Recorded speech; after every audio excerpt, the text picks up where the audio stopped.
Okay. All right, just double checking everything real quick, seeing that we are good to go. We have the music going, we have the audio booming, and welcome on in everybody to Dead Air, the talk show that likes to rise from the dead, especially directly before October, and definitely for October. Now, I would like to go and say thank you all so much for stopping on by the beach. Might see that there's a few changes on set. Nice big chat in the middle. We have our nice beach scene, brightly colored desk, and of course, a brightly colored guest. Now, you may know her online as somebody who is a fairy woman of sorts, shepherding souls across the shoals. And what I love most about her is a lot of her ingenuity and know-how involving traversing the VTubing and content creation scene.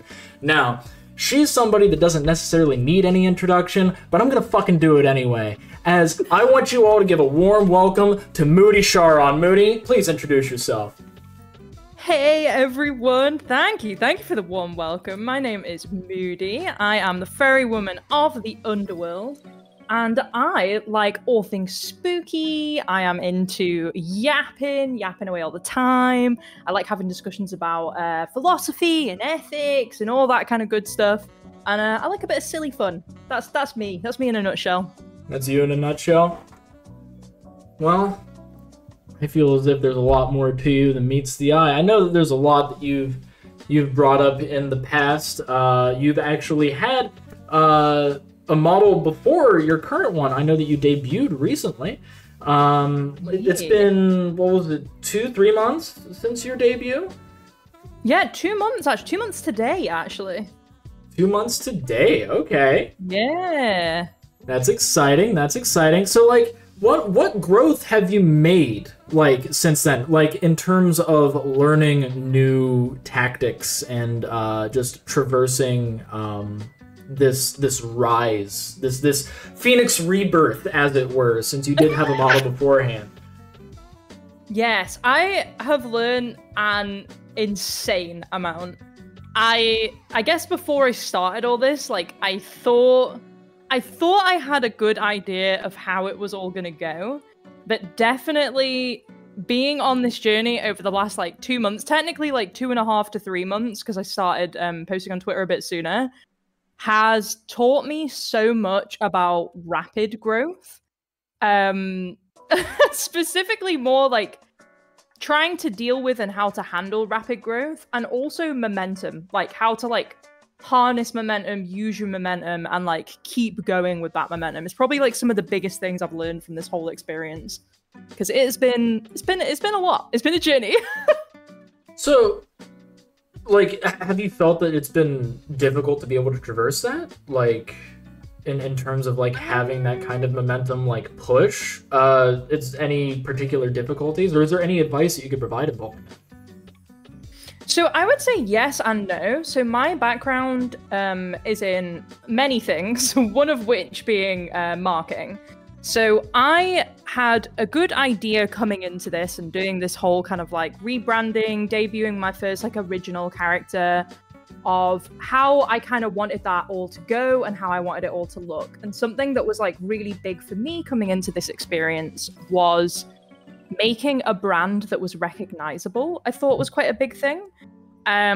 Obviously, when you look at VTubing as a whole, the market is very saturated right now, right? Like we saw the huge boom around like 2020, I think it was, when it all kind of picked up, like 2021.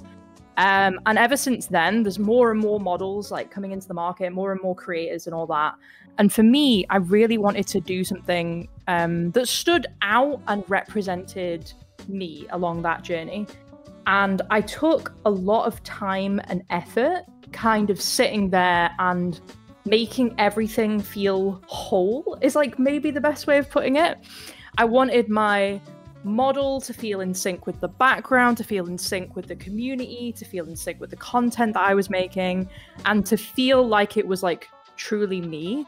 And I think a big part of where probably like that big burst of like followers and attention came from was the fact that I had managed to tap into something that wasn't seen very much in the space. Wasn't seen very much in the space, and something that was it was just a bit different, right? It was a little bit different. It wasn't maybe an art style that was super similar to a lot of other things that we'd seen. Yes, a lot of people have like female characters that look similar to mine, right? But I wanted to specifically choose something that stood out. I wanted a spooky vibe. I wanted something that was fun, that was colorful, that had like a hint of kind of like a gothic element in there. And I wanted to tie that all together again, like with my content, right? I love spooky stuff, so it was all part of a grand scheme to kind of make something that it just, you knew what you were getting. That was the biggest thing for me. I wanted everyone to know what they were getting whenever they came into my stream or interacted with my content, and I think I've done a decent job of achieving that. I think that you've done more than just a decent job, though. I think you've done a fantastic job at that, because you have what I would consider like brand recognition. Like, you are a recognizable figure in the VTubing space because your design is incredibly unique, and it's Quobus, correct? Yeah, Quobus. Mama Quobus. Mama Quobus. Quobus did a fantastic job being able to go and bring your vision to light. And I think that based off of your beginnings and then making it to now, you've managed to go and create something that I feel as if actually has a nostalgic feel. The art style of your model brings this early 2000s, what Hot Topic used to be feel.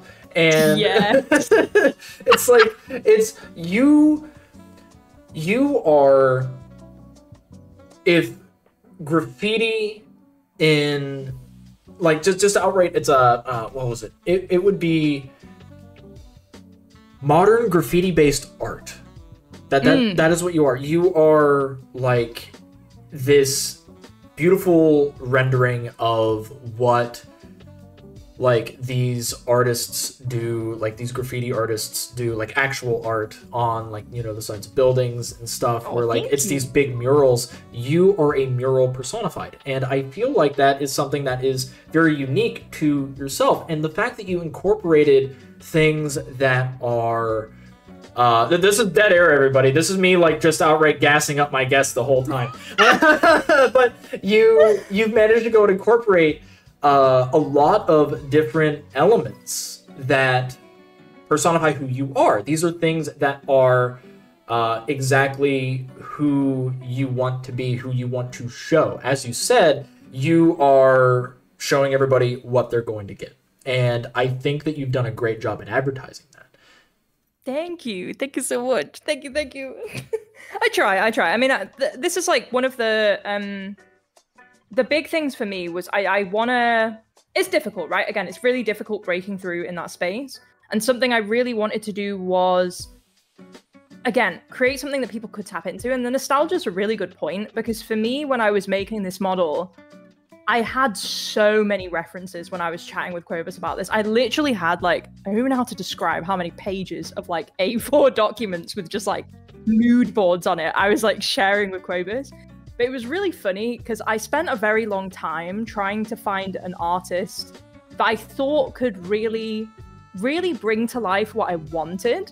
And it's very strange because you would think that would be quite easy to do with like all the messages people get in their DMs from artists, right? Like, hey, you want some of this? You want this? But in reality, it's actually quite hard, because I think a lot of the time when you look at the VTubing space, people tend to fall into like what I would call like the design meta.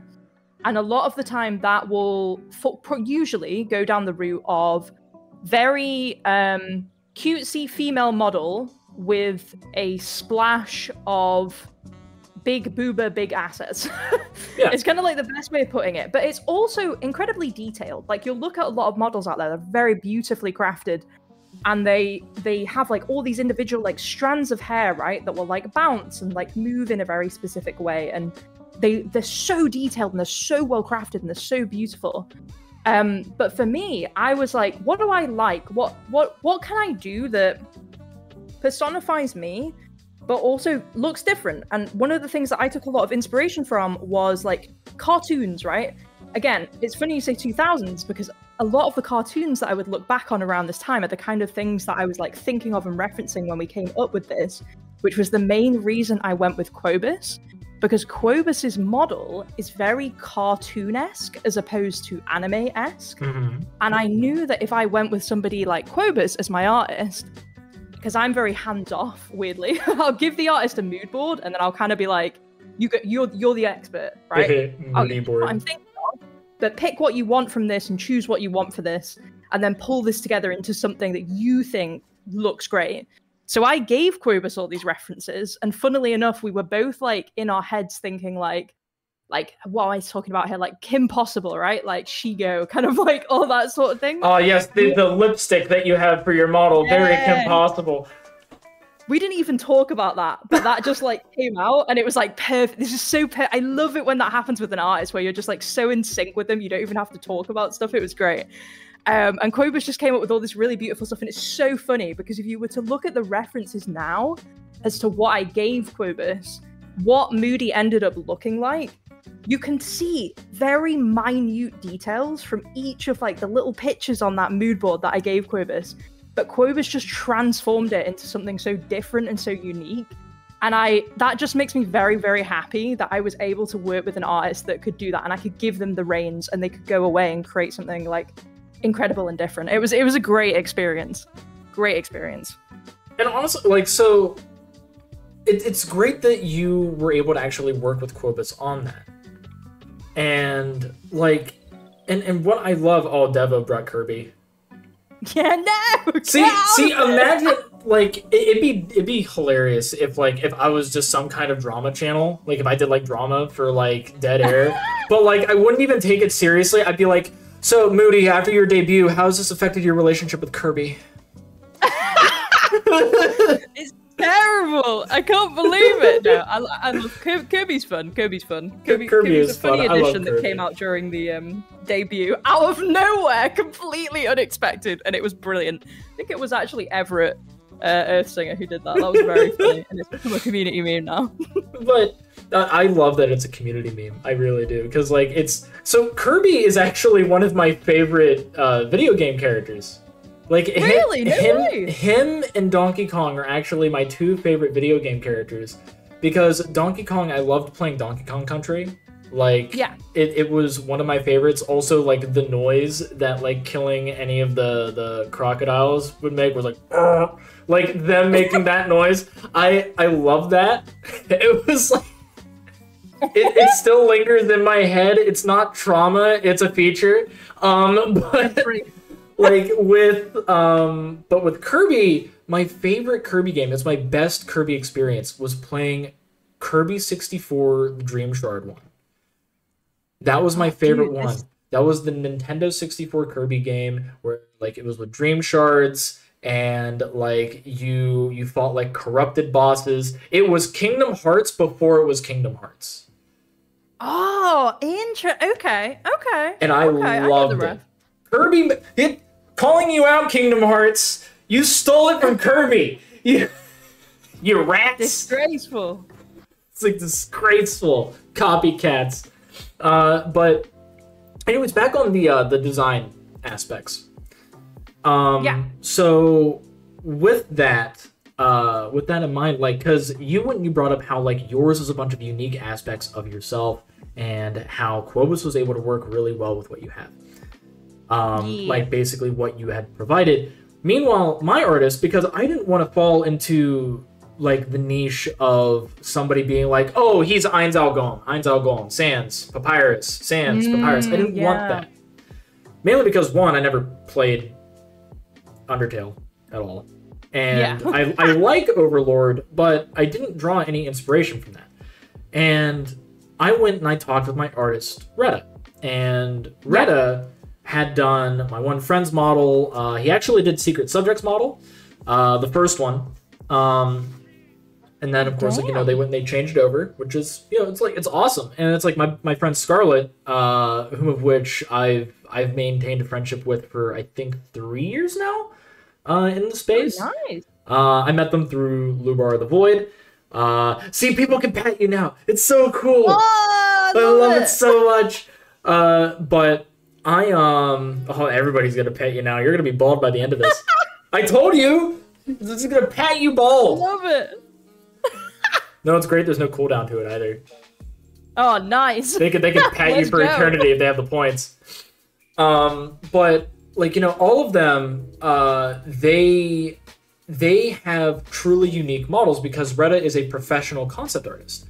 And, oh, I get it, Pat. Yay. I'm already bald, so it's not going to work too well. But with mine, Retta did something that I feel as if is incredibly unique in the space because he used my clothes and my bodily proportions to make my model. That's cool.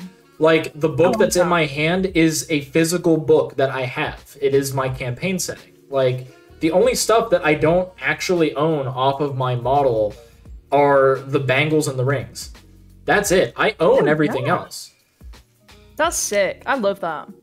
So it's like, I love that. That's where I 100% agree that, yes, you can go with the route of, like, you know, sticking to the meta, the design meta, which it's helpful for artists because, you know, they can, like, get used to making that kind of model, and then, like, you know, now they're able to do it faster so they can make more money. It's very good for their market. But at the same time, because it's not as unique, there's those moments to where, like, once the market is flooded with that particular kind of model, now it's going to turn into, well, now I have to be, like, you know, I have to make my content more unique, as opposed to it being the model that's initially drawing people in. No matter what, as a content creator, you should be making unique content. But at the same time, like, you know, the model also helps sell it. And then that type of content becomes relatable to the model.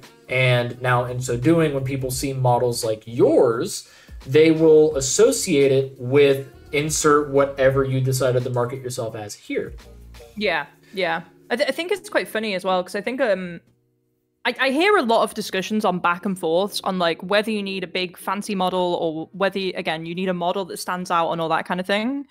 And originally, I was of the opinion that you didn't need a model that standed out. You just needed to be very good at marketing your content on platforms outside of Twitch, right? But I came to the realization that actually you do need a model that stands out, and it's for a very important reason.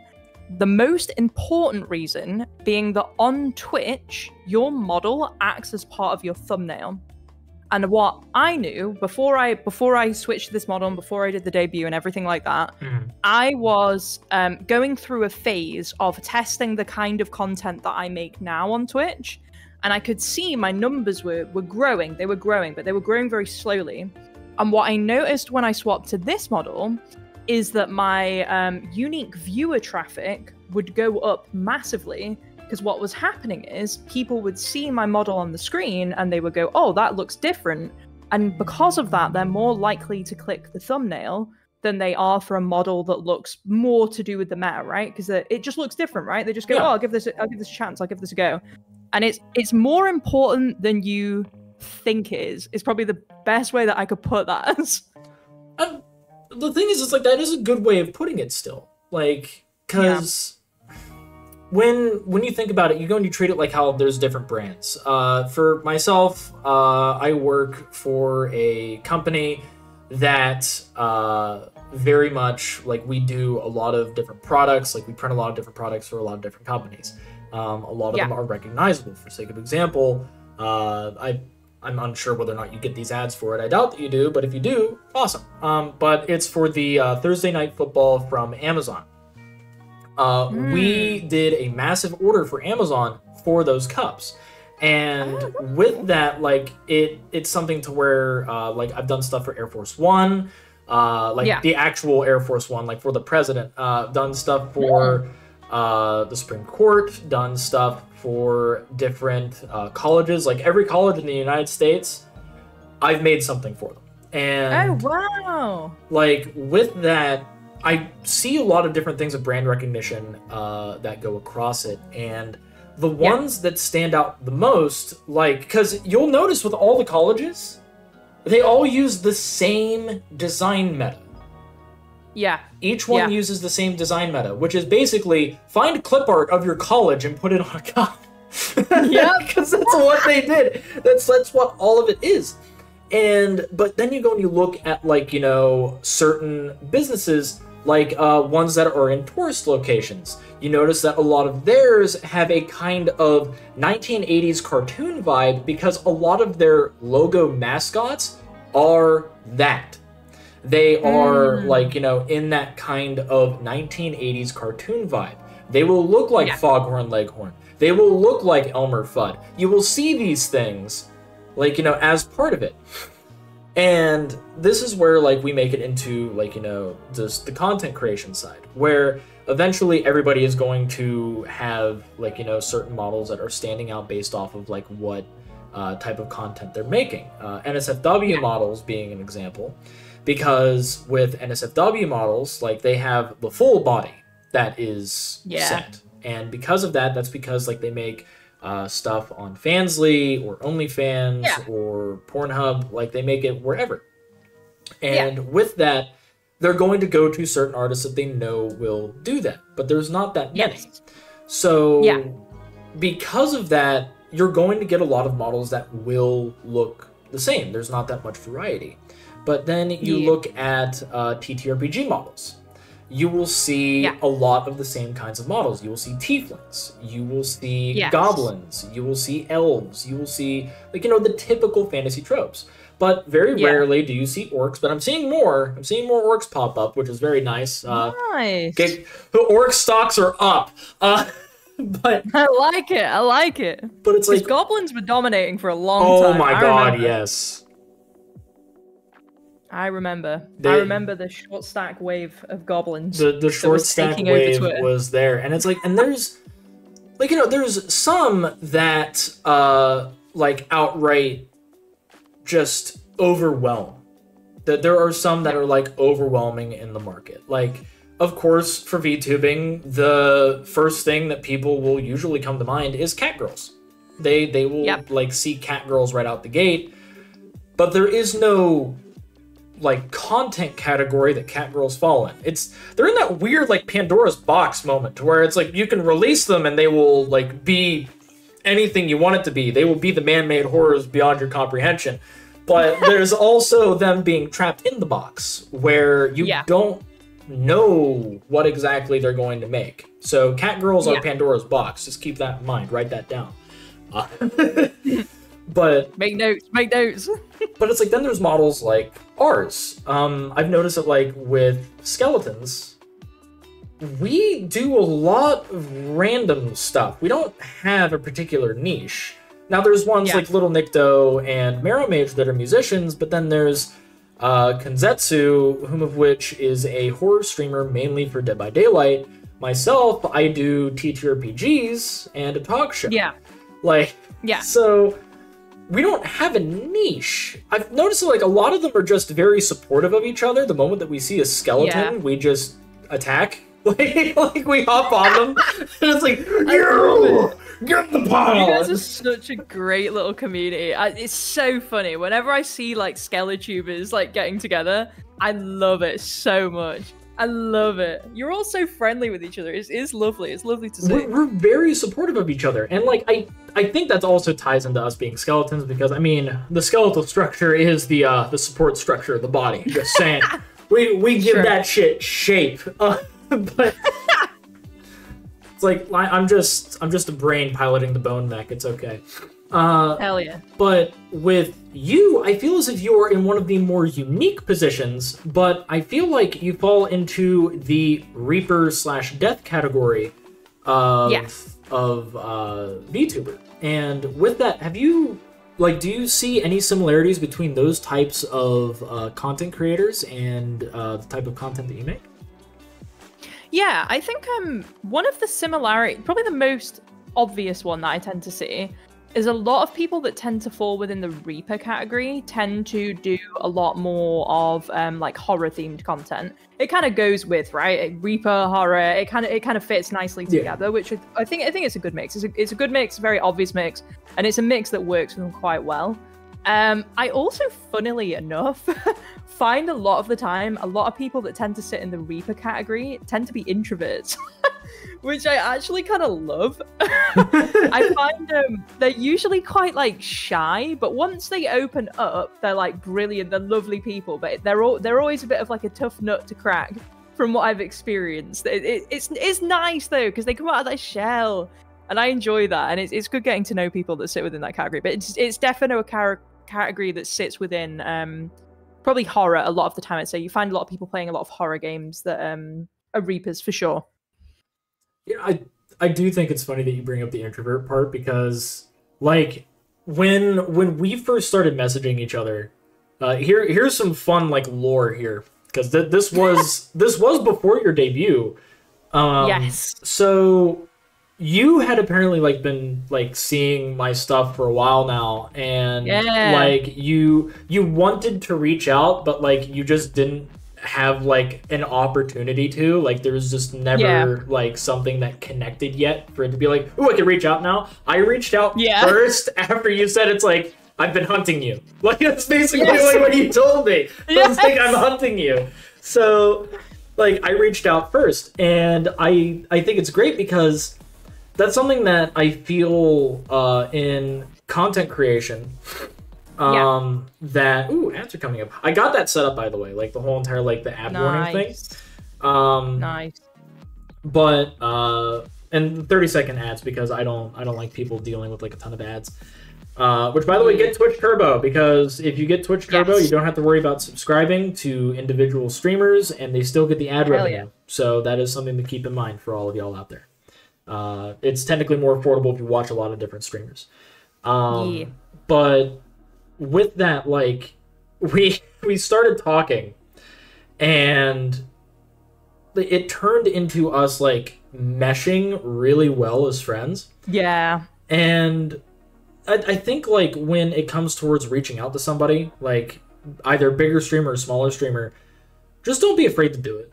Like in general, for everybody out there, don't be afraid to reach out, especially like if you feel like you need a reason. If they post something that you connect with really well, engage with that post. If they engage with your engagement, so it's just like a little follow back on that, but if you engage with their engagement and they engage back, just back and forth, that's where if you need an invitation, that can be one. And don't be afraid to reach out after that. Once you do, who knows? You might end up making great content with them. There are people that are small, like in terms of numbers, but they make content that should be way larger than what they have. Like they are doing an amazing job, and they just don't have the following for it. You never know, and you could also help in being that stepping stone if you're bigger or smaller. So like it's never bad to reach out, but please like don't view it as clout chasing in general. Be genuine with your intentions. That is the other thing. And something I'd like to give people a little bit of insight on and like help on with this, right? Because I've seen people who have like reached out in a way that I would consider the right way, which is something that you've done. Mm-hmm. And then there's people that have also reached out in ways that aren't so great. And I think this is like a really great point for people. Like if there's a streamer you really enjoy watching or a streamer that you want to interact with, one of the biggest things I would recommend you do as just a step before you reach out to them, interact with their content a little bit first. Because it breaks that barrier of that cold DM, right? That's the thing that people get upset about and weirded out about, is when people message them, no other message before, and they're like, hi, you want to collab with me? And like, that's it. And it's like, I don't know you. I followed you because I'm interested in knowing more about you, but this is very forward approach. Talk to someone like you would talk to them if they were someone on the street, someone that you're meeting, a friend of a friend, right? Yeah. You wouldn't immediately walk up to a friend of a friend that you don't know and go, hey, you want to come play Smash Bros at my house, like right now? Like that's really awkward. I think it's best to reach out, be pleasant with people. But again, as I said, just interact with their stuff first, right? Just break that barrier a little bit. Because then they're going to see you, they're going to know who you are. It's going to be a lot easier in having that conversation with them. I think another thing to like remember in this scenario, for example, I get about 5 to 10 DMs a day, right? Yeah. And this stacks. It's probably the best way of putting that. So if I'm getting 5 to 10 DMs a day and I'm trying to respond to all of them, there's a good chance that by when it gets to the end of the week, I've probably got about 20 active conversations that are running in tandem that need my attention, right? And I see a lot of the time, there's a lot of smaller VTubers that will reach out to someone they consider a bigger VTuber or someone that has a bigger following on a certain platform, and they'll get upset that that VTuber hasn't responded. And the one thing I just want to say is, like, have patience. Yes. People are busy, and maybe again, I just want to put that forward that that's like the amount that I'm getting a day. Imagine you're messaging someone, and I'm very like with my DMs, I'm like, here's what you can DM me for. Here's what I'd rather not be DM for. There's people that just have plain open DMs, right? Yeah. And if you have plain open DMs like that, you're probably getting something like 15 to 20 messages a day for like a Twitter account the size of about 5K, right? Again, it just stacks up and it's going to be really hard to respond to people. I don't want to put people off of reaching out. I think it's just a case of like, again, just interact with people, chat with their stuff, send them a message. Maybe if they don't respond for a while and you interact with one of their posts or you say hi on a stream, that'll put you to the top of their mind. The amount of times I can tell you that someone's DM'd me, I haven't had a chance to get round to them. You'll hear me say it all the time on stream, and they'll be like, oh, hey, hi, how are you doing today? And I'll be like, oh my gosh, I need to respond to your message. And it will like give me a nudge, right? Without being in your face, giving them a nudge. I think it's just one of those things. I sound really weird talking about this, but I think it's a touchy subject for a lot of people. And I just want people to feel comfortable doing it and reaching out and having a good time and just maybe understanding the context behind what happens sometimes when you have a larger account. Yeah. Which the thing is, like, it's not weird. I don't view it as remotely weird at all. I think that it's actually like pretty good. Yeah. So with you bringing that up, like, because with how you and I interact, this is actually a very good example of it. I understand that you have a full-time job out of this, like outside of VTubing. So with that, it's like, I'm not going to be like, she hasn't responded to me, she hates me. Like, I'm not like that, because I also have a full-time job. I have, like, and that's something that I think a lot of people don't take into consideration, is that, like, people have lives outside of VTubing. They are not always in 100% content mode. We are people too. Despite the fact that I am a skeleton and you're a fairy woman for the sticks. But, like, we have lives outside of this. And, like, you know, I like to spend time with my wife. I like to be able to focus on work. I like to just relax. Like, I'm doing this as a hobby, and this will always be a hobby to me. If I, at some point, say that this is a job, I am on tough times. Like, that is where I fall into this, and I can't vouch for anything involving you, because, like, you've done a fantastic job, not only in your job, but there's also, like, what you do in terms of VTubing, because I know that you put in a lot of effort for what you post on, like, Twitter and your other socials, but also what you put on TikTok and on, like, what you put on YouTube and on Twitch. Yeah. You put a lot of effort making sure that these things are curated for your audience. And this is where, like, I think I can actually ask an actual question from the document. Like, we spent 30 minutes just talking. I love it. We're yapping. Well, yap stream. Hell yeah. We yappers out here. So how do you balance working a full-time job and doing content creation? Yes. The best answer to that is I have no life. So I'm going to also add something to the players. So people who will have known me for a while will know that I used to work a full-time job, 2 part-time jobs, and I used to stream on top of that. I went down to working a full-time job and then streaming just those 2. I'm about to pick up doing a part-time job as well on top of my full-time job and streaming. the way I handle time management with that is I kind of don't do anything. I wake up in the morning. Here's a really good look at what my day or week looks like. So I wake up in the morning. I probably wake up between about 7 and 7:30. And I start work usually about 9:30 p.m. if I'm in Germany, or 8:30 p.m. if I'm in the UK. Mm-hmm. I will spend most of that hour and a half, however much time it is in the morning, preparing things for social media for the day, because I work, right? So I can comment on stuff every now and again when I've got breaks, but I can't post stuff whilst I'm at work. So I create my stuff for the day. I think about what I'm going to say. I put that online. Go do my work for the day. About lunchtime, I'll hop off. I'll try and respond as much as I can to everything that I put out on social media. And that can range from anything to like 10 comments on a post that I'm responding to, or that can range all the way up to sometimes very scary amounts, which can be close to like 100.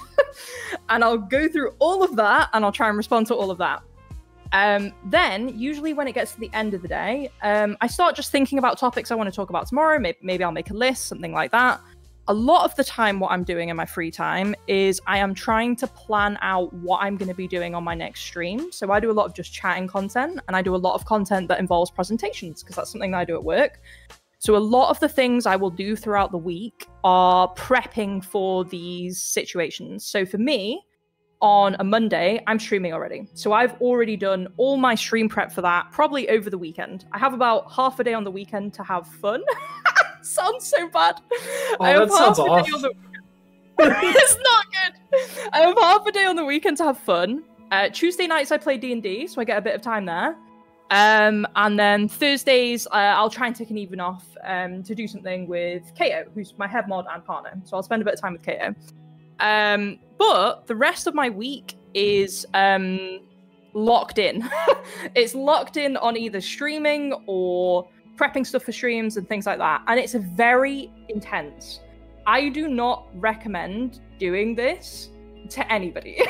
I feel like you have a very unique work mindset. Like, yes, it's a sense of like fulfillment, like that goes with it. Like each stream, like you go and you look at it, it's like, I think I did a great job today. Yeah, so for me, a lot of what drives me is I am incredibly focused on improving, just improvements, like the best way of putting it.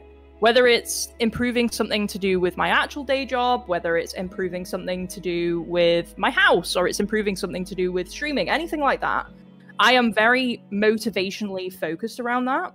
So whenever I see something and I go, I can make this better, it doesn't matter how much work it takes to put into that. I will just find the energy from somewhere and do it. And I've always been like that, and it's why sometimes when I have burnout, I have really bad burnout, but I'm very lucky because I've always been this way. Like, I always need something to do. When I have 3 days off, right? When I'm free on a Tuesday and I'm playing D&D, I'm playing D&D, but I'm also sitting there thinking about everything else I'm doing for the week. My D&D character is a content creator. Like, oh yeah. In the middle of combat, they're like, I wonder if I could make a song out of this. Hold on. Yeah, it's terrible. I struggle to switch off so badly. Like, I'm thinking about content stuff all the way from when I wake up to all the way to when I go to sleep. And then I'm thinking about it as I'm falling asleep. And then I wake up and I'm like, right, more stuff. What are we doing now? And I'm just constantly thinking about it. I just can't switch off. It's a problem I've got. I just can't switch off. It's terrible. Oh my god. It's terrible. That was great. Like, you dominated one of the questions that I was going to ask, and it sucks. Oh, I'm so upset. I can't do my little joke. But like, no, I'm sorry. Yeah, no, it's okay. Like, it's all right. Because for those of you that are curious as to how this question was taken down the sticks like a lost soul, burnout is a hell of a thing to happen to creators. Even the most prominent ones suffer from it every now and again. How have you personally dealt with burnout? If you haven't dealt with burnout before, why would you lie as easily as you breathe? But yeah, you apparently deal with burnout by just finding more content to pile on top of it to snuff out the flame. Yeah, like, it's a two-layered system, right? It's one layer of the system and one avenue of the system is funnel all that energy and everything I'm doing into something different to improve. And for me, it kind of works because maybe I'm going, oh, I want to improve my Just Chatting stream one week. And then maybe I'm going, actually, I think I could have been a lot funnier on stream. I'm going to work on my improv and like joke making and things like that. Like I am fine switching between those two things to avoid burnout. That works for me sometimes. Sometimes I go, oh, I want to work on my YouTube instead of my Twitch for a bit. And that'll work.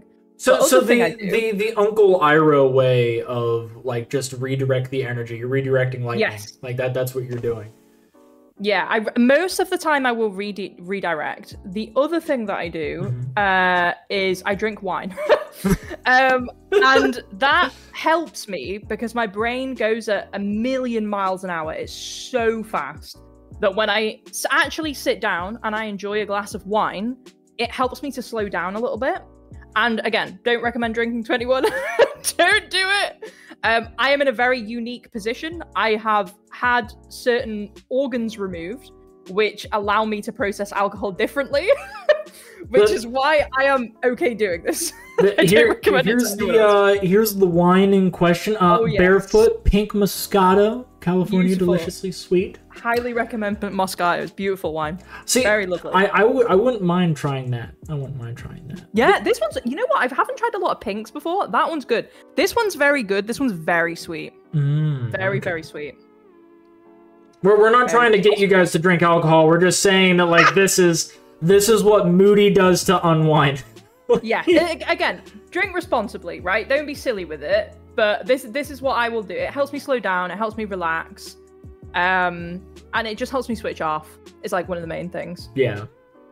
But it's like these are your comforts. These are your general comforts that you have. And honestly, it's like these are very like great ways to be able to unwind. I am an endovert.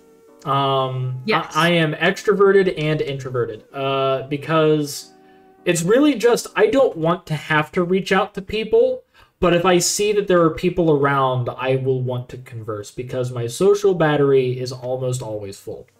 So I love talking with people. That's why I'm great as a streamer, right, everybody? No. But like with me, like I just prefer to talk with people. That's my main way of being able to unwind is like just talking with others. But if I do at some point on the rare occasion that I am not like in the mood to talk, if I'm not in the mood to converse, I nap. I wish I could nap. Yeah, I wish you could nap too. You're just always on the content grind. You're a cog in the wheel. Oh yeah, the machine. You're just a cog in the machine. I gotta churn out content. But it's true. Like I feel that like a lot of what we do as content creators are pretty difficult, all things considered, because not everybody is able to do this stuff. And it's like because it's a skill that you learn, but it's whether or not you have the mental space to focus on it, like to actually like try to pursue it.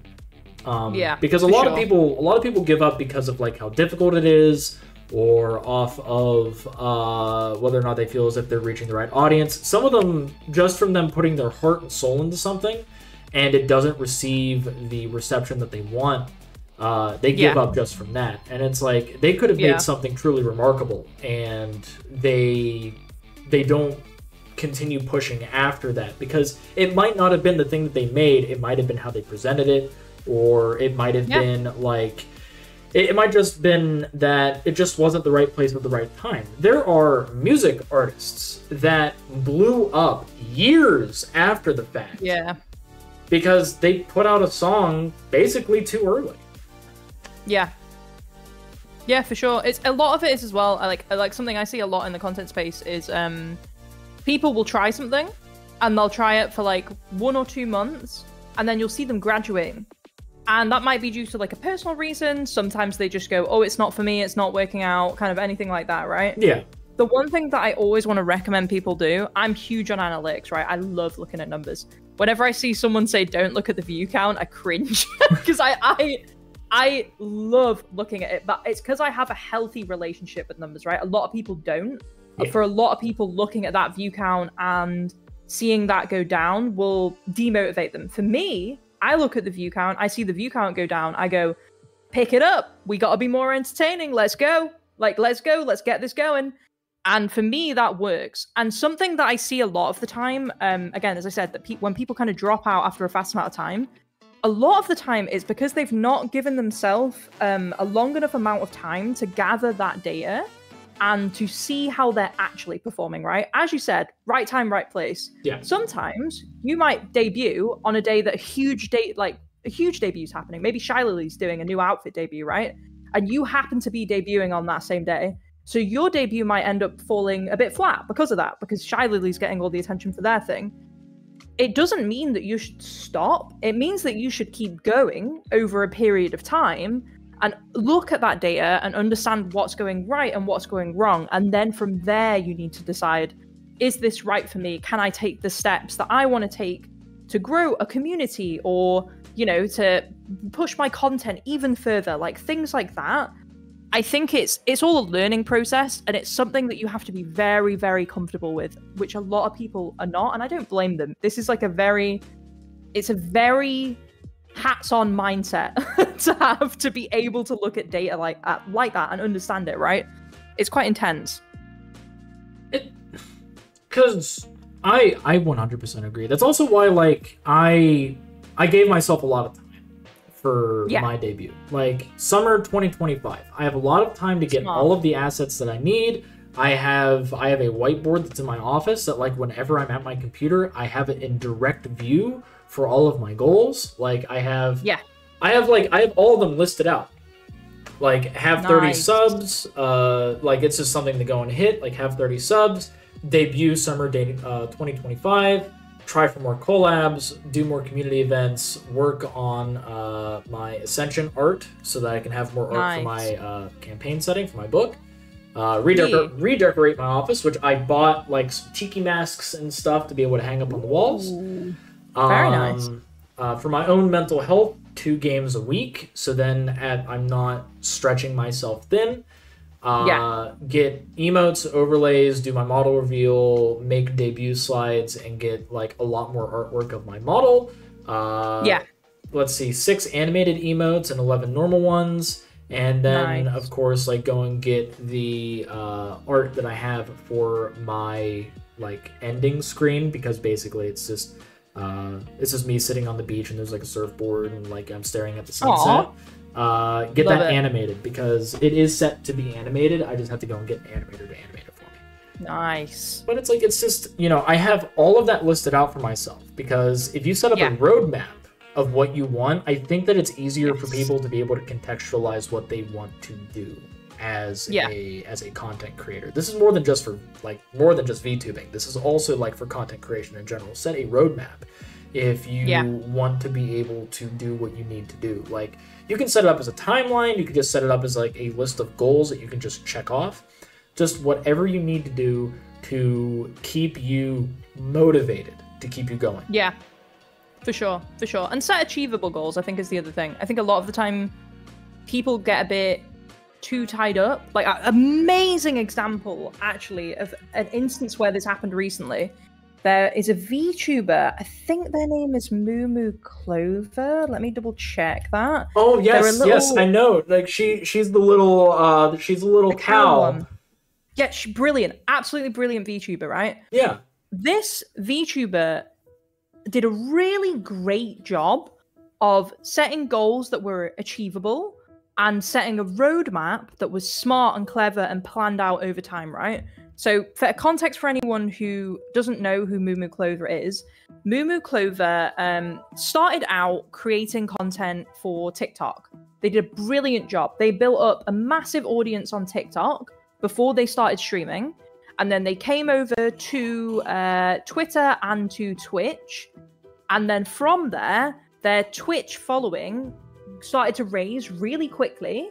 They did a debut stream, and I think it's something like a month into streaming.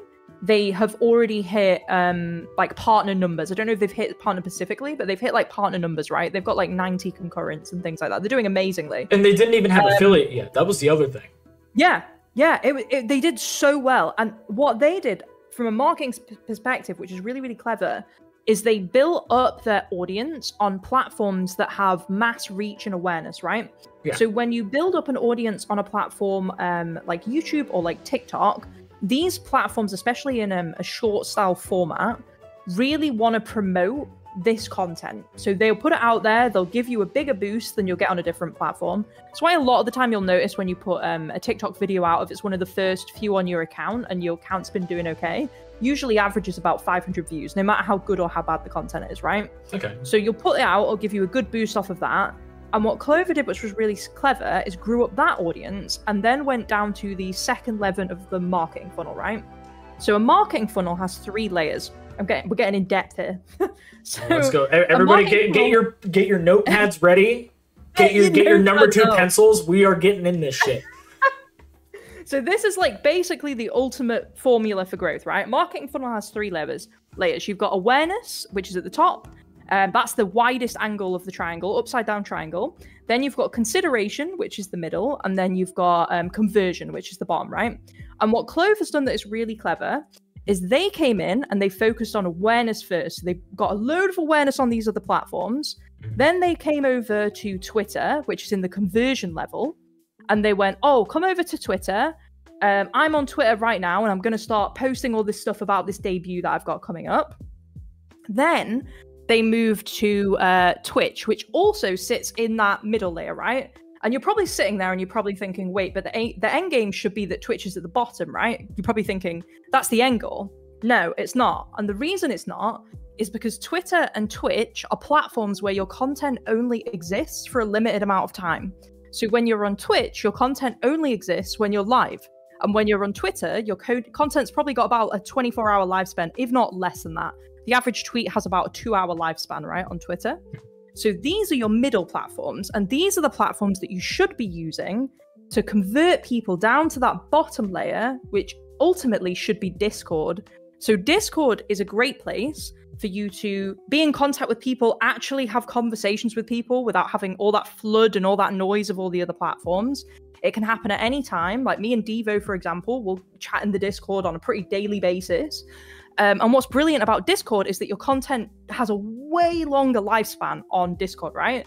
And then what you can do with Discord at that bottom of that funnel and that conversion layer is you can then circle it all the way back up to the top of the funnel and feed all the way back down. So on Discord, you can start going, hey, I've got all this great content on YouTube. Why don't you go check it out? Hey, I'm going live on Twitch at this time. Why don't you go check it out? And this is the way that you should look at your marketing structure for your streams and your growth and everything like that, right? Even if Twitch is your angle, that's what you want to be doing. It should sit in the middle and you should look at it like that. And what Clover did that was so clever is that Clover worked down the marketing funnel from the top to the bottom. So they made their Discord later on, right? It was really smart, really clever, really great, really clever thing to do. And I praise them a lot for that. And I think a lot of the time people will look at what Clover has done, not understanding that context of that marketing funnel, and they'll go, oh, I've messed it up. Like, it's just not working for me. Maybe I just need to get a new model. And then they'll go out and they'll dish out like 2-3K or whatever, however much it is on getting a new model, when really all they needed to do was go back through and kind of follow that marketing funnel and just kind of focus it and keep building an awareness, and then move down, which is funny because I didn't do that. And it's something which has stunted me to a point. Because I started in consideration and then I moved down and then I circled background. But you can see it with people that get big very fast. It's because they've spent a lot of time on that awareness level and they've built all that up. It's very, very, very clever. Very clever. So with that, like, because in regards to just social media and in your personal opinion, what do you think each platform does well and what each one could improve on? And what have you seen as like a gross underuse or misunderstanding of like the platforms in general that people are actively participating in? Okay, so we'll start at the top of that marketing funnel and we'll work our way down. So YouTube, for example, really great platform, can be used for long form and short form content. Something that I think people do wrong on YouTube, something that I haven't done very well on YouTube is you shouldn't focus on long form content first. YouTube actively promotes shorts because it classifies as one of YouTube's new features. So you'll see this a lot when you go on a new platform. Do you guys remember, I don't know how many people were active on Instagram back in the day, but do you remember when like Instagram stories became a thing, right? Yeah. Instagram and Facebook, because it came to Facebook in the end, would massively push out stories, and you get way more reach and engagement and eyeballs on content than you would do on any other feature, because that was one of the newest features that platform had. Shorts is a really great example of this. Shorts is a very good way to grow reach very quickly, reach a lot of people, and then again, just like push them down that marketing funnel over time and kind of go, yeah, you know, maybe after a while when you've grown up your shorts following, you go, actually, I'm making long form videos now. And you can do that. And that's a very smart way of doing that. So I think the thing with YouTube is probably start with shorts first if you're going to start out on YouTube. TikTok is another interesting game. So TikTok is a brilliant platform. What I will say, I think the problem that people have with TikTok versus YouTube, so when you look at both these platforms and the differences that they have, right? YouTube is a platform which is mainly used by a lot of people looking for VTuber content. And a big part of this doesn't necessarily come from Western countries. This comes from a lot of Asia. There's a lot of Asian VTubers. We kind of see all that sort of stuff. And they have huge audiences on YouTube, right? Some of the big VTubers out there are on YouTube, and they live stream on YouTube. It's massive. The thing you have to remember about YouTube versus TikTok is that YouTube has this system built in that VTubers can kind of jump on and get in on that algorithm because they know that VTuber content is good, and YouTube likes to promote VTuber content because that works. TikTok is a different story.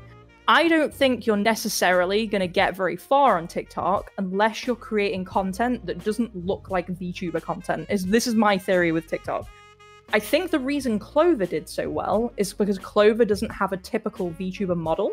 Clover's also very funny, very great content creator, and these are all things that kind of work together to make you stand out on TikTok, right? You have to remember with TikTok, you're competing in a category against the everyday person. When I scroll through my TikTok feed, I'm not getting VTuber content very often. I'm getting comedy skits, I'm getting all sorts of stuff, I'm getting educational content. VTuber content is not one of the core communities on that platform. So it's a double-edged sword. You can either do really well if you tap into the fact that it's not a very well-known community on that platform, and tap into the fact that the general public might be watching your content, and maybe you can convert some of those people into viewers. You're not going to do well on it if you're posting very typical, like, clips of gameplay as a VTuber. It's just not, it just doesn't work very well if your model's on the screen, basically. It's the best way of putting that. So I'd say approach TikTok, but look at it in different ways. One of the biggest things I would say about TikTok and YouTube, do not use the same video across both platforms. They're very different platforms. They work very differently.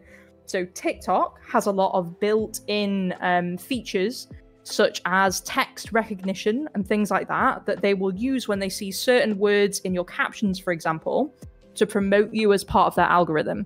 One big mistake I see a lot of people do is take a YouTube video with burnt-in captions and put that on TikTok. Sometimes it will work, sometimes it will blow up. Most of the time, it's not going to do anything because you're missing out on a key element of search engine optimization on TikTok. And that's something I metadata. know. Yeah, metadata.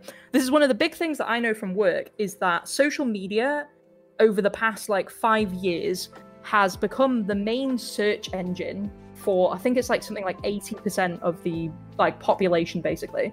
Now don't use Google. They will use TikTok or YouTube or Instagram to look things up. Think about it. You're looking for a new cardigan, something like that, right? Yeah. Or new example, water bottle. You're looking for a water bottle. You're probably going to go online. You're going to type in water bottle, probably on something like TikTok. You're going to see what cool ones people have got, maybe what recipes people are putting in their water bottle, because some people do like fruit in it, right? And you're going to have a much more engaging and enjoyable experience looking for that on TikTok, where you're going to get a recommendation from a person, than you are off of Google, where you're going to get a recommendation off a website that's probably sponsored to promote that product. So because of this, it's really important to use those features and those brilliant things that TikTok gives you to promote your content, because they want to promote it. They want to get it out there because then they can run the ads in between the videos So play with what they're giving you. Again, a really great thing on TikTok that they do is music. Use their music. Don't burn your music into their video, because what will happen is people will go up and look certain tracks up. If TikTok notices that a certain track is very popular, they'll promote more videos with that track, right? So it's very, very important to use everything at your disposal on the platforms. Do it. Yeah. YouTube, different story. Shorts is an additional avenue feature on that. TikTok is different because that's the built-in main feature. So think of those two like that, right? Then we move down to something like let's start with Twitter first, probably. Yeah. So for Twitter, what I use Twitter for is to try and help people understand who I am and what I am like. So I will post a lot of content that I find funny, content that I think is educational, experiences that I've had that I think people might relate to. You want to use this as basically a profile for yourself. Think of it like that. It's a platform and it's a profile for yourself to promote yourself. You're going to need to be quite standout. Attention spans are very low on Twitter. People scroll very fast. So you're going to want to use this sparingly. Big thing on Twitter, I highly recommend never doing. Do not post links on Twitter. This goes for most social media platforms. They do not want you to post links because it directs you off of their platform. This is going to hurt your reach and ultimately burn your account to the ground. Okay. I used to have a Twitter account for my previous model before I got Moody Charon, and that account I burnt to the ground. I was very early doors with Twitter. I hadn't used Twitter a lot before, and I posted links on it. My reach was terrible. You look at my reach now, most posts I get about 1K reach on them minimum, right? And that's because I never, ever, ever post links. Platforms don't like you doing it. They just don't like it. Not even in the replies? Nope, they hate it. They hate it. Don't even risk it. Okay. What I think the best method to do, because obviously you want to promote your Twitch and everything like that. From my experience, the best thing to do on Twitter is to get that little link in your bio or create like a link tree and go for that. I used to just have a Twitch in there. It was great. I get a lot of flow through from it. I've recently swapped that to a link tree because I want to be able to promote a bunch of the other platforms I've got as well. Personally, if you're starting out, just get your Twitch in there. It'll do the job over time. You can kind of like move it around and shuffle things there. Oh. Yeah. Other thing I'd say with Twitter that you should think about is that Twitter is a platform where a lot of people are just writing text-based posts, and Twitter knows this. So if you go onto Twitter and you post video content or you post image content, it will massively improve your reach and engagements on these posts, just naturally, because it looks better in the feed than a bunch of text, right? People are more likely to look at it if it's got an image attached. So that's another really good piece of advice that I can give people is make sure any post you're making, you've got some sort of media attached to it. It can be a GIF. Just you should have something attached to it, right? To draw people's attention in, to cut through that noise, to get that extra little bit of engagement, because it makes a huge difference. What else can I tell you about Twitter? There's probably like a lot that you can go and tell involving like the very hell site that you like have to navigate via the sticks, because I mean it's true, like because these are things that a lot of people don't know, not even myself, because I've worked on like websites in the past for big companies, some for counties. Like I worked for the YMCA. I made a website for the YMCA. I was one of the people that's on the team. Not saying like I was big in it. It was my internship. I'm not a big name for that shit. But like I worked for the YMCA, and they had a very heavy emphasis on making sure that the metadata for their website would bring as many people as possible. And let me tell you, they had very specific keywords that they wanted you to use for their metadata.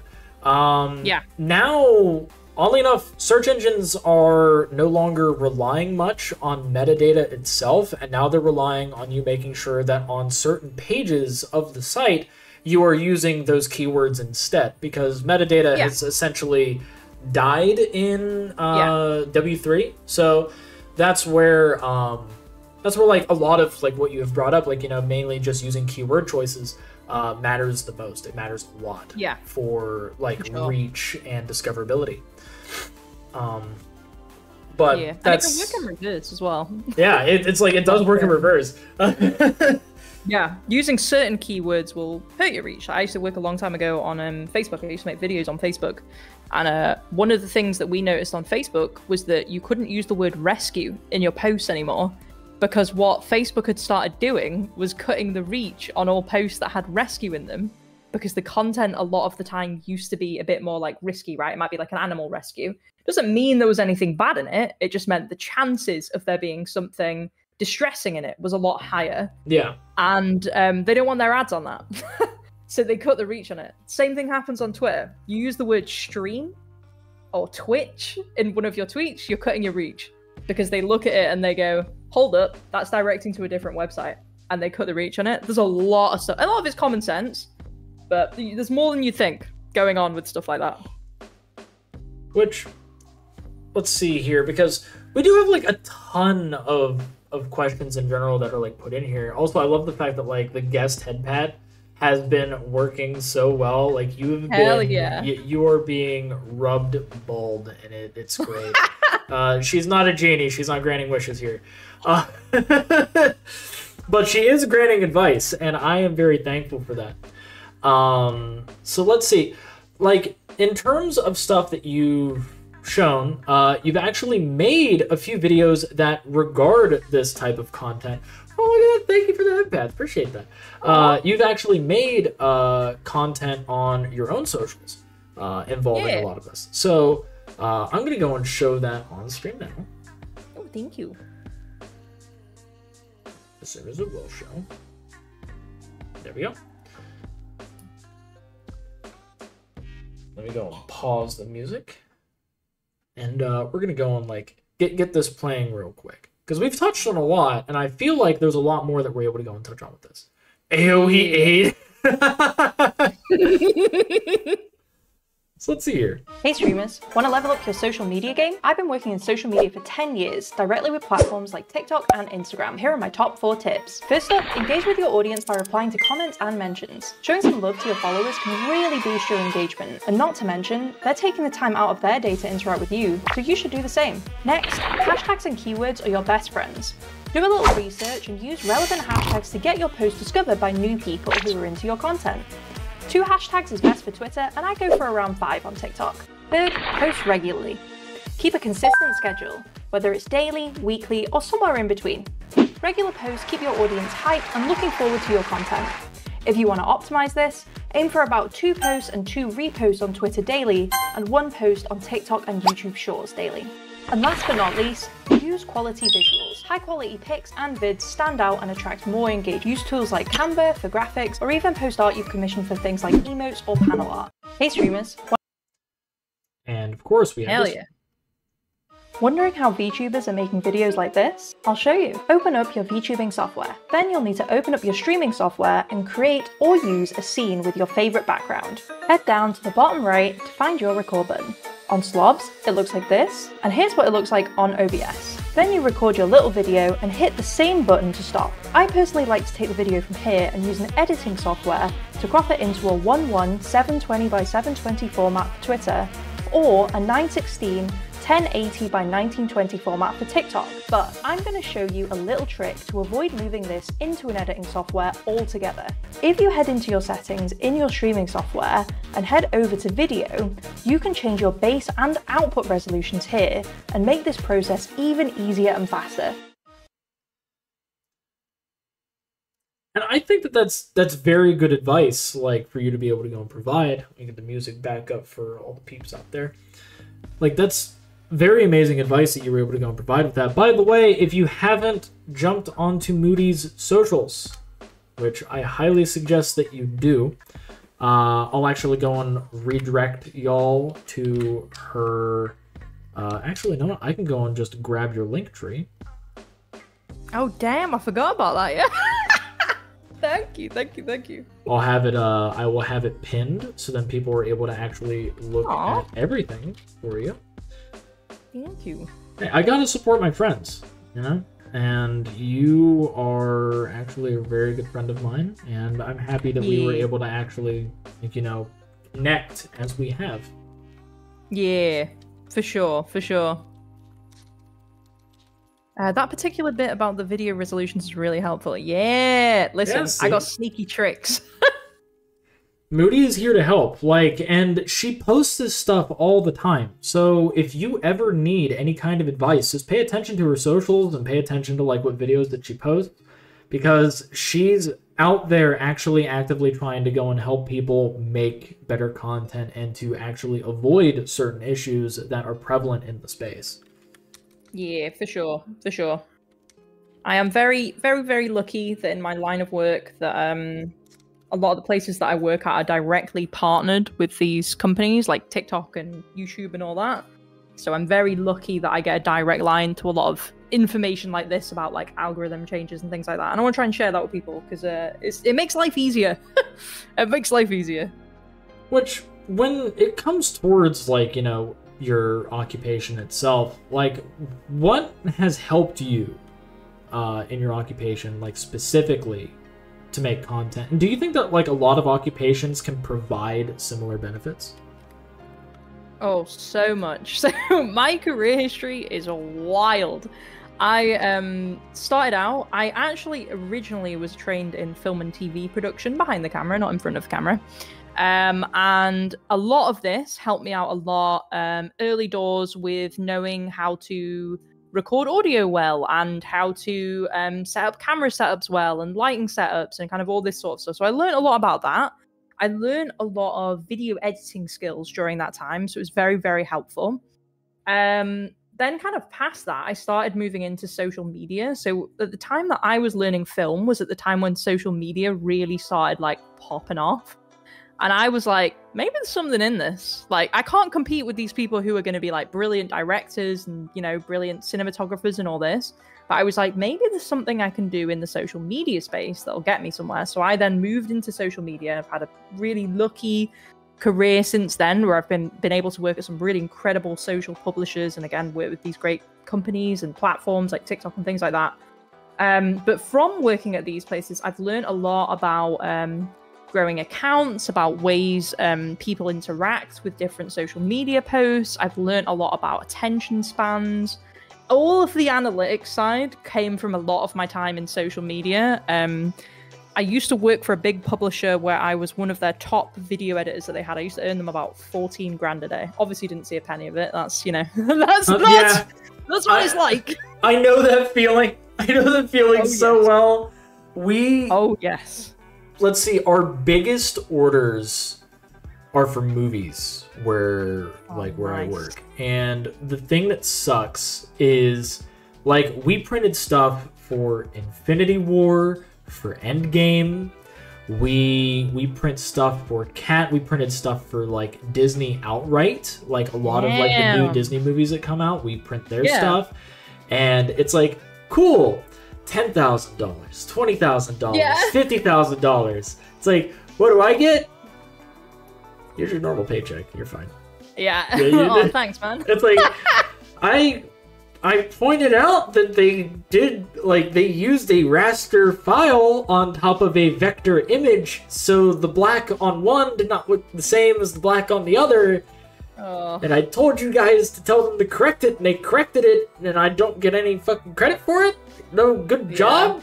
Like, oh, Undead, thanks! Like, nope, you don't get that either. Like, no, it's just outright you operate as needed. And honestly, like, I get it. I do.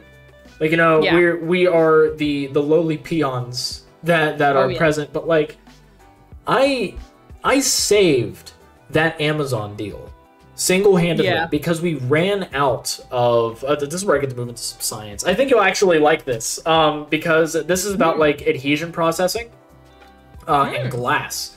So, like, we have like a lot of chemicals and stuff that we have to order from overseas, and a lot of them are adhesion-based chemicals that we get from Germany. And it's called pyrosil. And with that, like, we have an aerosol that when it burns, it will adhere to the pores of glass itself, allowing it to like connect to whatever fluids you were putting on it. Hence why you were to like use the pyrosil solution, the liquid solution, on top of it, because then for 24 hours, whatever ink you put on there, it will stick. So it's very interesting, and it's like it's very resistant. It makes it to where whatever is adhering to it is now stuck in the pores because it's technically an acid. So it's now holding all of that together. Well, we ran out of the aerosol. Oh, damn. Which was a huge problem because this was a 6,000 piece order that was needed. The machine prints out about, I would say, on a good day, 1,200 pieces. It was due in 3 days. Whoa. AKA, we wouldn't have been able to get it done. Yeah. So we ran out of this solution. This was for us to go and put some like bottom wear on it, like bottom imprints on it. So I decided to use what I understood involving the adhesion process. Since we ran out of the aerosol, it's like, okay, we ran out of the aerosol, but a lot of the chemicals for it are the same chemicals as propane. And we have handheld propane torches. So I went and I took the cups, put them inside the carousel. Well, not the carousel. It's called a jig. It's basically just this big jigsaw piece that you're able to stick things in individual slots. Well, when I stuck them in there, I would flame them with the torch. Hit the print button to have it to where the cups are now beginning to rip and process.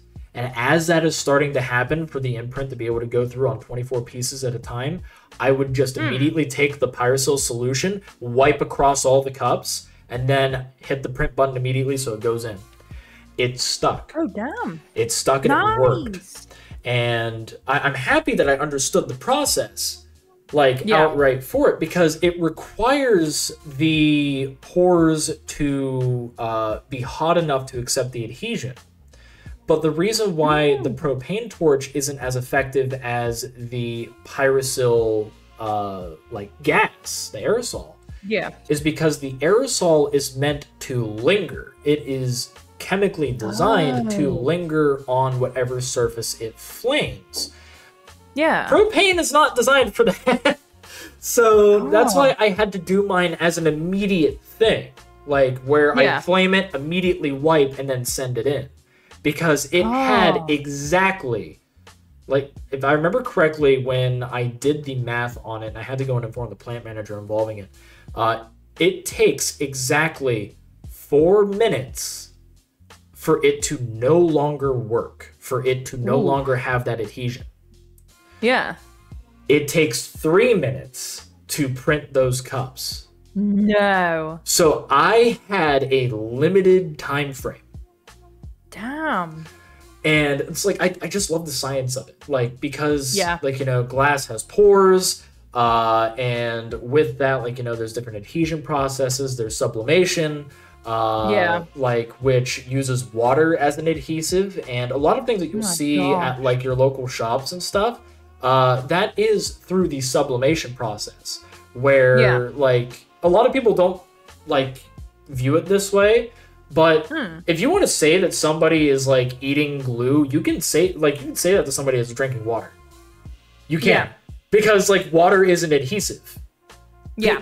People don't think about that, but it's true. Water is an adhesive, and water is also a solvent, which I think is also great. So those are fun little facts for those of you out there. If you want something to be able to stick to something else, you can either put it under extreme heat, or you can put it under just water itself and then take whatever you want to put on there directly on. And typically it will work. Also, hi Dee! Hey Dee! How you doing? So there's some little science for you, a little bit of science. I just love it. I love being able to have these things. Yeah, I love stuff like that so much. It's so cool. I have to learn loads of like really in-depth scientific processes for work because I sell everything. I sell everything, so I have to know a lot of this stuff, and I'm the designated science and sustainability person at work, so that's my area of expertise, is understanding very complicated things and then selling it. Well, in terms of something that involves sales, so white ink, actually almost every kind of white ink has titanium in it. It makes it to where it's a heavier ink, and as such, vacuum pressures for it have to be adjusted differently, as opposed to like color inks. It also means that they have to be heated at a different temperature too. And that's also where there's the other little fun bit where every printer that you have, like if you just have like a Canon printer or whatever, you go and you have one of those printers and like they have little ink cartridges. So inside they have little heaters for the ink to go and keep it warm enough, and that's what the cables are for on the top. It connects into whatever headboard that it has, and allows the printer itself to read, hey, my ink cartridge is low, but you're not going to change it. You're going to wait until it has lines like in the print before you do anything else, because that's what everybody does with their printers. Damn. But yeah, like it has these little cables. The cables connect into the headboard. And when they connect into the headboard, it helps the printer read, like, I have these colors to work with. I'm going to use these colors to print. But it stays heated, and they stay at different temperatures. Usually at, it's 57 degrees Celsius. Damn. That's so exact. Like, it is 57, well, it's typically 56.6 to 58.3 degrees Celsius. Ooh.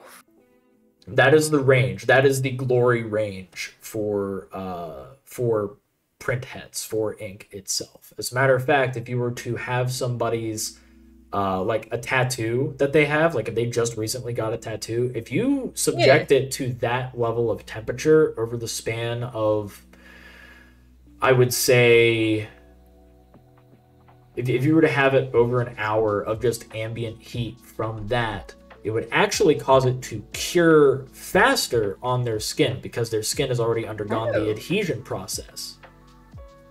Interesting. Good to know. Good to know. I wonder how that affects the ink in it. If it makes it like a bleed or anything. That's interesting. I feel as if, like, since, like, you know, you're being stabbed like many times, so like the pores are agitated and stuff, it would probably cause it to expand a bit, because based off of just general heat exchange, like, you know, heat expands, cold contracts. So if anything, it would cause the ink to expand a little bit outward. If anything, thinking about it, it'd be an interesting innovation in the tattoo space if they were to have like heated needles. I don't know if the needles are outright heated or not, or if they're just going in at base and you just feel the heat from your skin getting agitated the whole time due to the like constant pressure of like getting hit. Yeah. But if the needles were heated to a degree, it would probably allow it to adhere better to the skin itself. Yeah, I'm thinking about it now. It always feels hot, but I don't think that comes from the actual tattoo gun. I think that comes from the agitation on your skin, I think. Yeah, like I think I'm pretty sure that's the case. Like it's heat from your skin like rushing blood to that area because, like, you know, you got stabbed. Yeah. So... yeah. Interesting. Very interesting. Because that's something I love to do, is like think of like maybe there's a way to go and innovate something. Like in photography, like whenever you go and think about these scientific processes to like how film is captured, like how pictures are captured, and you proceed to go and set a long shutter speed on your camera and proceed to take like a flashlight and just flash under like parts of your body. then like because of that long shutter speed, it will have that brief flash as permanently captured in that. So you'll have darkness and there's like bright light here, and then you can clone yourself by technicality by just shining light on yourself in different spots. Interesting. I did that in college because like everybody's like, oh, how do we innovate stuff? Because like part of our photography classes, we had to find a way to be innovative with our photos. And I was like, okay, guys, I know that we're all in this room, but I really want to test this out, and I think it'll work, and I think this will get us an A. And I told everybody to turn out the light, and I went and I took my flashlight, and I told everybody to stay in their spots so that I know where they're at. And I walked to each one of them, and I shined my flashlight on them, and then I told them to move like to the opposite side to turn around, shined my light on them again. And then, like, it was because I had the long shutter speed on for my camera because it was on, like, a tripod. I walked back, and I just let it finish. And I showed them the picture, and it's like, look at that. You're all talking to each other. Like, you're just talking to yourself. Like, and they're like, what? We can do this? I'm like, yeah, we can do this. Like, come on, let's do this. So, like, we set up, like, big fight scenes where it was all one person versus, like, the rest of the class. And the teacher loved it. He's like, so you understand, like, you know, how a camera works. And it's like, yes. And that's where, like, I think this kind of ties into our primary discussion of, like, you know, how to market yourself and just general content creation. Because when you have that deeper understanding of, like, how it works, or even just, like, a little bit of the aspect of it, you manage to actually completely, like, you can turn it on its head. And I like that we could turn it on its head. Like, that's something that we, as well as, like, a few other people, if they want to go and utilize their jobs into it and their life experience, they could do that for their own content if they wanted to. Oh, for sure. For sure. I'm such a big advocate of pull things from your real life into your content, because it's going to be more authentic. It's going to make great content. I know some people don't want to do that, and they want to play the character, and they want to be different. But something that is so integral to your content feeling unique and feeling natural is putting part of yourself in it. And for me, the part of myself that I put into my content the most is the fact that I have to go and pitch to these companies and try and sell them like £5 million worth of advertising campaign to a big boardroom of people, right? So I'm really good at selling things, and I'm very good at telling stories, and I'm very good at creating really interesting visuals to go along with that, and creating an experience that will keep people engaged, right? And there's people out there who are maybe vets, or maybe have pets of their own, right? And maybe that's something that they can tap into. Maybe you keep exotic animals, and you can sit there and you can talk about your exotic animals, teach people about exotic animals. Maybe you can do something like that. Maybe you're an artist in your free time. Maybe you can do art streams. Like, maybe you're a musician, right? There's so many elements of, like, your real life and real world experiences that you can pull into your content and create something really special and something really magical. And I'm a huge advocate of people doing that, because I think it helps you. It gives you your USP a lot of the time.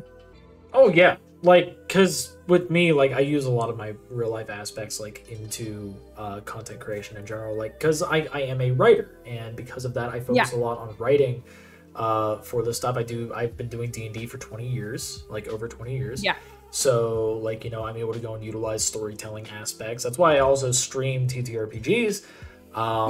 And it's like, yes, that's something that I'm very good at, but I've also recognized that, like, it has issues. One being, since I'm the DM, I can't focus on chat too much because my players are taking priority. So, like, that is where I kind of come into play to where it's like, I don't want to do purely TTRPG content because I feel like I'm not engaging with my audience as well as I should be. I'm going to throw an idea your way. What if you ran D&D campaigns for chat and you let chat be the characters in it? So I've played around with that idea. That's actually why I have it to where like, I have an incentive for people to subscribe, because I don't like people spending money on me. I hate the idea of people spending money on me. That's why I'm doing a viewer-thon, because then it just incentivizes, just show up and enjoy yourself. You don't need to spend a dime. You don't have to. You could just be here and watch. And it's like, and based off of the viewers, you get something from it. But if you do subscribe, or if you support my Ko-fi or Ko-fi, however you want to pronounce it, or if you are a server booster, if you are any of those things, then you get into my subscriber-only chat, where you can influence my campaigns going down the line, because they're influencing the end game for it. And as a matter of fact, part of that is if you are one of those people, you get to be a part of my epilogue game, which is it's a direct tie-in to campaigns finishing up. So I just had 2 campaigns finish up. I'm going to have this epilogue game happen more than likely in the White Expanse, which is where Settled Wilds ended. But I'm going to have it be there where people can just kind of like vibe and see what's going on. But like it's subscribers and people who are supporting me that get to play. Nice. And of course, newer people get priority, but I'd be helping them make their characters, all that jazz. But it's my way of showing appreciation that people are supporting me. Is just outright like, hey, I'm going to run a game for you. You get to be a part of the game. You get to interact with what the players did. Yeah. And in so doing, like, there's the incentive for them to also just watch the games. Also, Thunderstomp, thank you for the donation. Appreciate that. Hey, Thunder! But there's like a lot that works with that. But for the World Forge, which is my end game, so that is where all of the players, and I mean like every single TTRPG group that I've had, like basically everybody that's been in the setting, they all get to attack this space station that's been derelict for a while.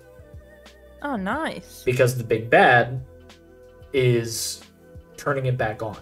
It is a space station that makes a plane of existence. It's able to make a plane of existence. Yeah. And he's trying to make one for himself, so then he can destroy the current plane of existence. Yeah. But he wants to do it in a grand story, because he's a former god. He chose to step down. And that's what I'm enjoying about him, is he calls himself the story master. And he's a halfling. He is all about creating stories, and in order to create stories, he makes villains.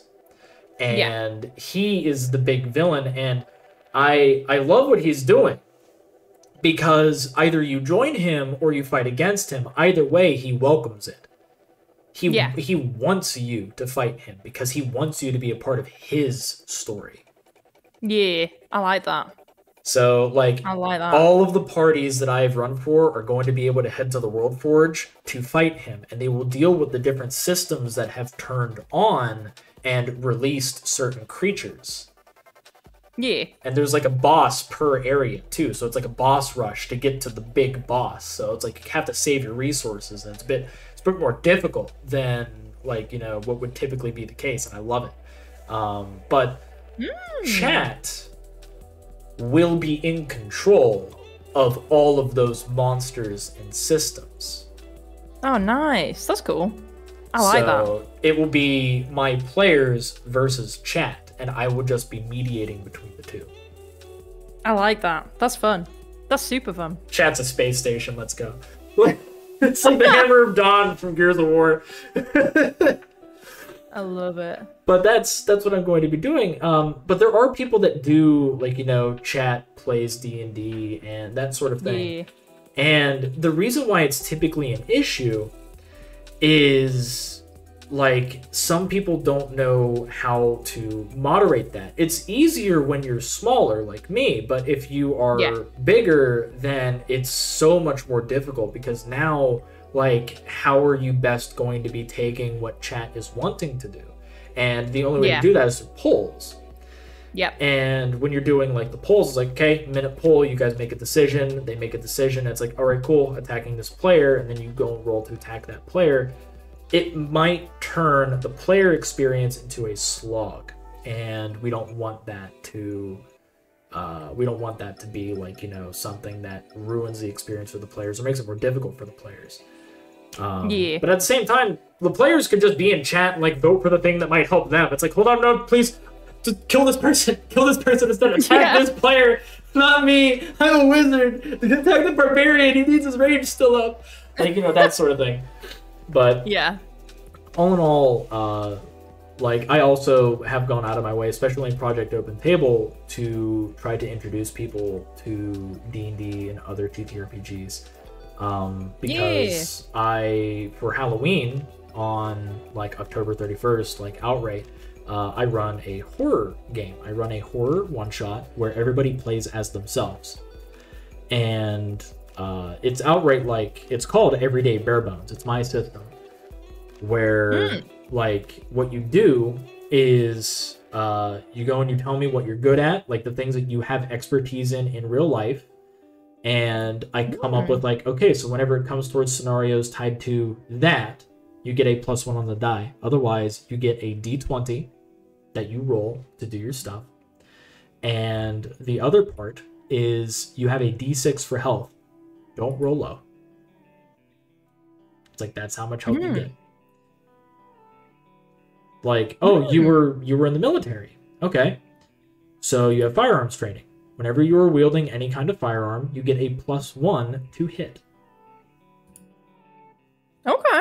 And like the weapons and stuff don't deal outright like dies of damage. It deals 1 or 2, depending on what it is. Yeah. The dice do not explode. Sorry. But it's like that's how it works. Like that's how I operate with my systems and stuff, and I like to go and try and innovate with D&D, like my hardcore games. I have it to where there's a death spiral, so based off of percentage of health that you have lost, you just so happen to deal with negatives to your dice rolls. Yeah. The less health you have, the less of a chance you have to hit. That's how it works.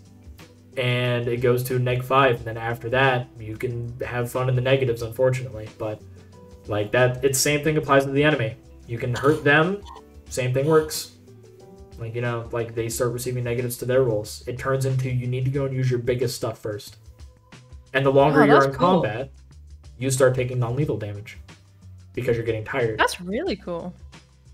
It's my hardcore games, and when I'm done with the World Forge and I get that settled in, I will be running one big campaign where I will be reaching out to like a lot of friends to see like whether or not they'd be interested.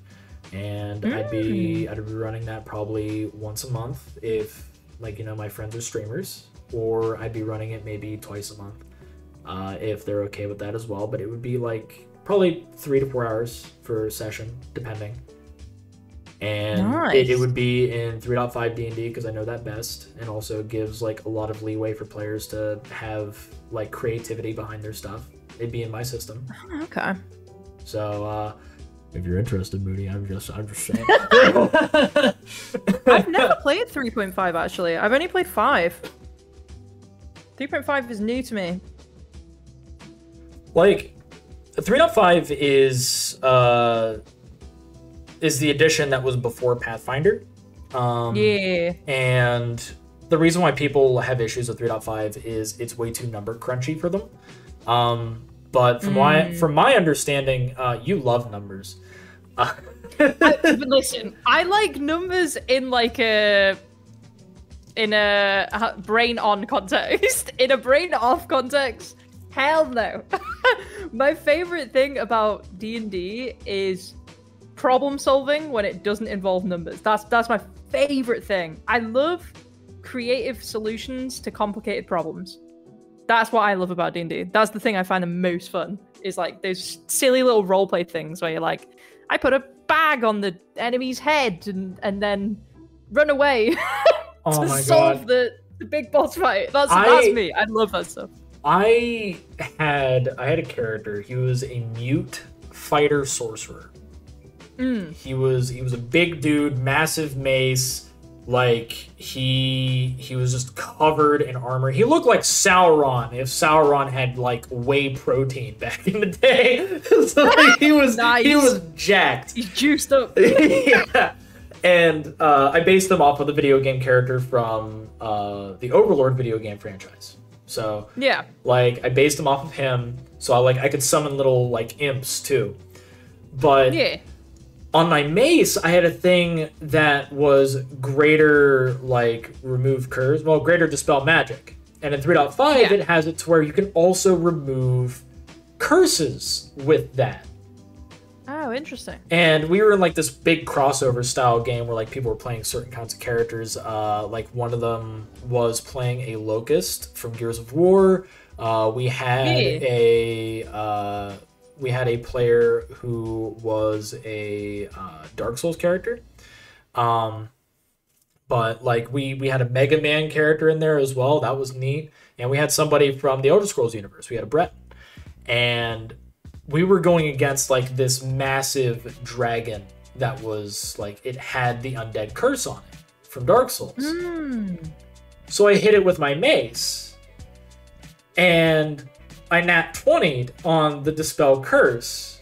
Well, dispel magic, because it's like I just wanted to remove whatever magical buffs it had before combat, so then like we could just fight it like easier. And the person, because we were doing a round robin, the person that was running that session was like, okay, what does that do again? And I went and I read the whole thing, and it stated that it also dispels like curses, even ones that have been granted by gods. And he's like, huh, the dragon's dead. I'm like, what? So it's like, yeah, the dragon's dead. It's dead. It's gone. What the heck?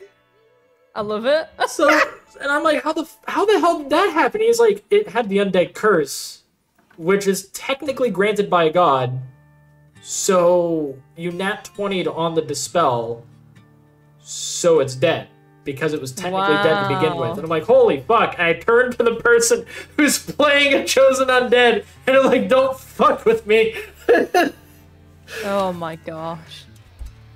Well, I love it. It was great. Like, I killed a T-Rex with a humidifier. Like, that was fun. And then I proceeded to destroy an entire country with industrial humidifiers. As the same character. Oh my god. Because that was in a Ruby game. But I love D&D in general. Like I love like a lot of the stuff that you can do in D&D. And I love being able to go and like do the storytelling aspect of it. It's kind of what I want to linger into, like delve into as a streamer after like I finish the main games that I do. Is do like only one big campaign with some friends.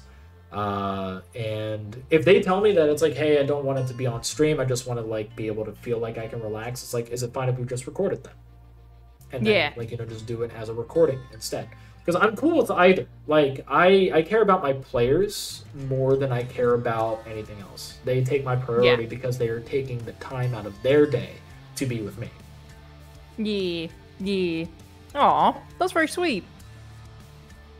You know, I try to be. Like I'm like a sugar skull. I'm so sweet. But like in terms of D&D, like, so what are you playing now? So my character at the moment is a cleric. She is based very loosely off of Shadowheart from Baldur's Gate 3. Okay. I originally started the character because we're playing. It's essentially Curse of Strahd is what we're playing. And I originally started the character as like a very healing focused heavy character, but I've currently pivoted to a utility focused character. So I'm virtually useless in every single combat that we get into, but in every other scenario, I have loads of ways of fixing it and solutions and all that. But I find it quite funny because it means that whenever I go into a combat situation now, I have to find a way to solve it with having like basically nothing on hand, and I like that. I think it's quite fun, and it's quite it's just random. It makes the brain go burr in a good way, and I like that. I have that exact same type of play style where I try to be utility, Yeah. like as much as I can in a Friday game that I'm in. It's like every other Friday. I play a reborn artificer warlock.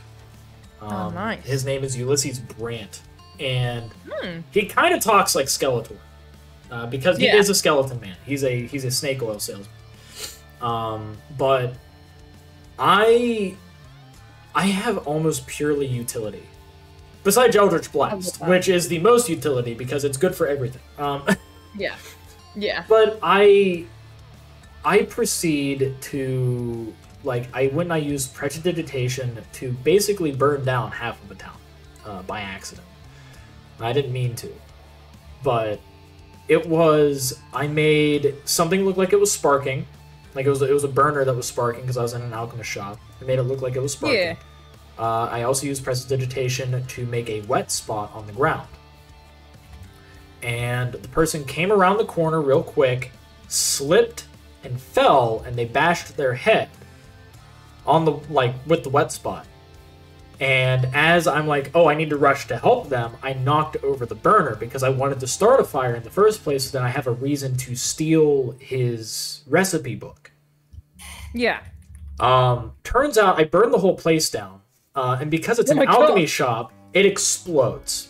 Oh, nice. Killing his daughter, and I'm left with him, like, barely able to recollect what was happening. But what ended up being the messed up part was it started destroying other buildings.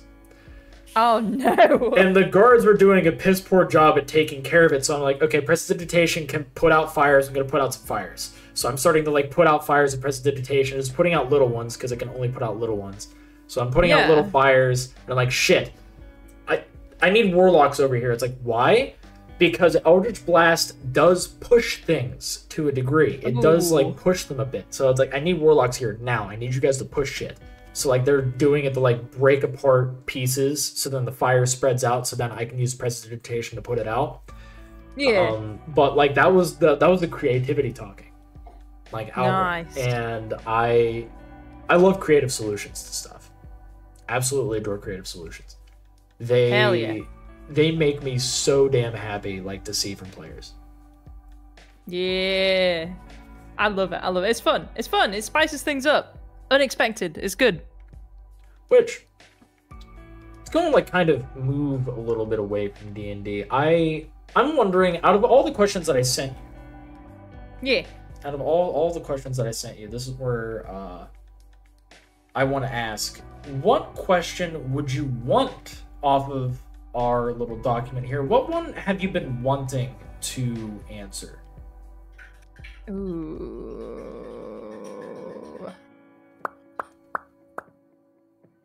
She's popping. Actually, I'm quite keen on talking about what, like, got me into content creation and a bit of my, like, background, because I don't know how many people actually know a lot of this about me, because a lot of people have, like, joined my streams very late on in my VTubing career, but I've been a VTuber for like 3 years actually, so there's kind of there's a lot there. Wow. I would love to be able to go and delve into that with you. So what did get you into the... Actually, we could just stay within this category too, because I feel like this is where, like, we can kind of just delve into who is Moody. Who is this lady? Like so.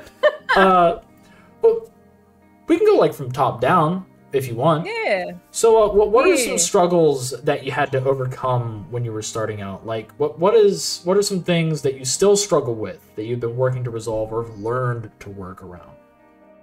Yeah, so I originally started out VTubing, I think it was like 2021, I think I started out.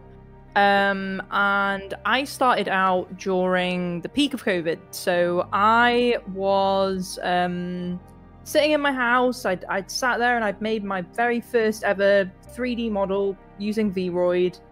And I decided I wanted to stream. I was watching a lot of YouTube content at the time and I thought it was fun. and I was feeling very lonely. Like, that wasn't something, as probably a lot of people were during COVID, right? It was something I didn't feel I was getting out of YouTube content. I hadn't really been a lot of a Twitch watcher before, but I'd watched loads of YouTube, and I was like, you know what? It'd be really cool if I could like actually interact with people, you know, and like get to know with people and chat with people, because it's lonely in COVID. Everyone's locked up in the house and all that. So I gave it a go, and I started VTubing, and I didn't tell anyone I was VTubing. So I'm one of those people that started from absolute zero, right? So I was streaming to 0 viewers for, I think it was like probably a couple of weeks. And then I got my very first viewer named Maro, who I appreciate very much. And Maro would sit with me in my streams, and, you know, gradually my community would grow over time, and I'd meet a load of new people, and it was brilliant. I was having a great time. I was getting out there. It was the best. It was the best ever. And then I decided something that I wanted to do was to start diving into internet rabbit holes. I am someone who, if I find something interesting or an interesting fact or like anecdote, I will fully commit like a good 6 hours to just finding out everything about it. And I was like, I want to share this with people. So I started making it wasn't necessarily presentations at the time. I think it was more like Word documents with a bunch of links that I would like show people, right? Big mood. And I started... Go on. No. I was just saying, like, that's a big mood. Like, just starting with, like, a document. Exactly. And I just started with I had some serious topics in there, things about... you know, are we living in the Matrix sort of stuff? Like, you know, will we all turn into robots? Will robots take over? And then I also had silly things like, you know, is cereal a soup? Where do foot fetishes come from? Like, all that, right? I used to do all sorts. It was great. And a lot of people actually found me through those streams. Like, back in the day, like Thunder found me through the stream about where foot fetishes come from. It was great. So yeah, I was doing all sorts at the time, and it was really fun. Unfortunately, around this time, I started getting very ill, and I didn't know what was happening to me. I was just in a lot of pain, like pretty often, probably like once or twice a month. I would get really extreme pain, and I just didn't really understand what was happening. And gradually over time, it like grew and grew, and I got to a point where I could no longer stream consistently and keep up my schedule. It was really funny, actually. When I first started out streaming, I think I hit affiliate in probably like a month, and then I managed to get up to something like 20 concurrents or something like that, right? But then the illness hit, right? Yeah. And at the time, I had met Kato. Kato was one of my mods, and I was like traveling back and forth between the UK and Germany to visit Kato, and this just kept happening. I just kept getting really sick, and I just didn't understand what was wrong with me, and it just hurt. I can't even describe it. It would hurt so much, to the point where the only way I could relieve the pain was taking painkillers, sitting in a boiling hot bathtub, and covering myself with 3 hot water bottles just all over my torso to try and just relieve the pain to a point where it was manageable. It still hurt, but it was like manageable at that point, right? And I'd be sipping on cold water, I'd be vomiting a lot. It was terrible. I didn't know what was going on.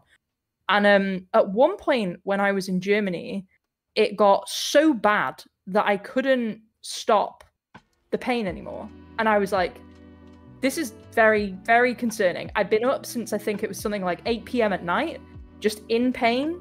I'd been vomiting the whole time, all the way through to the morning, about 8 a.m. And Kato woke up and was like, what's going on? You're like still in the bathtub. And I was like, I think we need to go to the hospital because this isn't going away. So for a bit of context here, I had been in and out of the hospital in the UK a few times when this had happened. The problem is the UK healthcare system sucks. So I would go into the hospital and they would leave me sat in a corridor in a wheelchair for about 6 hours and just not do anything. And then when they eventually got around to checking me out, the pain would start subsiding and things like that. So it was very confusing. It was very weird. We didn't know what was happening. I went to Germany. German healthcare, excellent. Went the first time. Stark contrast. Went in. They saw me in a matter of, I think it was something like 20 minutes. I was already in a room with like doctors, and the doctors were prodding at my stomach, and they were going, "Does this hurt? Does this hurt?" And I'd be like, "No, it doesn't really hurt a lot." Like, I was in pain, but where they were prodding wasn't hurting. And then they like moved their hand over to, I think it was like the left hand side of my body, and they were like, "Does this hurt?" And I was like, "Yeah, I can kind of feel that." And they were like, "Okay." And they were like, "We need to send you in for an ultrasound." And I was like, okay, because obviously, as a woman, when you hear the word ultrasound, you go, baby? And I was like, no, this isn't happening. Like, this is not, what? I've had this for like a year, like 2 years. I was like, this is not what this is. They were very confused. Put me in for an ultrasound, and what they told me is that my appendix was on the wrong side of my body. And what had been happening is I'd been having something called grumbling appendix. So this is where you get appendicitis on a semi-regular basis, and it flares up and then it goes away.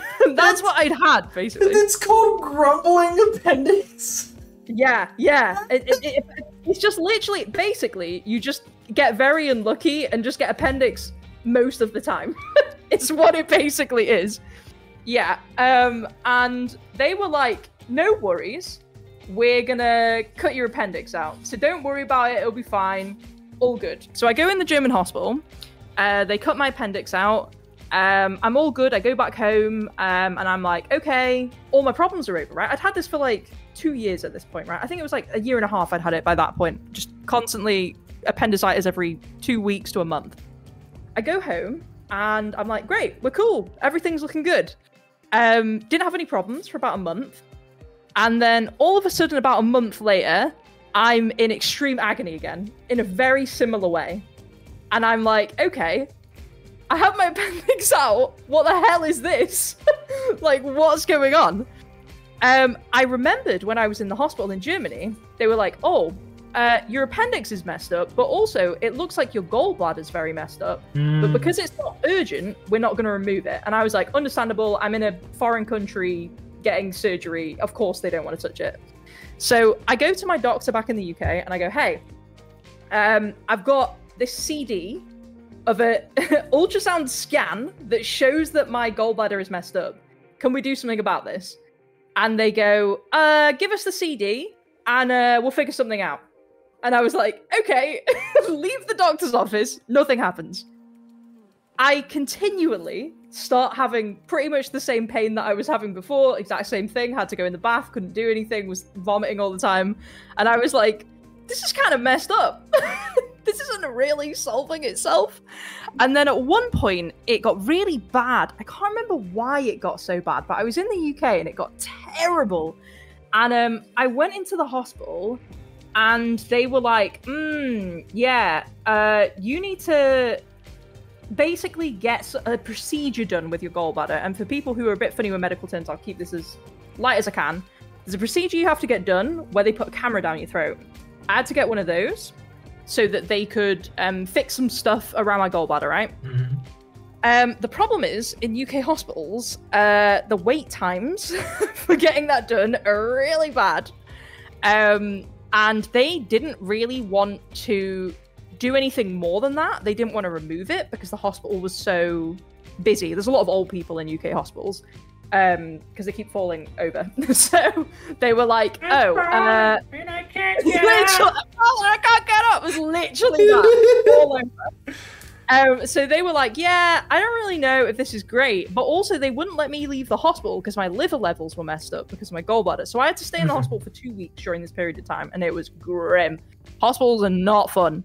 So then they were like, right, we're going to send you home, and we're just going to basically see if you're all right. Because we've done this procedure where we've put a camera down there, and they were like, they poked some things, and they were like, you know, maybe it'll be better.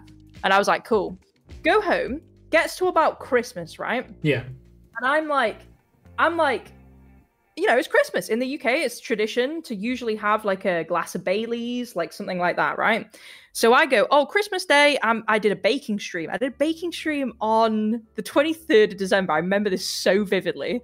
And I was making like Christmassy gingerbread men. And we were in the kitchen, me and Co. We were making all the gingerbread men. It was really fun. And we were like munching away. And I was drinking Baileys while we were going. And then it gets to the evening after the stream. And I'm like, oh, my side really hurts. I think I'm having another like attack. So I got in the bath, sat there, was in the bath for about 12 hours this time. Complete agony again. And I was like, okay, this is very bad. At this point, I was like, this is terrible. I need to go back to the hospital. End up in hospital on Christmas Eve. They keep me in there for about 8 hours. And then they're like, bro, you don't want to hang out here for Christmas Day. They were like, if you're feeling like okay, we're going to give you a bunch of like really strong painkillers. They were like, if you're feeling all right, trust us, you want to go home. And I was like, okay, fine. Symptoms die down. I go home, I'm fine. But because I had ended up back in the hospital, they now had it on record that it was like kind of serious, right? I'm trying to remember how this went down now because I think it was actually ridiculous. I then ended up back home and it got to something like April and they had decided to schedule me in for a surgery because they were like, stuff's messed up, you need to get surgery now. I go in for the surgery. Everything seems fine. The surgeon is very much like, are you sure you want to do this? Are you sure you want to get your gallbladder removed? Because it's not like essential to get it removed, right? For some people are fine with it. But for me, I couldn't keep up my streaming schedule. I was really struggling with work. I could barely do anything. And I was just like, I need this removed. I can't do anything. This is like affecting my life terribly at this point. So I was like, just get it out. And he was like, okay. And then like I signed something. I went in, I had the surgery. I wake up from the surgery and I'm like, feel kind of weird. Like, I feel kind of strange. And the nurses were like, oh, don't worry about it. It's because they've pumped a bunch of like gas in your stomach because they have to expand it or whatever to take all the organs out. Yeah. So they were like, don't worry about it. We've pumped a bunch of stuff in you. You're going to feel a bit weird for a bit, but you're going to be fine. And they were just like, walk around, sip on some water, and then we're going to send you home. And I was like one of the first people on that day to get that surgery. I came in the morning and I didn't end up, I was the last person to leave. There's probably about 12 people getting surgery, that exact surgery that day. I was the second to last person to leave. And I was like, I just don't feel quite right. And I went home, I slept, woke up the next day, ate some food, I was doing all right. Then all of a sudden, in the evening, I got so sick. I can't even explain to you the level of sick I was. I've never felt this amount of like pain in my entire life. I could barely breathe. I was in so much pain. And I was like, I need to go to the hospital. Like, we need to go. Like, this is terrible. Because I have a really high pain tolerance. And I was just like, I can't stand this. Yeah. Went to the hospital. UK, don't get sick in the UK, okay? I went to the hospital. Do it in Germany. Apparently they're way better. Do it in Germany. You'll be good in Germany. I went to the hospital this time round, and I got assigned a nurse who, I don't like saying this about people, but I really don't think she cared. And there's a few reasons why I don't think she cared. We were put on a ward, and she was like the nurse that gives out the medicine, and they're like more senior to the like more lower end nurses. That was like, it the one that's like in this picture here? Yeah, they do that kind of stuff. They're like walking around with like cabinets, and they're like taking notes and things like that, right? So she's meant to look after you until the doctors can come and see you. Yeah. But she basically wasn't doing that. Now, I had gotten to the point where I was really struggling to breathe because every time I breathed in, it would hurt. And I was like shaking, and I felt so terrible. And bless Kato, he was there, and I was just like, water. And he'd like pass me water. And then I'd be like, tissue. And he'd pass me the tissue. And it would just be a never-ending circle of that, right? I was really sick. And I'd been sat in this room for probably like, I don't know how long it ended up being. It was definitely an hour. It might have been up to like 2 hours in the end. She hadn't given me anything. Everyone knew why I was in there because it's in my record that it's like, I've had surgery. But she was just like, whatever. A bunch of the nurses started gathering at the end of my bay because I looked terrible. I looked really bad. I'd gone like really pale. I was like shaking, convulsing. And this nurse wasn't doing anything. And they were all, I could hear them being like, where's the nurse? Like, where's the nurse gone that's supposed to be here? She comes back. She's very annoyed. And I'm please, I'm in so much pain. And she just wouldn't give me any pain medication. I think she thought I was like an addict. She just hadn't read my like medical thing at all, right? She just So you clearly do hadn't read it. understand that she had a grumbling appendix, and now like she's here like after having her gallbladder removed. Literally. It said on my thing, surgery like yesterday, basically, and just had not looked at it very obviously. And I've been telling all the other nurses and her that had come in that I'd had surgery, and they were just like, or she was like, whatever. The other nurses were like, okay, we'll make sure the nurse and the doctors know. She just was ignoring it. They found her. She was playing games on her phone. Oh my god. She comes over. Yeah. And at this point, doctors had started gathering at the end of my bay who weren't my doctor. They were just random doctors on the ward because they thought I was going to crash. They thought they were going to have to resuscitate me. So they were all gathering at the bottom of the bay as well. She then comes over. She gets really annoyed and she gives me paracetamol. Real cool. For context, I'd been having codeine for like post-surgery stuff, right? Much stronger painkiller, but they gave me classic paracetamol. Very nice. Okay. So she gives me paracetamol and then she walks away. I can't remember what happens in this period of time after this because I'm really in and out of it. But at some point, the doctors show up and they go, why the hell haven't you put this person through a scan? Like, this person needs a scan now. So they're like, get it moving. The scan luckily is right around the corner. And they start moving my bed, and they're going really quickly at this point because the doctors know I've had surgery, and there's a good point something went wrong with the surgery. Yeah. So they push me all the way into the scan room. We get in the scan room, and this is one of those scanners where they put you on a table and it goes into like a big tube. And they said to me, the people in the scan room were like, hey, can you get on the table? And I was like, I can't move. Like, I physically can't. I'm just shaking. I can't move. The nurse goes, oh, she can get up. She can move. To which a different nurse goes around her and goes, no, leave. Like, basically kicks her out of the room. Did she even work there? Like, I think she was temp staff. I think that's what was going on, because everyone then in the x-ray room was like, what the hell's this woman's problem? And they were like saying sorry to me. They got me on a board and put me in the x-ray. They're like, I'm really sorry, it's going to be fine. Okay. Like, we're really sorry. And I could hear them like chatting about it, like whatever the hell was going on. Put me through the scan in the x-ray. And then they're like, yeah, we need to get you on a ward, like now.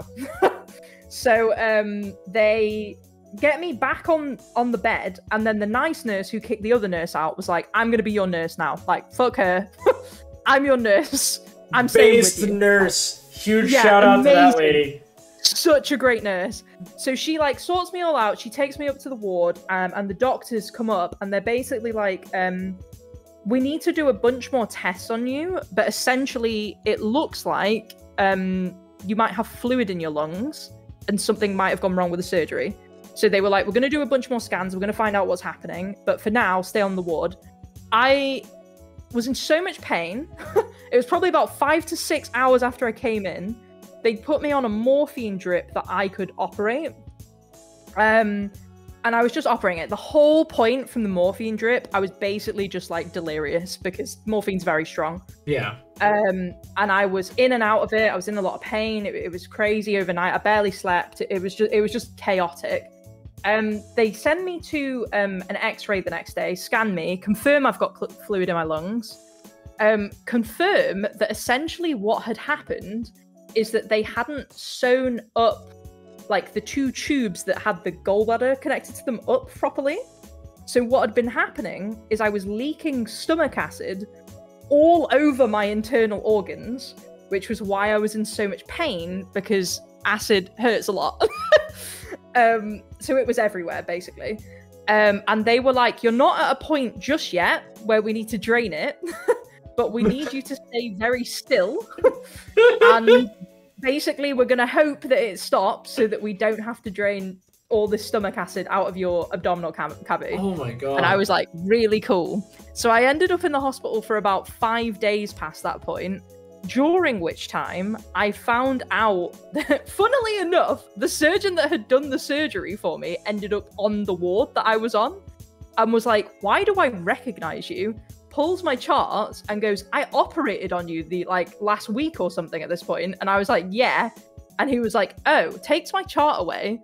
I can hear him in the hallway talking to the other surgeon, where he goes, she's like, why are you looking at this chart? He's like, I operated on her. And she was like, it's not your chart. And he was like, yeah, but I operated on her. I want to see what went wrong. Goes through it and then starts kicking off because they'd made him use a new form of procedure for the surgery involving, like, I don't know the exact what this means medically, but it involves clips, basically. Where before they weren't using clips to, like, I guess, clip the tubes while they were doing stuff with them. And he was really annoyed because he was like, this woman is, like, not of the age that people would usually get this surgery. For context, I'm about 30 years old. People that would usually get this surgery are about 60, right? So they didn't really want to operate on me in general because I was young. But also, he was annoyed because they'd made him use this form of surgery, which is not one that he was used to, basically. So he puts everything away and, like, walks away and all this. I eventually get out of the hospital in the end. I get better. I'm back to streaming. And on the last day, I think it was, that I was in the hospital, I started my Twitter account for Moody Charon. Because I was like, you know what? This is the end. This is the end of me being in chronic pain for like 2.5, 3 years. And I finally want my shot at, like, streaming and having a good time and actually hanging out with people and having a social life. And that is how Moody you see today started. It's because of all of that. Dude. It's also, like, part of the reason, like, through that entire process, I almost died twice. And that's part of the reason why I have such a strong connection to the fairy woman of the dead, because I was like, you know, I've come so close to that point before. You know, this is such, like, an origin story. Like, I've heard of people being built different. You were built incorrectly. Like, your appendix is on the wrong side and grumbling like it was in a retirement home. Then you were given a surgery for people that are in retirement homes when you weren't supposed to have it. Oh, you know, I have enough fluid inside me that, like, you know, I could float like the Titanic, but I'm also sinking like it too. Please help me. I'm fucking dying over here twice. It was wild. It's what they had to give me, like, devices to try and train my lung capacity back because there's so much fluid in it. Like, it was going down over time, but there was just so much in there. Like, I couldn't, like, breathe properly. It was ridiculous. It was ridiculous. But I think this is, like, one of the things why I wanted to talk about it, because I have a lot of sympathy and understanding for people that there's a lot of streamers out there, right, that have, like, chronic pain and chronic illnesses. I've noticed that there's a ton of streamers that have that, and it's like a lot of people are kind of disparaging about it because it's like, oh, it's another one that has a medical illness. And it's like, you do understand that they might actually be streaming and doing content creation because this might be the only thing that they can do. Yep. Exactly. And I have a lot of understanding for people in that position because I get it. Like, the amount of times I wanted to stream and tried to keep a schedule but just couldn't because I'd be in so much pain all the time. Yeah. And I fully get it. Like, I understand the struggle. Like, these people are trying to stream, they're trying to keep to a schedule, they're trying to grow a channel, and it's an uphill battle, but, like, the one thing I want to, like, do is try and, like, alleviate that uphill battle a bit. Like, let me carry some of the load, like, let me help you, let me give you some advice, like, we can do this, you know? Like, we can get you there, because it's tough. And I love this picture, because this is one of the most, like, wholesome pictures ever, because when I had gallbladder issues, I couldn't eat, like, anything, right? I was eating I can't eat anything that involves any form of oil or fat. So a big part of the issue that I was having a lot of the time is that I would have terrible brain fog. Like, I just couldn't think, I couldn't process things properly. I just couldn't do anything. I couldn't form a sentence properly most of the time. Because I couldn't eat anything. And this ice cream was, like, the first actual thing that I was able to eat that wasn't, like, restrictive. I had my surgery. It'd been like a week or so afterwards, and I'd gone on this massive hike with a friend of mine, like a 2-3 hour hike around, like, a forest near us, and it was great. And we sat down afterwards, and I got to have a cider, and I got to have this ice cream, and it was a honey ice cream, and it was the best moment ever. Like, after all that, it was just a moment of, like, yes. I love how it's like, know what? I'm going to, like, after removing some internal baggage, aka my organs, I'm going to go on a hike, have some cider, and eat some ice cream. Oh, it was so good. legitimately, and this is something that I want to go and say, because as somebody else who has I'm unsure whether or not it classifies as a chronic illness, because I've said this on stream many times, and for those of you that are new here, I have my wife and I actually have eosinophilic esophagitis. It's a narrowing of the esophagus. Now with hers, it's more corrected than mine. She found hers early on, and as such, her esophagus was able to actually like stay a bit more expanded than mine. Mine I found out late. And because of that, directly above my stomach, like the opening directly above it is narrow, so I choke on food very easily. And I've choked on things like ice cream, rice. I've choked on Hot Pockets, pizza. And the longest that I've choked on a piece of food was 64 hours. So I was only able to swallow my saliva. That was the only thing I can get down. I couldn't even get water down, and it's terrifying, and it terrifies everybody around me, and it's something that activates through stress and anxiety. Hence why, like, if it's very awkward for me to eat with people, because I won't talk. I will actually sit there in silence and eat, and preferably I'm not talked to. So eating is a very lonely and scary thing for me. And it's kind of why I like skeletons so much, because they're thin, like me. Because I can't put on weight in general. And that's kind of why, like, I hate how, like, I have very bad body dysmorphia because of it. Like, I worry a lot involving just my body and my well-being. I feel like I don't get enough nutrients. It's scary. And I've been dealing with this for years, and like same thing with my wife, she's been dealing with it for years. Every now and again she has a flare-up involving it, but like when her and I go out to eat, we are quiet, like we are sitting there in silence eating, and then when both of us are like, okay, we're actually in the middle of like drinking something, once we finish drinking something, we will try to add conversation, but now we will not be eating, we will only talk. So that's fair. You gotta do what you gotta do to manage with it. I've got a question for you. Have you ever had people, like, because this is something I can imagine a server doing, trying to be funny. Have you ever had someone like come over like, oh, the mood's a bit awkward or something? So I can imagine someone doing that. So we had an experience like that before, because somebody came over, because like they saw that we weren't talking, and this actually happens a lot when we go out to eat, because they'll see that we're eating and we're not talking, so they'll come over and be like, how's the food? Is the food okay? And we'll look at them and we'll smile and we'll be like, the food's actually really great. And it's like, I don't know whether or not they think we're putting on a brave face, or if we're being genuine, and we hope that they believe that we're being genuine. Because we are liking the food, that's why we're eating it, but at the same time, we don't want them to talk to us. we would prefer for them to not talk to us while the food's in our mouths. But that's something like we regularly struggle with. I think something that is, like, it's bad for me, because like I said, mine activates through stress, and I have catagelophobia. So I have a fear of public embarrassment. And because of that, if I start choking, I can't make a scene about it.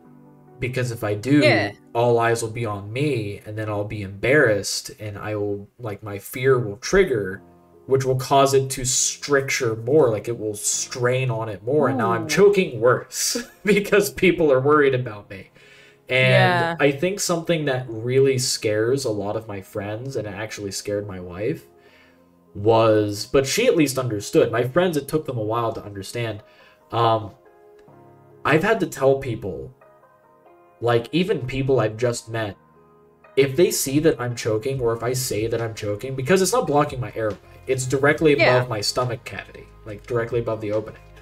If I tell them that I'm choking, they are to ignore me and leave me alone. And I remember at one point, it was when I met my one buddy Bacon.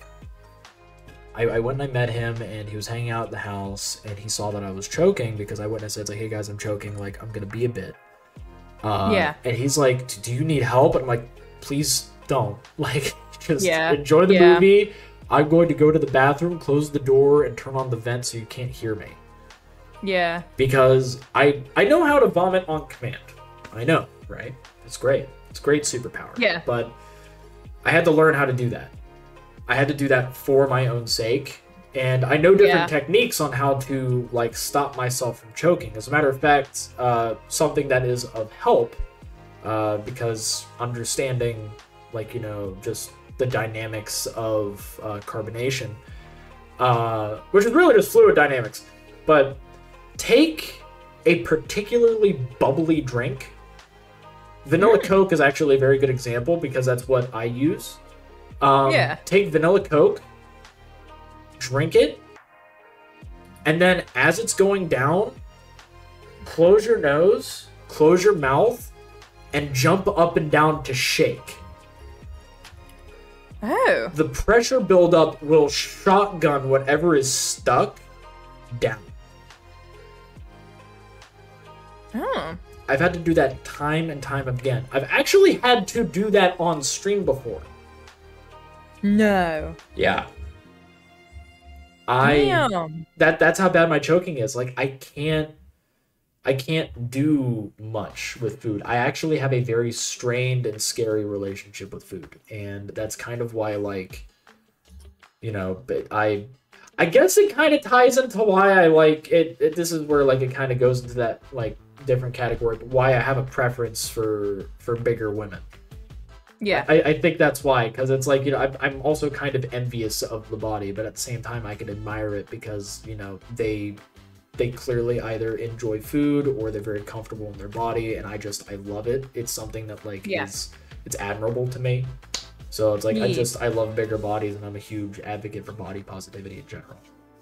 Hell yeah. Hell yeah. This is all I am. Yeah. Well, it's more than just that. I used to be in that scene, for different reasons. Yeah. I was in that particular industry. I commented on your one post involving that too, because I used to be in the adult entertainment industry, and I was a star. As a matter of fact, I remember making a Twitter post about how many I had in terms of followers and viewers, but I had thousands. Damn. I had a lot. But yeah, I used to be in porn, and some of it was fetish porn. Actually, all of it was fetish porn, but it was in different regards. Mine was mostly muscle-based. But I also did fetus encouragement was another one. So that one was just audio. What's that? So I get to go into a weird field.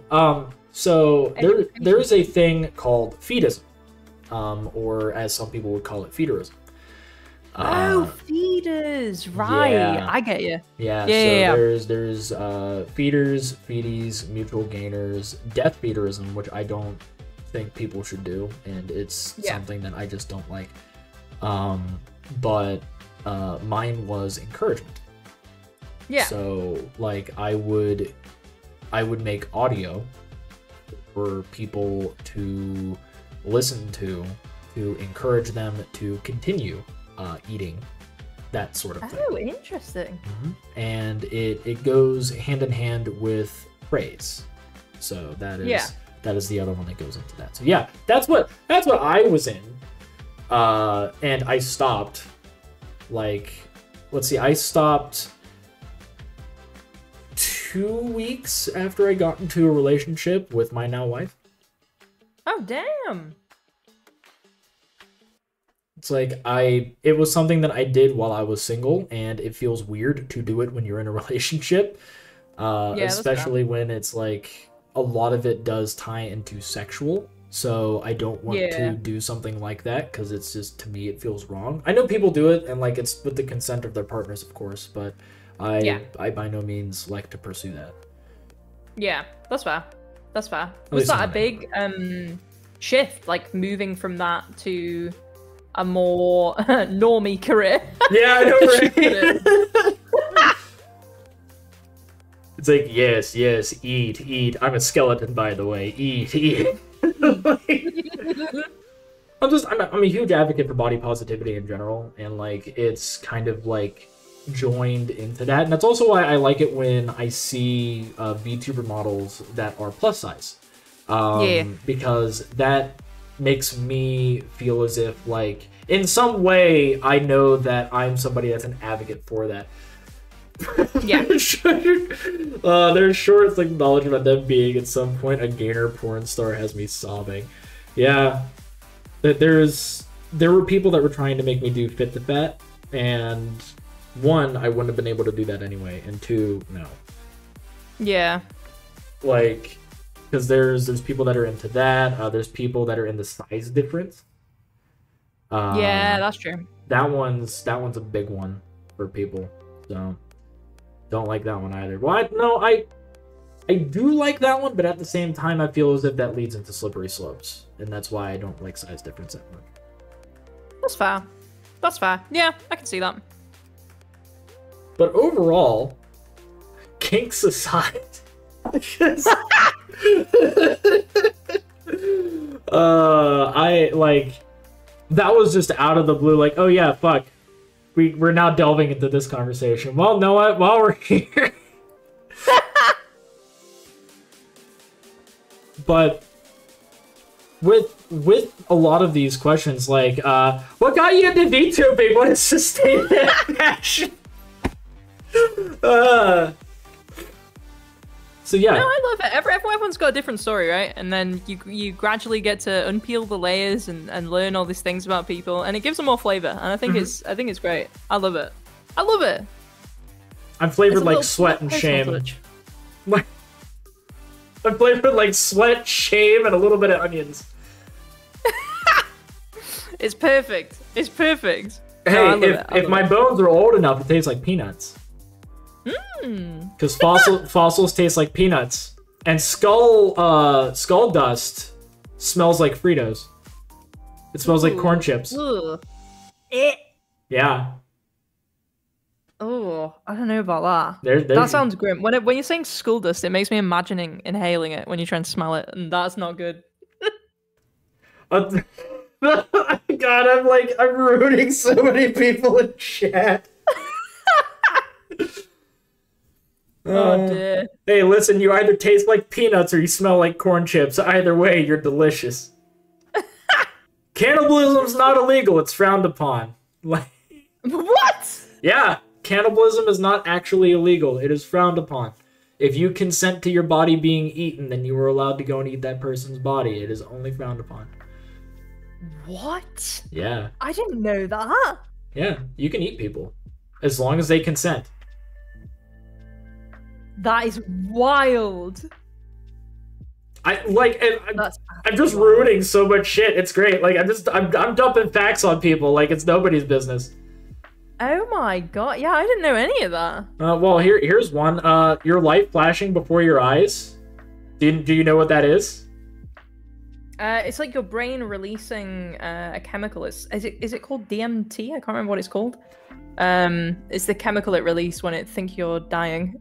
So the cool thing is, the reason why your light flashes before your eyes is because your brain is trying to find a scenario that you have that is similar to what you are currently dealing with to help you survive. Interesting. So let's just go and say you're driving your car and the car goes off the side of a bridge. Your light will flash before your eyes, and it will try to find a spot, a scenario where you fell from a great height and how you survived that. That's actually why you have nightmares. Nightmares are tied directly to that, because if your brain is like, you know what, you might be dealing with this down the line, because your brain is a very active thing, especially when you're asleep, it will try to form scenarios for you that are possibilities. And those nightmares that you experience, it's actually your brain trying to give you a scenario you haven't dealt with yet that may be a possibility, so that it can get you to have something that is tied towards surviving it. That way, if you deal with it down the line and your life would flash before your eyes, it would pull up that nightmare instead in hopes that you'd be able to survive it. Bro, why the hell did I keep getting recurring dreams about towers rising with lava then? What's that teaching me about life? What? Honestly, What? it's giving you a scenario. That's all it's doing. Whenever that comes about, whenever you're dealing with lava, it will be like, hey, remember that time there were towers of lava just rising? Yeah, you dealt with that before. Time to bring this up now. The floor is lava teaches me that. I don't need a recurring nightmare of it. This is ridiculous. I had that nightmare exactly 7 times, right? Listen, on the 6th time, so there were like 8 layers or something of this tower, right? Yeah. On the 6th time, I finally got to the top of the tower, right? Guess what was at the top of the tower? Guess. You're never gonna guess it. I'm never gonna guess it. You're never gonna guess it. Hatsune Miku. No, even better. It was R2D2. Oh my god, yes! I got to the top of the tower. When did you have this? This is excellent. I was like, this is great. This is brilliant. He shoots me. He shoots me. The dream ends. I wake up. And then the funniest thing is, I get the recurring nightmare one more time. And I'm like, well, I'm not going to the top now because R2D2 is going to shoot me. It was the dumbest recurring nightmare I've ever had. I need to know, was this before Revenge of the Sith? I was like 14, like maybe when this was happening. So I can't remember where that sits in the time frame of life. Okay, 15-ish years ago? 15, 16 years ago? When was that? Let's see, Revenge of the Sith. I didn't even like Star Wars that much. Star Wars is fine, it's just I'm not like a... It released in 2005.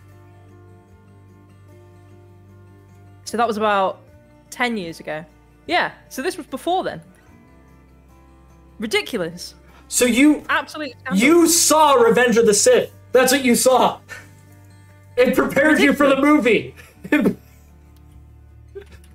prepared you. It prepared you for Anakin saying, "You turned her against me."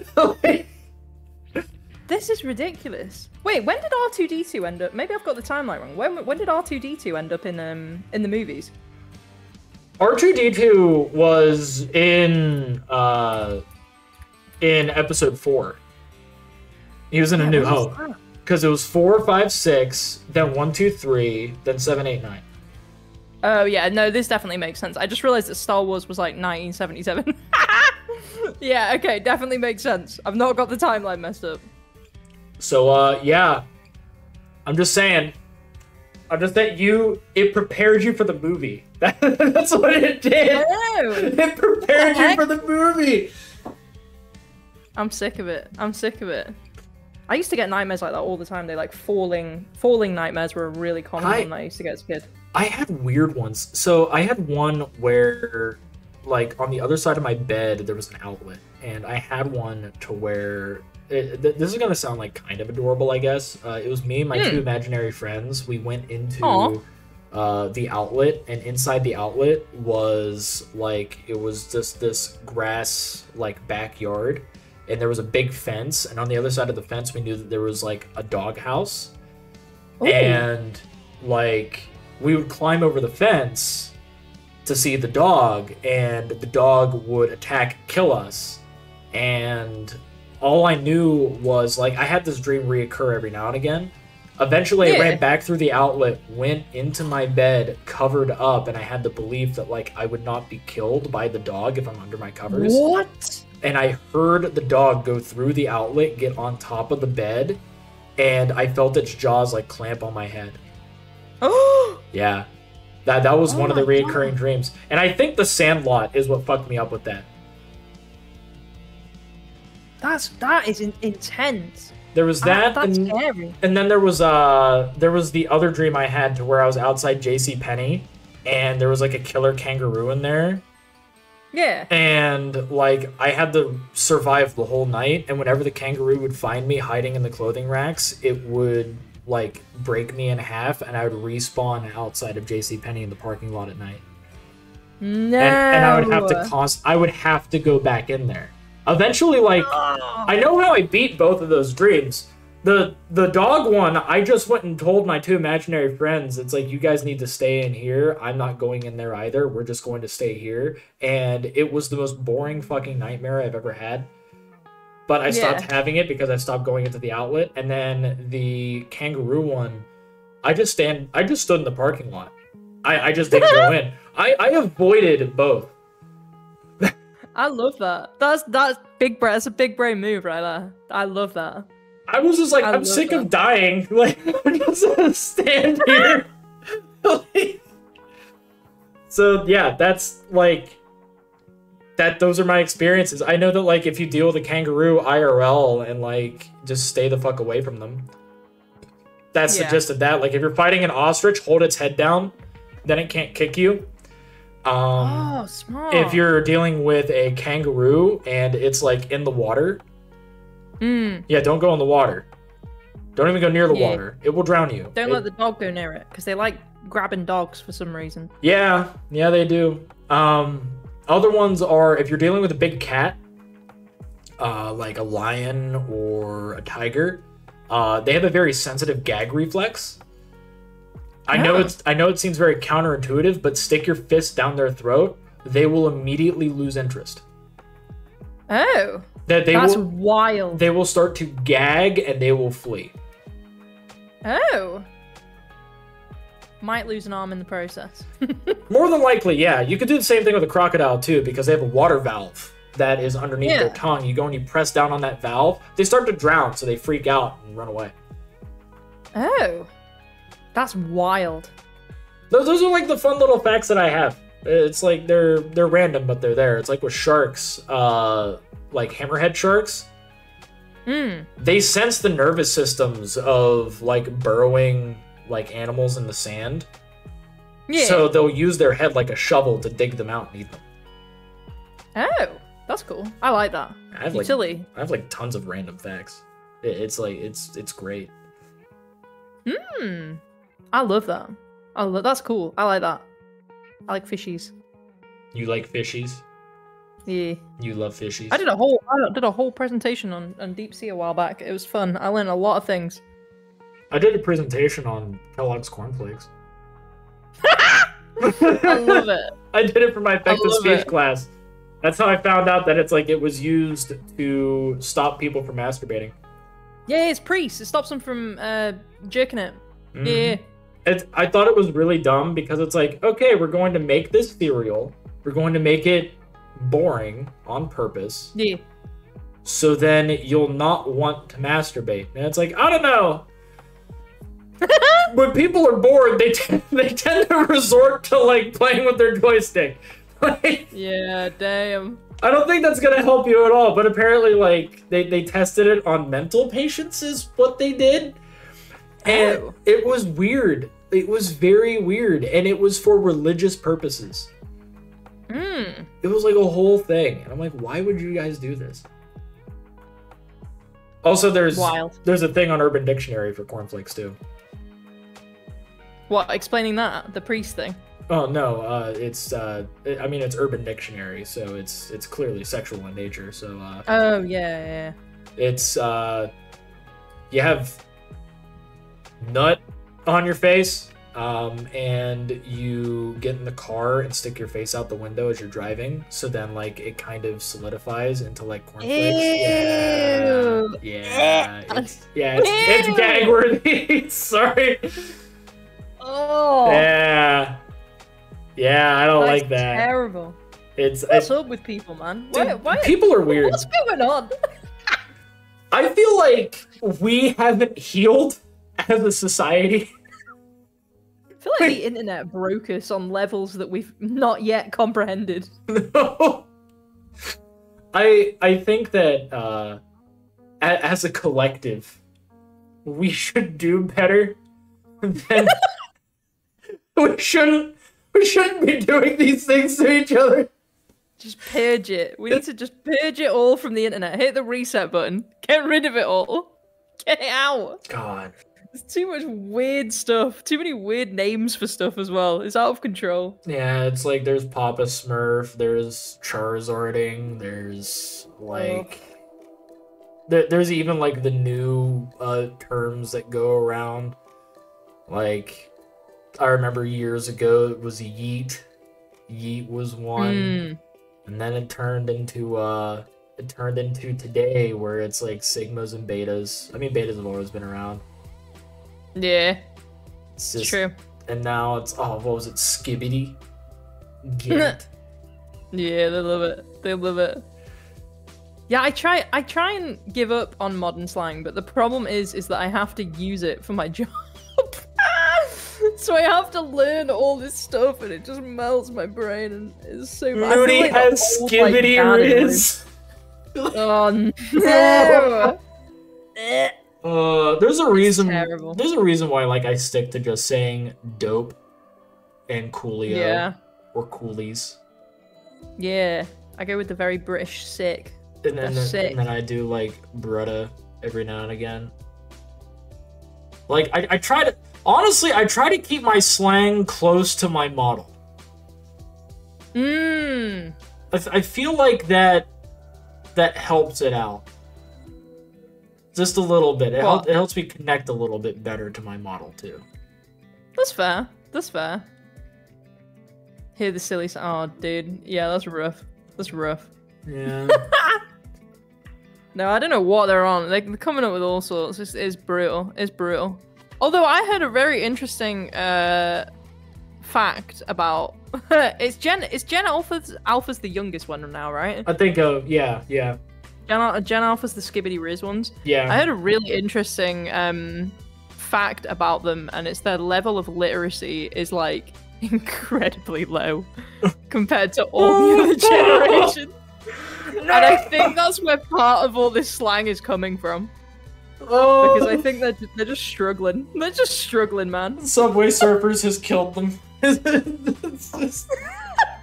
No. It's rough. It's rough. They have Temple Run underneath all of their videos.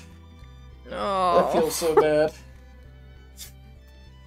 It's brutal. They're trying. I feel like each generation brings something to the table. And I think that Gen Alpha is almost wholly responsible for why shorts are succeeding right now. Yeah. Yeah. Very They are bricked! No! Oh my god. They also had to deal during the pandemic. Yeah. And honestly, like that, I feel like they started at a severe deficit from the pandemic.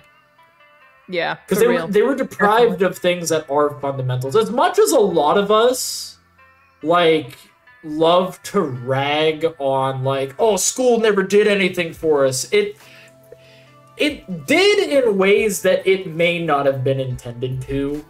Like, or at least that's not advertised. But one of the big things it does is it teaches you to communicate and socialize with people.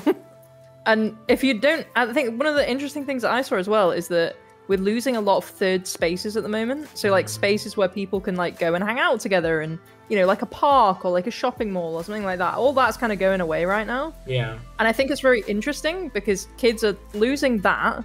So a lot of the conversations and interactions that they have, most of it outside of school hours is online now. And it's like, well, if you're spending all your time online, of course your level of literacy is going to drop to a massive extent because no one's like writing anything properly online or like doing any of that. It's rough. Is it? They've got it really rough. Like genuinely. Mm-hmm. I feel like each generation carries their own burdens on their shoulders, and depending on like how they are and how they are, like how they become as adults, really dictates whether or not those burdens molded them correctly. That's true. And it's like, I mean, I'm a millennial, and like a lot of my upbringing was don't be a burden. but that at least helped me focus on independence as opposed to anything else, because we don't want to be a burden. So we just try to do things on our own, which is nice, but at the same time, it's not that, like, good either, because we have to try and reach out. We do actually have to try, because otherwise, so you can't have a bunch of lone wolves out there. Yeah. No, it's true. It's true.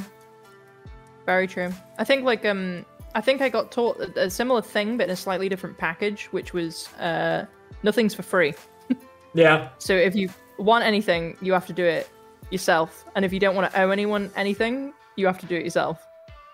Yeah, I think it's like a similar sentiment, but just in a different package. Similar outcome, different package. I feel like how I've contextualized mine internally is that if I do something for somebody, it's not with the expectation that they must do something back for me. Yeah. If I'm doing it out of the kindness of my heart without prefacing that I want something in return, then I should not expect anything in return. I should only expect a thank you at the most. Yeah. Yeah. I think that's pretty valid. Yeah. As long as I'm the same thing. I've got... Yeah. Go on, you go. No, you go. I was just gonna say I've learned not to expect anything from people because of that mentality. Like I'll give you something, and then it's like, okay, bye. I'm just gonna go. Maybe you'll message me back about something, and maybe not. And it's like, okay, cool. Because like that's my mentality with it. Because like I love doing collabs with people. I do. Yeah. It's not something that I actively seek out. Like, if I do at all, it's because I just want to hang out. Yeah. Like, this is just an excuse for me to go and talk with my friend Moody. Like, like this is for me to talk with my friend in front of an audience. That's what this is. Oh my gosh. No, what Remel said something really interesting. If someone does anything for me, I feel obligated to pay back. I feel the same thing, but I think that comes from that mentality of nothing's for free. Yeah. So for me, if someone does something, I'm always like, I need to do something back. So they can't like... This sounds really crazy, but it's because of how my parents acted. It's so they could never cash something in on me that I wasn't prepared for or expecting. Because my parents aren't bad people. They just used to do this all the time, where they'd be like, hey, we did this really nice thing for you, so now you need to do all this stuff for us. And it's like, yeah, but I'm not ready for this. It's like, you kind of sprung it on me. Yeah, it's like, what the heck? So yeah, because of that, I've always now been like, right, if someone does something for me, I do something back, I give it back. And I try and repay it quickly, because I'm like, get it, I don't want it lingering. I don't like it lingering. It feels like a debt. Yeah. That's what scares me. It feels like a debt. And I hate seeing it. I hate seeing it every single time, because it's like,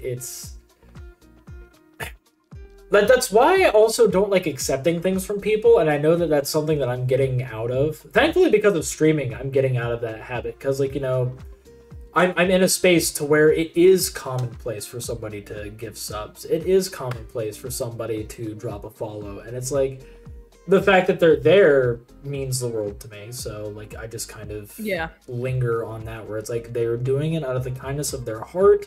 You do the same thing to people, you are meant to expect it back. Yeah. No, I feel that. And I think, weirdly, we have a very similar mentality on this. Like, when you were talking about your viewer-a-thon, it's about, like, for me, I take a similar mindset to that, but my mindset is, if you're going to give me money, I want to make sure you're getting something for that money, and it's, like, worth something, right? So for me, I take a sort of weirdly offshoot approach that you take, which is like, right, well, if I know people are going to give me money for something, I'm going to provide them with something that they can't get somewhere else, or something that's special, or something like that, to make that instance that they do that worth it. Because money's worth something, right? People work hard for money. Like, I work hard for money, so I know how much it means when someone's giving you, like, that amount of money for something, like a sub or something, right? Like, that can be, like, half an hour of work for someone, like an hour of work for somebody, you know? So, yeah, I think it's interesting. $5 a month. That's all you need. It's true though. Yeah, because it's like, well, now it's $6, but even then, it's like, that is a meal for some people. Yeah. That could be somebody's whole meal, and they chose to give it to you, and it's like, they don't have to. And it's like, and I want to emphasize this to everybody that's watching, like, both live and for those of you on YouTube as well. You being there, just being present, means enough. Yeah. That's all that we ask, is for you to be present. We love more for you to engage than anything else. Like, we love being able to actually, like, engage with you. But at the same time, like, if you feel like you need to give more, no, it doesn't help. Well, no, not that. No, it doesn't help. No, what does help is it's like, no, it doesn't help. It's like, damn, okay, just bring them down. My words, they're not working. They're moving faster than my mouth is. But what does really help? Ask the streamer what's the best way to support them. Because they know best what will help them out. Because they might not say it. Like, they might not express it. Like, during the stream, they're not going to say, it's like, hey, by the way, I am having a difficult time with medical bills. Or, hey, I'm having an issue with my car. Or, hey, I just want chat to be a bit more active. That's all you just have to ask. It's like, what would you want me as a viewer to do? And that's something that, like, we never ask our viewers, because it kind of goes against Twitch etiquette, is asking your viewers to do stuff. Yeah, there's so many people that, like, are afraid to run like subathons and donathons, right? Because they feel like asking for money feels bad. I felt the exact same way. When I first subathon, when was it? It might have been this year, actually. I think it was the first time that I actually did a subathon. Like, it was this year. Yeah, I felt so weird about asking for money, because again, I'm someone that works a full-time job, right? I work a full-time job. I have income. Again, you never have to give me anything. But yeah, it's one of those things. It feels weird asking for it when you work a full-time job, and I get that, but you don't know the circumstances that people are going through, right? Again, as you said, people have medical bills, right? It doesn't matter if you work full-time and you live in America and you get medical bills. It's still a huge bill to pay, right? Yeah.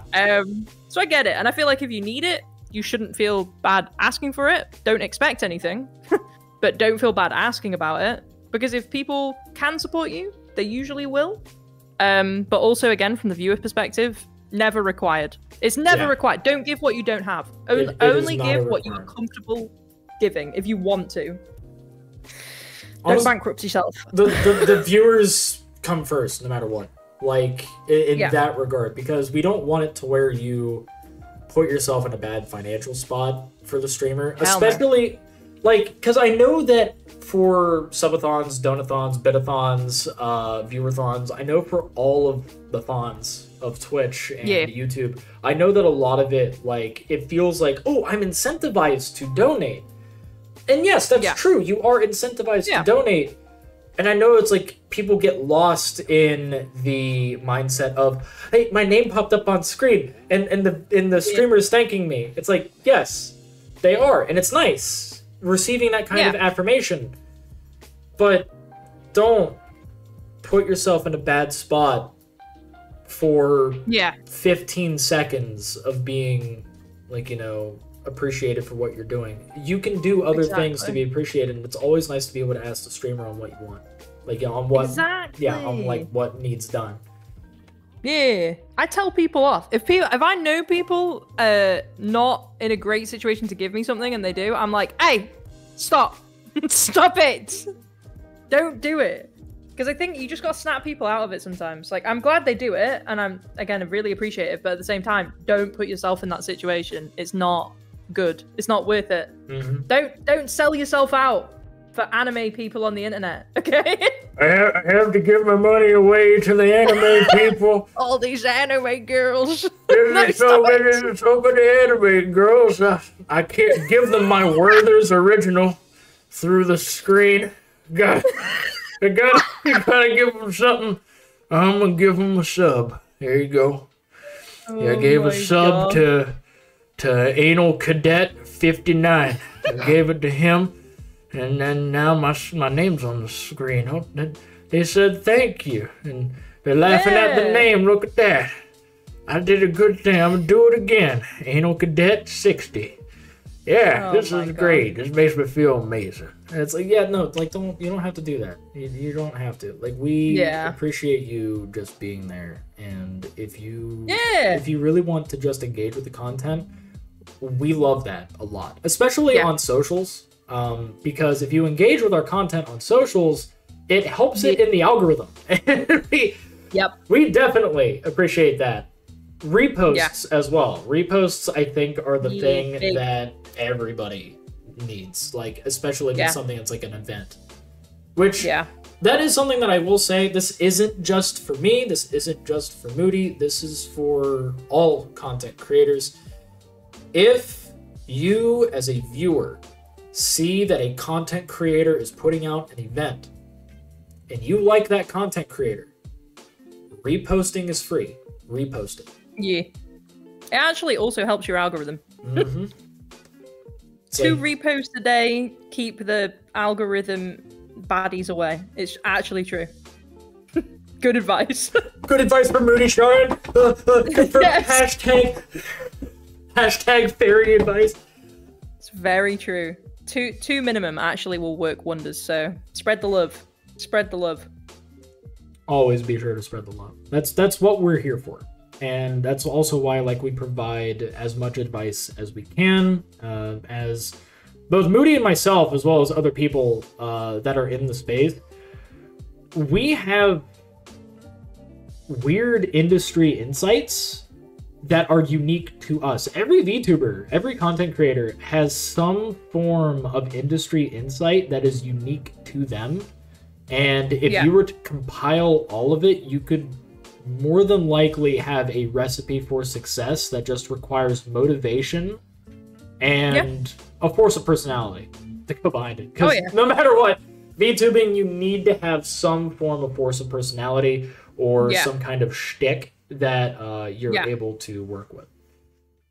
Your job as a streamer, like, I hate saying this because I know there's some people that massively disagree with this, but the reality of being a streamer is that you are here to entertain and provide company for people, right? Mm-hmm. So it's so friggin' important that you actually give energy and, you know, give something for people to, like, lock into and engage with. It's so important. And I very much feel for people, and it's a conversation I have with people a lot, and they don't like to hear it.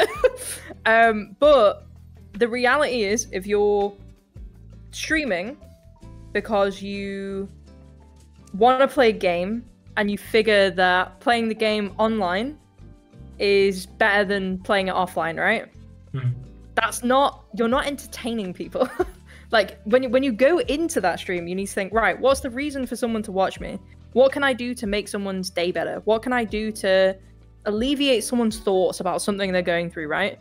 That is what people are looking for when they come into streaming platforms. You're looking for something to do. And especially if you're on Twitch, you're probably looking for someone to interact with, because otherwise you'd probably be on YouTube, right? Yeah. And I think it's like, so, just a very important point to remember with streaming is give people something. give them something to, like, latch onto and engage with. So if you don't do that, not a lot's gonna happen. And it's like, other than that, there are ways to be able to do certain kinds of content. I think, like, if you're not going to actively engage with chat, something that works is, like, and this is an example that comes to mind, speedrunners. Speedrunners are almost never going to interact with chat. They're more than likely going to focus on the game because they're trying to get the fastest, like, time on it. Yeah. And with that, like, that's what you have to operate with. That's what you have to work with. But you're there to watch them be phenomenal at the game, to break it. Like, that is what you were digesting. Now, if you're somebody that likes to do long form content, where, like, maybe you go and do advice videos, or if you want to do, like, you know, a walkthrough or a playthrough of a game, then that's what you're doing then. You are more than likely not going to be having chat as the core focus. You're just having the game as the core focus. If you want to play it in front of chat, by all means, we're not going to discourage you from doing that as part of your content. But if chat is going to be a part of your content, please engage with it as best as you can anyway. Yeah, I think so. I think so. I think if you're not too bothered about chatting with chat, YouTube's a better place for you. Yeah. If you want to engage and interact with people, Twitch is the place for you. I think that's my difference between the two platforms. I know one thing that that I learned is when it comes towards having different social media platforms, and you kind of touched on this when you brought up uploading to YouTube Shorts and to TikTok, like using 2 different types of videos for it, so then you're not just like, you know, having it to where it's like I might as well just be on the YouTube side because the TikTok's the exact same. So it's like what I learned was using like each platform that you post to differently. So if you have a Tumblr for some reason and you are like posting on there, have that as one particular part of your content. For YouTube, a different part. TikTok, another different part. You don't have to have them overlap. The only overlap is you and that aspect of your content. Yeah, for sure. For sure. It's like Twitter, it's updates. That's what I use for mine. I use it for updates and engaging with people and trying to go and just provide some form of small entertainment value. I don't provide much, but I try. It's like all of my entertainment's mainly just set in my streams and my VODs, because my YouTube is mainly just a VOD channel for my D&D games. Yeah. And that's fine. That's good. There is absolutely nothing wrong with that. That's good. Now, here's the question that we delved far away from that you wanted to get into. So what got you into VTubing? What has sustained that passion? No, yeah, I think like as I touched on it before, it was just I was lonely. I was lonely, and Twitch was a good platform for that. I also through my job, I had like learned a lot of weirdly content creation skills, but had always been like not the person on camera. It was kind of weird. So I was just kind of like, well, you know, I'm lonely. I have all these skills. There's people out there who I can be engaging with who probably have similar interests to me. And just kind of got out there, started chatting about stuff. Again, met people, was able to start utilizing some of those skills. I learned a lot of new skills as well along the way. And it was just a good process. Like, that's the real spark. Is I was lonely. I was lonely during COVID. Was like the big spark for it. Big start. Mine, like I enjoyed VTubing. Like, I enjoyed the idea of it, but I never knew what to be. And then my friend Ruby went and made a sketch of just a tropical skeleton, like just waving his hand. And then that culminated into me having a chibi model. And then after that, it turned into me finally having like this type of rendered art, because this is from my reference sheet. But I only did streaming. I did it as a face cam streamer, but I only did streaming to advertise my book. That was it. Yeah. It's like, that was the only reason why I did it, and I ended up getting like a lot of friends from it. I got up to 500 from just doing that. Nice, that's good. Thank you. But after that, it turned into me like doing it as a hobby, because I enjoyed it. I enjoyed talking with people. Yeah. And I'm a socialite. You were fighting your microphone. Like you were fist fighting. I absolutely just slammed my bloody mouse down then by accident. It's like, I got him. My bad.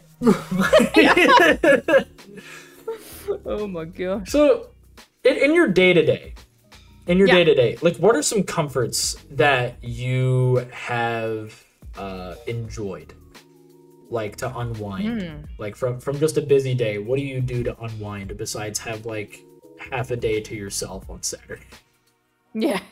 A lot of it is wine. part of it is I like watching TV shows sometimes. That doesn't happen very often. But I do like to watch TV shows where I can, or like a movie or something. I sometimes try and play games, but I really struggle with playing games. It's hard. Whenever I'm chilling, I'm like, I could be doing things. Why am I not doing things? And I struggle with that a lot. You're always on that content grind. I like Yeah. you are. You know what? I can imagine. Like here's Moody. Here's Moody on her little boat. She's got her oar, and like she's just like going through. She has her personal assistant like sitting in the boat, Yeah. like kind of just scrolling through, and it's like, Miss Charon, what would you want me to post today? It's like, I want something wholesome today. You know, maybe something to help uplift people. Just make sure that it can you use that one post, like that one image of me standing in the middle of a crowd looking up and introspective? Can you please use that? That's actually one of my favorite pictures of you, by the way. I love that picture. It's so good. I love that. It just is so like, whenever I see that picture, I'm always like, damn, that could steep. You can like feel the image on that one. It's like my one that I have of like me at the pool. I love that picture. It is my favorite picture. It's like, it's for those of you that know, it's my picture on Discord as well. It's just, it's so good. Drowsy did a phenomenal job with it. I love her stuff. And like she had her first stream recently too. Oh really? That's awesome. Like, it was really exciting. I wasn't able to be there for it, but I know Remel was there, Quill, I'm trying to remember who the other person was. Yeah, like, did amazing sketch for Remel on stream, like, because she did sketches on stream. It was so good. And, like, I feel like Drowsy could make so much money as an artist. Like, she does such a phenomenal job. Because, like, mine was raffle art. Oh, damn. That was from a raffle. And I'm like, can I pay you? And she's like, yeah, don't. This is for free. What? Yeah. And like she's trying to figure out how to do commissions and stuff. Yeah.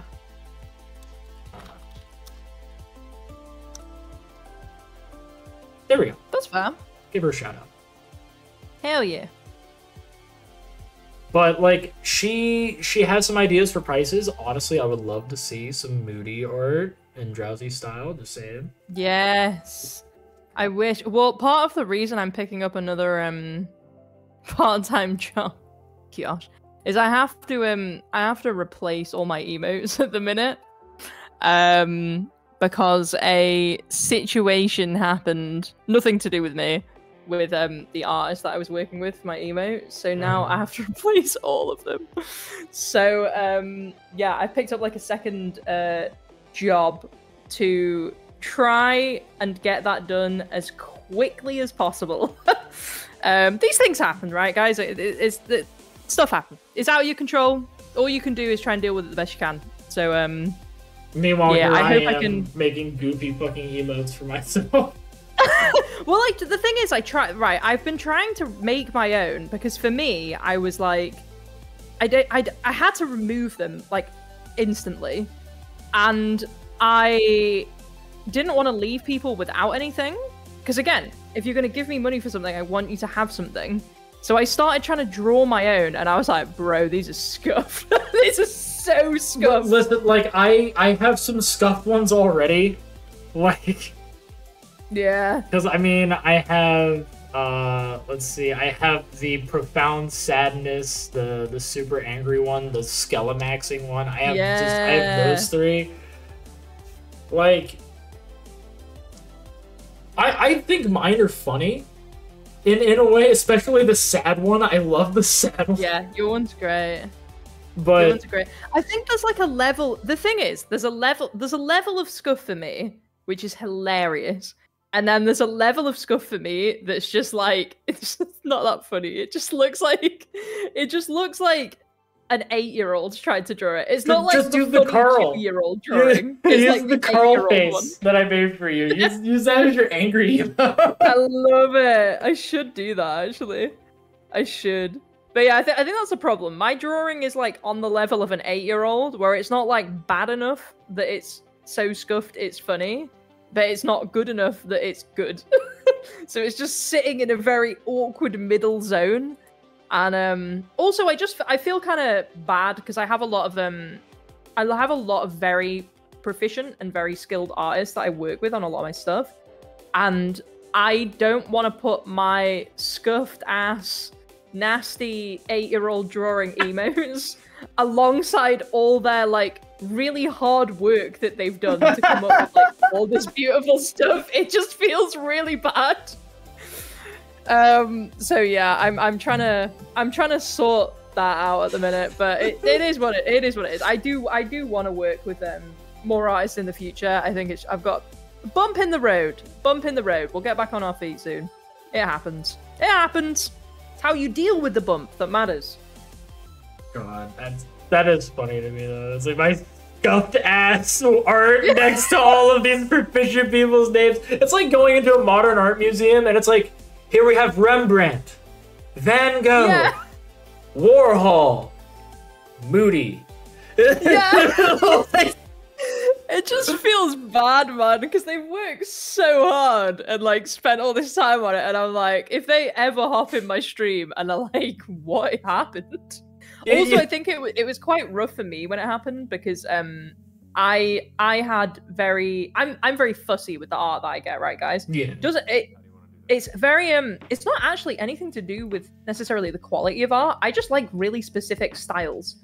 So I like styles of art that they feel illustrated. They feel like, which sounds weird because everything is illustrated, but they feel very what's the word for it? It's almost like a children's book illustration. You like the style that I enjoy. You like them feeling a little rough, like they feel textured. Yeah, that's a really good way of putting it. They feel like they have I really like stuff that feels like that. And it doesn't necessarily look crisp and clean. It's a lot more like rounded. And I really like things like that. And a lot of my things on my stream, and in general, any art that I put out, you'll notice it all kind of like wraps into that kind of style. It's like cartoon style, right? It has like a little bit of a cartoon style, a little bit of a texture style. Like that's what I like. Yeah, maybe sketchy is a good word for it. I like that kind of look very much. And the problem with my drawing style is it's not that. So everything else has this really beautiful like textured style or cartoony style, and it all looks really nice and synonymous. And then my style is just like, oof. And the problem was my old emotes were drawn in that style, and they were very nice emotes. The artwork was brilliant. Just the artist was the problem. So it was rough. And I felt bad because people love my old emotes, but I can't, in good conscience, keep them up, knowing what I know. See, like, as of right now, because doing my panels, like, for those of you that are, like, able to actually see my panels right now, they're done by Mega Fetus in the chat, also known as Egg. And he... Oh, hold on. I'm going to send you something. I think I have it saved right now. Let's see here. I believe it's in here. It's not in there. I have to go and post this in. It's not in there either. Is it art streams? No. Shit, where is it? God, I need to find it. Artbot. Here we go. Egg. And it's yeah, it's Mega Fetus. I love it. I love it. I guess it might be in here. No. Damn, I don't think I have it saved in my typical folders. That is upsetting because there's one that Egg did. I think he outright sent it to me. No, I'll go and I'll pull it up from our DMs. Maximus Fitorius. I'm just gonna pull up Egg. Yeah, he sent it in DMs at one point. And I'm just gonna go and pull this up. Oh, never mind, it isn't there. Silly Billy. The one. Found it. There it gonna send this to you, Moody. It's so good. Hell yeah. I like it. That's great. That's a my PC setup. I love it. It's so damn funny. Hell yeah. See, that's the kind of thing that I like. This is giving me like, and your panels as well are giving me like, what cartoon is this reminding me of? It's not like Grim Adventures of Billy and Mandy, but like kind of in that realm. Like it's giving me like that sort of vibe and like that old school cartoon vibe. I really like. There's just something about, again, it just looks different. It refreshes my eyeballs. It's like the best way to put it. When I see something like this, it's like a palate cleanser. Like I see it and I'm like, ooh, that's kind of cool. That's what I love about his style, because it's like he has a very unique style to his art, and it works so well for me in particular, because I didn't want to go with like the typical like VGen emote artists. I didn't want to look online for like, you know, a lot of the typical artists. I wanted somebody that I personally know that has a style of art that I really enjoy. And Egg can do a lot, but a lot of his art is very like comic book panel cartoon. And like, because he draws a lot of stuff involving Sonic.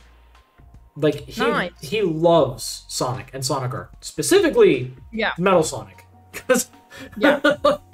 Like, and you'll see him every now and again in like the fan art of my channel, because like I have fan art for each individual game, where people like post memes and stuff of it.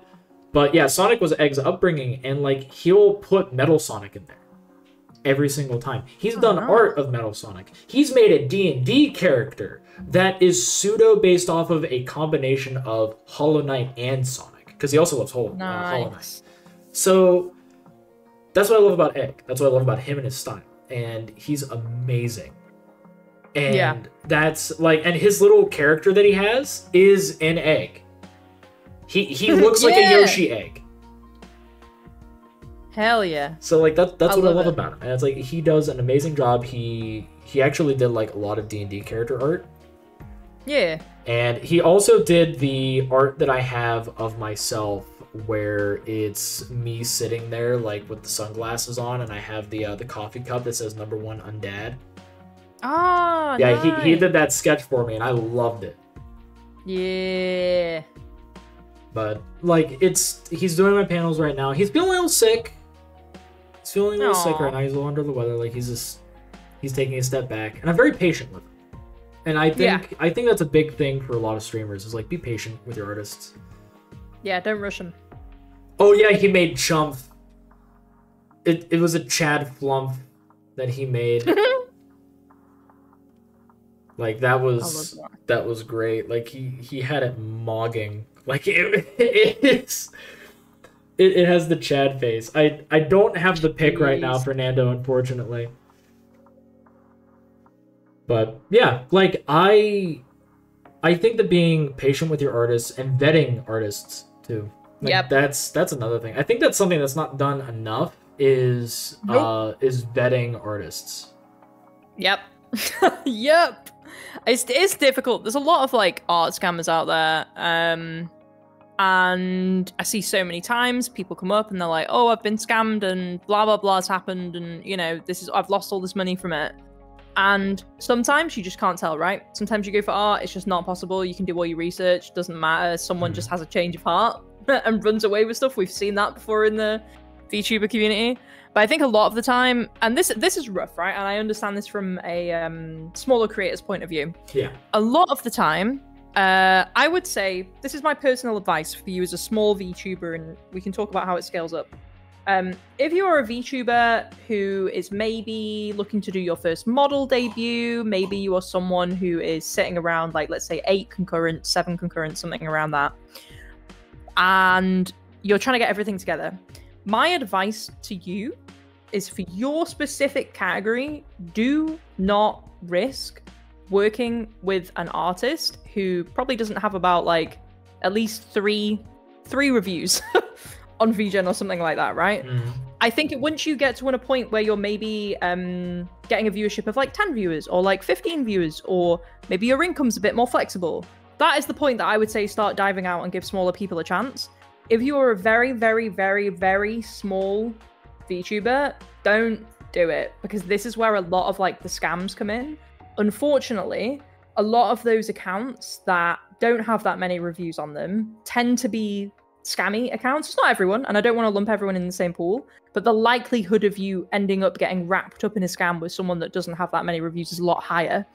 So I don't want someone coming into this space and having trying to grow in the space, having that first experience in the space, to experience having that negative experience of getting scammed. I think once you've been around a bit, you've put a few feelers out, maybe you've commissioned a bit of art already, maybe then it's a good time to start taking some chances on people, giving people the opportunity who's a smaller artist to grow and give them those reviews that they need to get to that point. I just don't recommend it for people that are very small, because the amount of times I see it happen and something bad happens and then they end up out of pocket. They can't do the debut they want. Maybe they don't even get the model.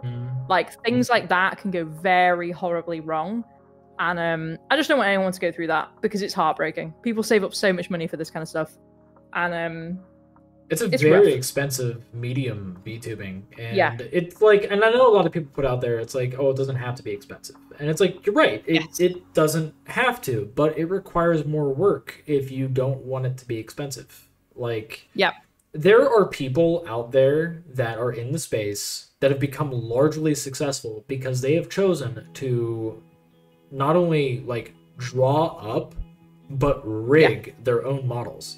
They put in the work, they learned, and because they did that, they're thriving now.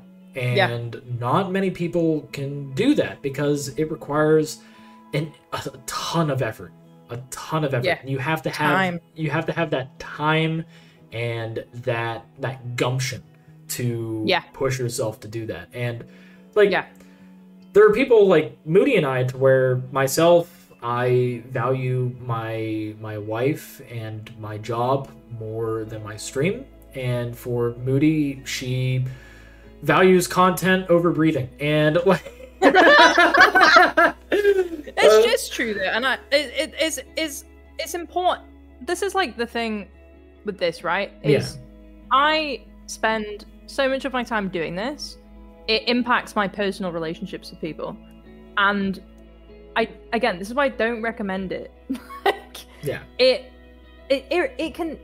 can ruin your relationship with people, like doing this. The amount, like you and me both actually are people who are, and thanks to you on this actually. Aww. You told me that you have a day of the week that you do a date night with your partner, right? Yeah. And you have one day, and that's like specific, or maybe it was two that you told me, but this is a specific time that you spend with your partner, right? Yep. I wasn't doing that. So I was just working all the time and was basically just existing in a space with my partner and not spending time with them. And this, because you had said that about the date night thing, I was like, you know what? My partner was saying, you're busy, you're on your phone a lot when we hang out, and we don't hang out as much. And that's a completely fair thing to say. Yeah. And because of you saying that, like, oh, we did a date night, I was like, yeah, you know what? I need to do that. I need to carve out time for the people around me and make sure that I'm not getting lost in the sauce, because I was getting lost in the sauce really bad. It's so much better for your mental too. Like, oh yeah, I'm actually like really. That is wholesome. Like really wholesome for you to go and say that I helped with that. That's really nice. Yeah, dude, you don't even, dude, you really help with that. You really help with that. Honestly, yeah. Big, really random key point off of you, which made a big difference for me. It's important. By the way, I love how like during your whole entire thing of like, hey, by the way, like you taking a day off, like taking some time, like just for your partner, like how it really helps. Like the most beautiful song was playing over that too. It came off as so like it came off as incredibly inspirational. Aww. So like when I post this, like this whole entire thing. It's gonna be so good, like seeing that pop up where it's just all this nice, wholesome, uplifting music as you're saying, like, you know, these affirmations and inspiration. It's like, oh, this is so good. That is beauty. Yeah. That is beauty incarnate. But it is. Like, there are things that people have a difficult time having as priority because a lot of us are objectively focused. Like, you and I are people that when we are set to do something, we have to do that now. Like, it has to be done. If it's not done, then we will be thinking about it until it is done. And it's nice to have the chance to step away. And being able to go and have somebody that is that, like, thing to step away to helps ground you a bit. And like, my wife is my priority. She will always be my priority. I've told her that I would give up content creation for her if she asked. Like, in a heartbeat, I would. Of course, I'd provide a notification to people, but like, I would, like, I'm not just gonna be like, he fucking disappeared, what happened? No, I'm not gonna do that. I would make an announcement, but I would drop it. I would drop it for her if she asked, because she is my life's priority. She will always be my life's priority. And it's 100%. like, and honestly, I feel as if, like, you know, there's compromises that people have to make. Like, she knows that I do this as a hobby, so that's why I don't stream that much. That's why I stream like 2 games a week, because that's actually why. Like, she recognized it wasn't good for me to have multiple games going on at once. That's more than 2. So I'm like, okay, you know what? I will dial it back. And I dialed it back. And I'm far happier for it. I realized I can't run D&D on the weekends because I get incredibly tired because it's right after work. So can't do that either. But I think overall, like, it's recognizing your limitations is the most difficult part of content creation, because it's where you have to find that balance. And there are people that don't want to compromise. If they're like, oh, I get amazing numbers on Saturday, but I'm always so tired during stream and I'm miserable. But like, that's my best numbers. During the week I get nothing. And it's like, don't push yourself for that number then. Like, your body's telling you your life sucks right now. You need to do something about it. So like, it's having that level of awareness. And if you're not the one aware of it, people around you will be aware of it. And if they love you, they will tell you. Yeah. For sure. For sure. Just because you can do it doesn't mean you should do it. Which, by the way, this is a great segue into my next question. How do you prevent yourself from stretching yourself too thin? I don't. I don't. No, I think one of the things that I struggle with a lot is I have a lot of skills in a lot of areas, and a byproduct of that is that I can technically do everything myself. Not that time permits that, but technically I can. One thing I guess try and do to stop it from going a bit too off the rails is I'm all about planning. Planning is so key in everything I do. Everything's planned. Everything's planned with me. I know I'm going to do a certain amount of posts per week. I don't know what the posts are going to be until the day, probably, but I know I'm going to do a certain amount of posts per week. I know every single week I'm going to do a presentation on something. I know what I'm doing in a month's time. I know what I'm doing in 3 months' time. I might not have locked the dates in for it, but I know it's happening. And I make very big long-term plans. Like, the biggest one that I've made, I have planned out every single event that I have until the end of 2025.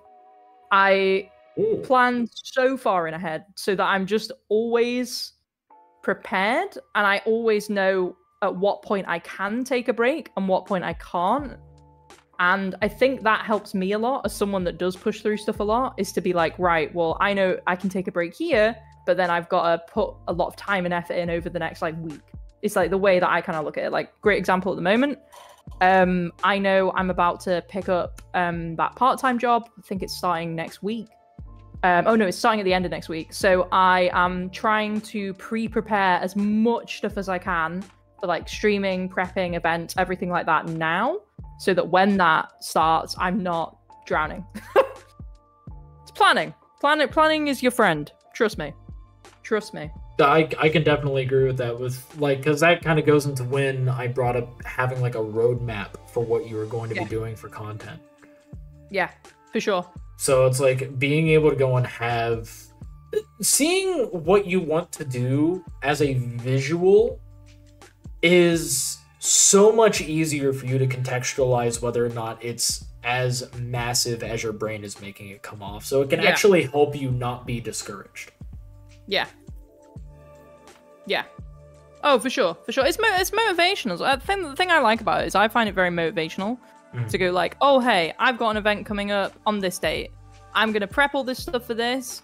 And then after I've done that one, then I've got this one. And that's not a negative thing to me. That's like, oh, it's sick. We get to do this event and learn from this event.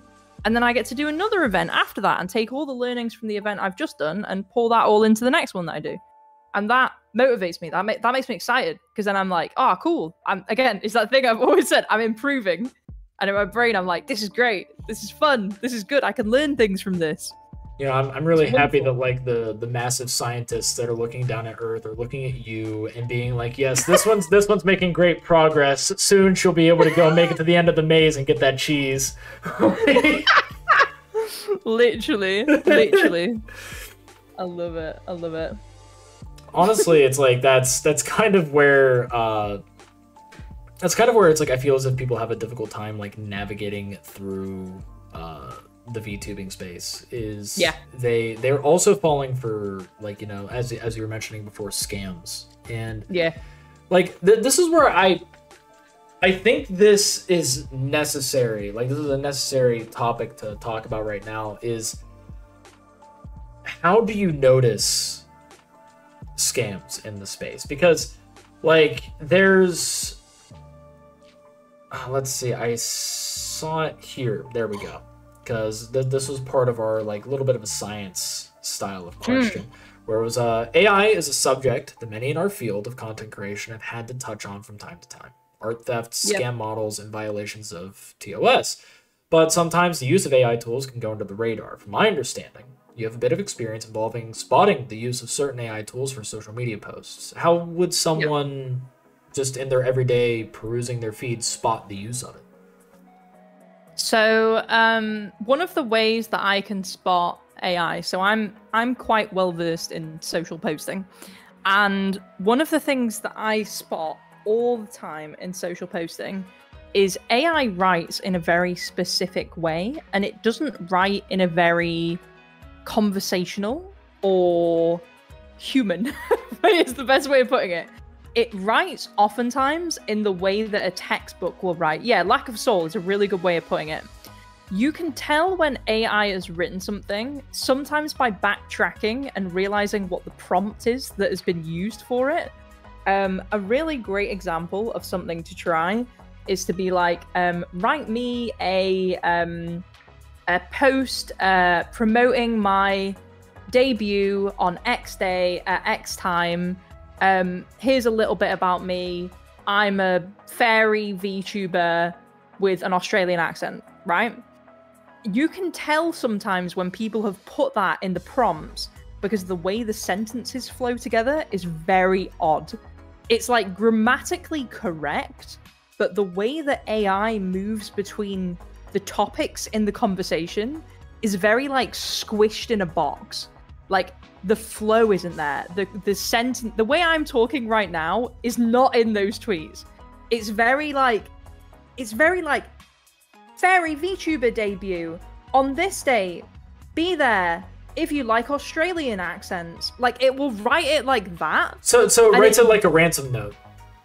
Yeah, it kind of. It doesn't understand sentence priority is the best way of putting it. You know, when I write a sentence and I want to say, the key point of this sentence is coffee, right? Yeah. And I write a sentence and I go, I went to the store today and I picked up a coffee and it was delicious. It was the best coffee that I've ever had.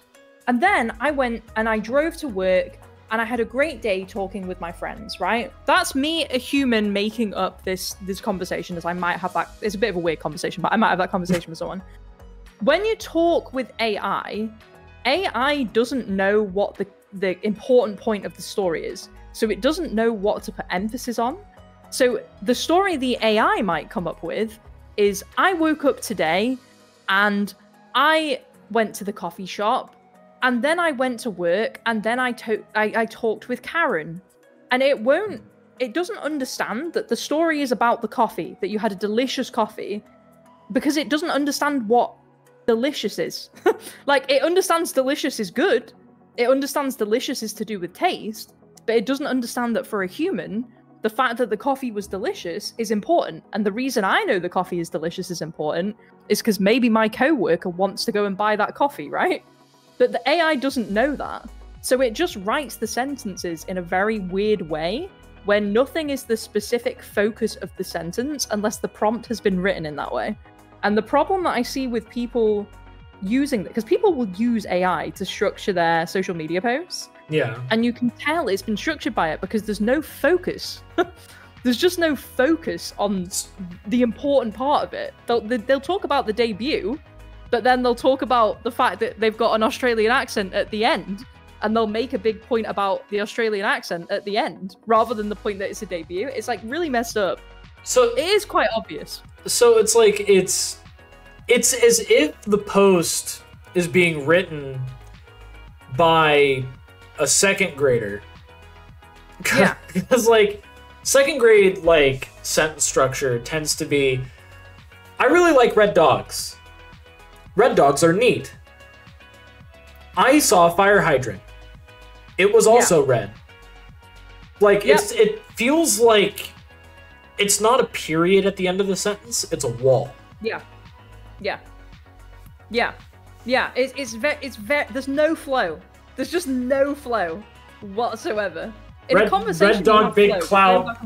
Yeah, it's like, imagine if I was having a conversation, like you said, and I was like, oh, yesterday I went to the bakery and I picked up a sausage roll. And then I go, my shower wasn't working this morning. That's like the way that AI does it, because it doesn't understand the connections properly. Like, it's wild the way it will write stuff. And I find it very amusing when I see people trying to use it for social media posts, because I see it a lot. The other thing that AI doesn't understand either is tone. And it's something I find so funny, because you'll go in a streamer's stream, right? You listen to the way that streamer talks. Not everyone has the direct correlation between the way they talk verbally and the way they write. There's always like a little bit of difference there, right? Yeah. But the funny thing with AI is the fact that the difference is so massive that you can always pick it out. So if I chat with someone who's from the north of England, like me, we use a lot of slang. Our emphasis is on different things. We use a lot of punctuality and things like that, right? Yeah. If I use AI to then write for me, you can tell that I've not written it, because the sentence, it's using words that I would never use. And it's using sentence structures that just don't sound like me whatsoever. It's not the way I would say things is what's like interesting about it. And I can tell it whenever a friend does it, because I know the way my friend talks and I know the way AI talks. And I can tell, I never call anyone out for it, because, you know, people are just trying to do their thing. Yeah. But I just find it funny that I can always spot it, because it's just so blaringly obvious that they have not written the post. It's funny, but you see a lot of people trying to do it. It's hard. So keeping up with social media posts is difficult. People try and use AI for that. I don't think there's a problem with using AI to try and get ideas for things. I just think you need to be like very aware that it doesn't think like a human. So it's never gonna, you have to do a lot of work off the back of AI to actually get it to do something that even remotely sounds human. So most of the time it's not even worth using. Yeah, because you have to put in so much effort, like writing it in. Like you've already put in the effort to actually write something that is more of a sentence or even more of just a paragraph or story than what your AI is going to do. So you might as well just write it yourself. Exactly. It's going to sound more like you. It's going to be more authentic. People relate with things that are more authentic. So it's just better to do it yourself. It's funny. It's funny. It's a hard thing to understand, and a lot of the times you don't realize when you're posting stuff like that people can see that it's AI as well. I think is the difficult thing. So you're probably sitting there going, "Oh, I put this post out, and it saved me a bunch of work," because they're not taking the time to make it sound human. So they put it out, and it's like so time saving, and it's like no. It's so time saving, and it's like, no, it's also time saving you not doing that, because you got less engagement than if you had made like a genuine heartfelt effort at a post.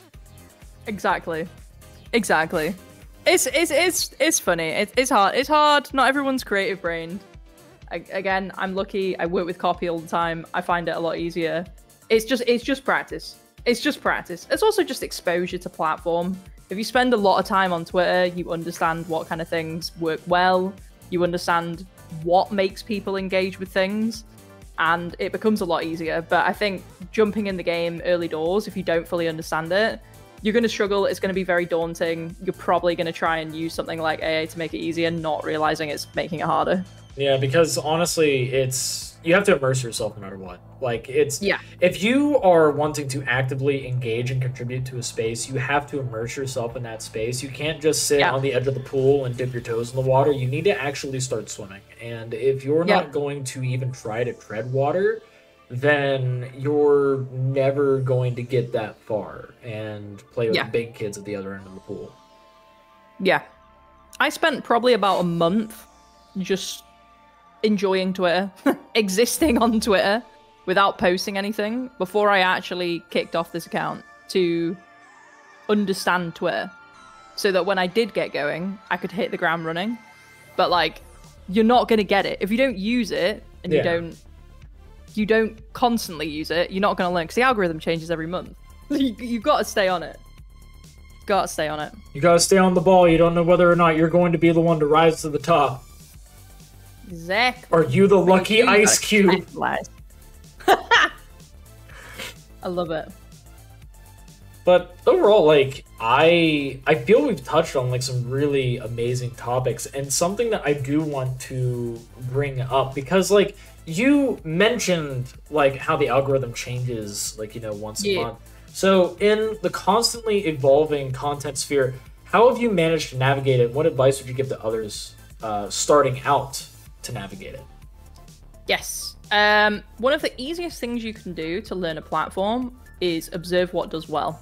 So at the moment, what's popping at the moment? Let me have a quick look. What's popping? I saw something the other day. It was a funny meme.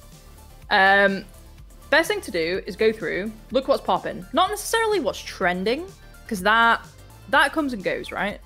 You want to look at what works. I'm going to scroll down. I'm going to find an example. Who's killing it at the moment? So Tiny Draculina, absolutely killing it right now. Tiny Draculina has locked on to the fact that imagery and videos go hard on their posts, right? They also have locked on to the fact that engaging with an audience and not making the content about VTubing is working for them, because their audience is a non-VTubing audience, primarily.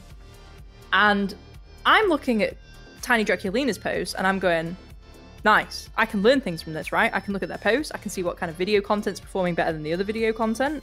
I can gain an understanding from that, right? Scroll down a bit further. Who else is popping at the moment? I keep going down. Elara, really great example. VTubers whose posts generally tend to hit about 10k reach minimum, right? Elara is very clever because Elara taps into meme culture consistently. Elara will use sounds that are popular on TikTok and bring them over to Twitter. They will use that classic old school meme format where it's got the landscape image in the middle and then it's got the white bar or black bar at the top or the bottom. Very old school tactics, right? This works for Elara because they've pulled into something that is nostalgic to people, that people can relate to. And you can, again, two VTubers doing very different kinds of content, you can look at this and you can start to understand why that works if you scratch a little bit deeper at the surface. Again, nostalgia is a really great one. It's brilliant. It works for people a lot of the time. It's funny. Elara is quite an entertaining streamer. When you go and watch Elara streams, there's a lot happening. There's a lot going on. It's kind of chaotic. And you can feel that for the kind of content that Elara is putting out on the platform. it's very integral to sit down and do a lot of market research. You don't have to copy what anyone's doing. I actually recommend you don't copy what anyone's doing, because if you copy what other people are doing, it's going to take away from your brand, right? Sometimes there are trends that come out and it's easy for people to hop on the trends and get like a quick bit of attention, get a quick bit of action, like it's great. The problem with that is that the hype for that dies down very quickly.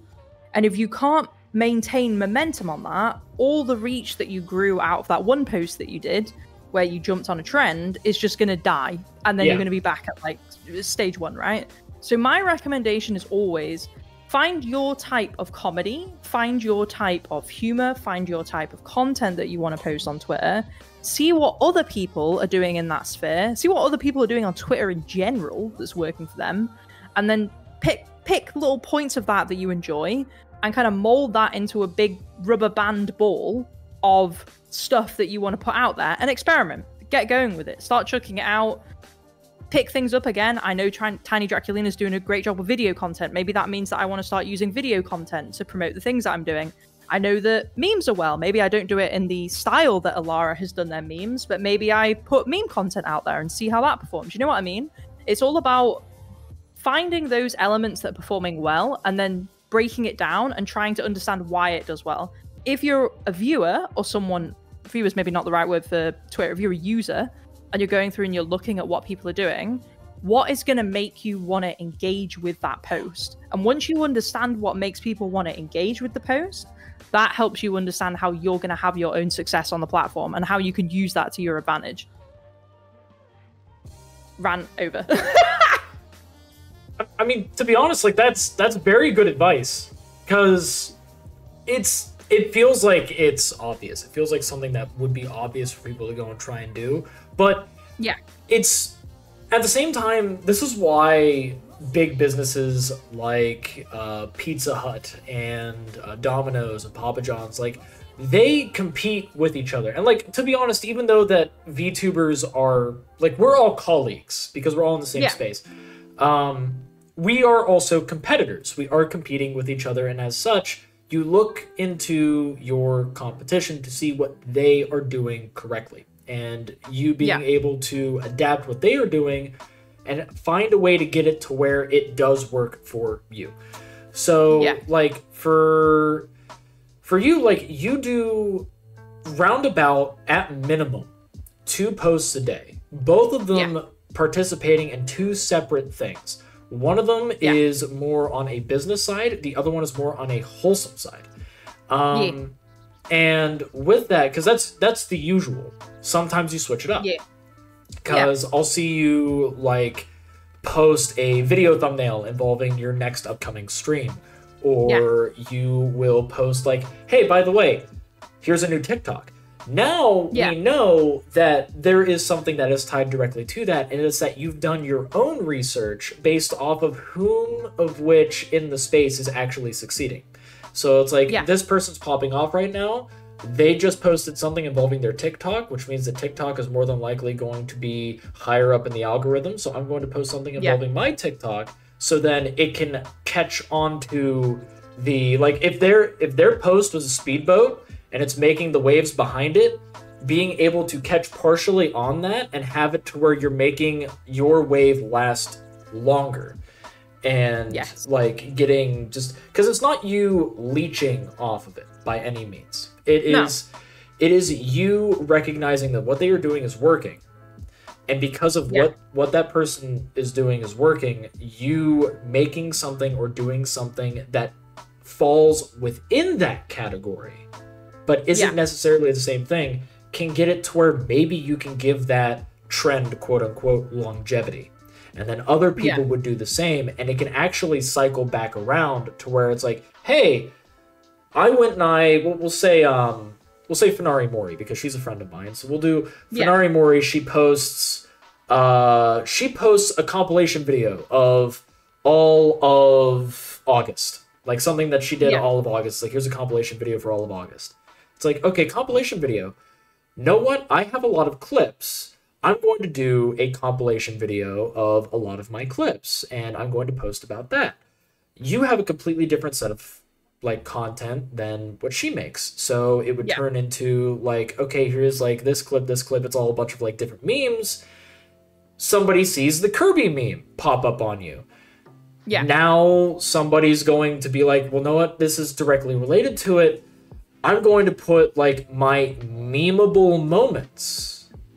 Yeah. So it's not even the whole month, and now they're doing memeable moments. And it's like it goes further down the line until eventually it loops back around. And now Finari Mori does a compilation video of memeable moments, which was a byproduct of yours. And then now it's like, oh, memes.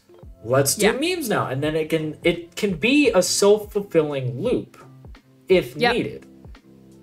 100%. So, like 100%. That's my general understanding. But I'm just gonna tell people this right now. I am not like an expert in the marketing field. I know about design prospects. That's about it. Like that's my whole entire niche, is that I'm very good with design prospects and like, you know, working with designs.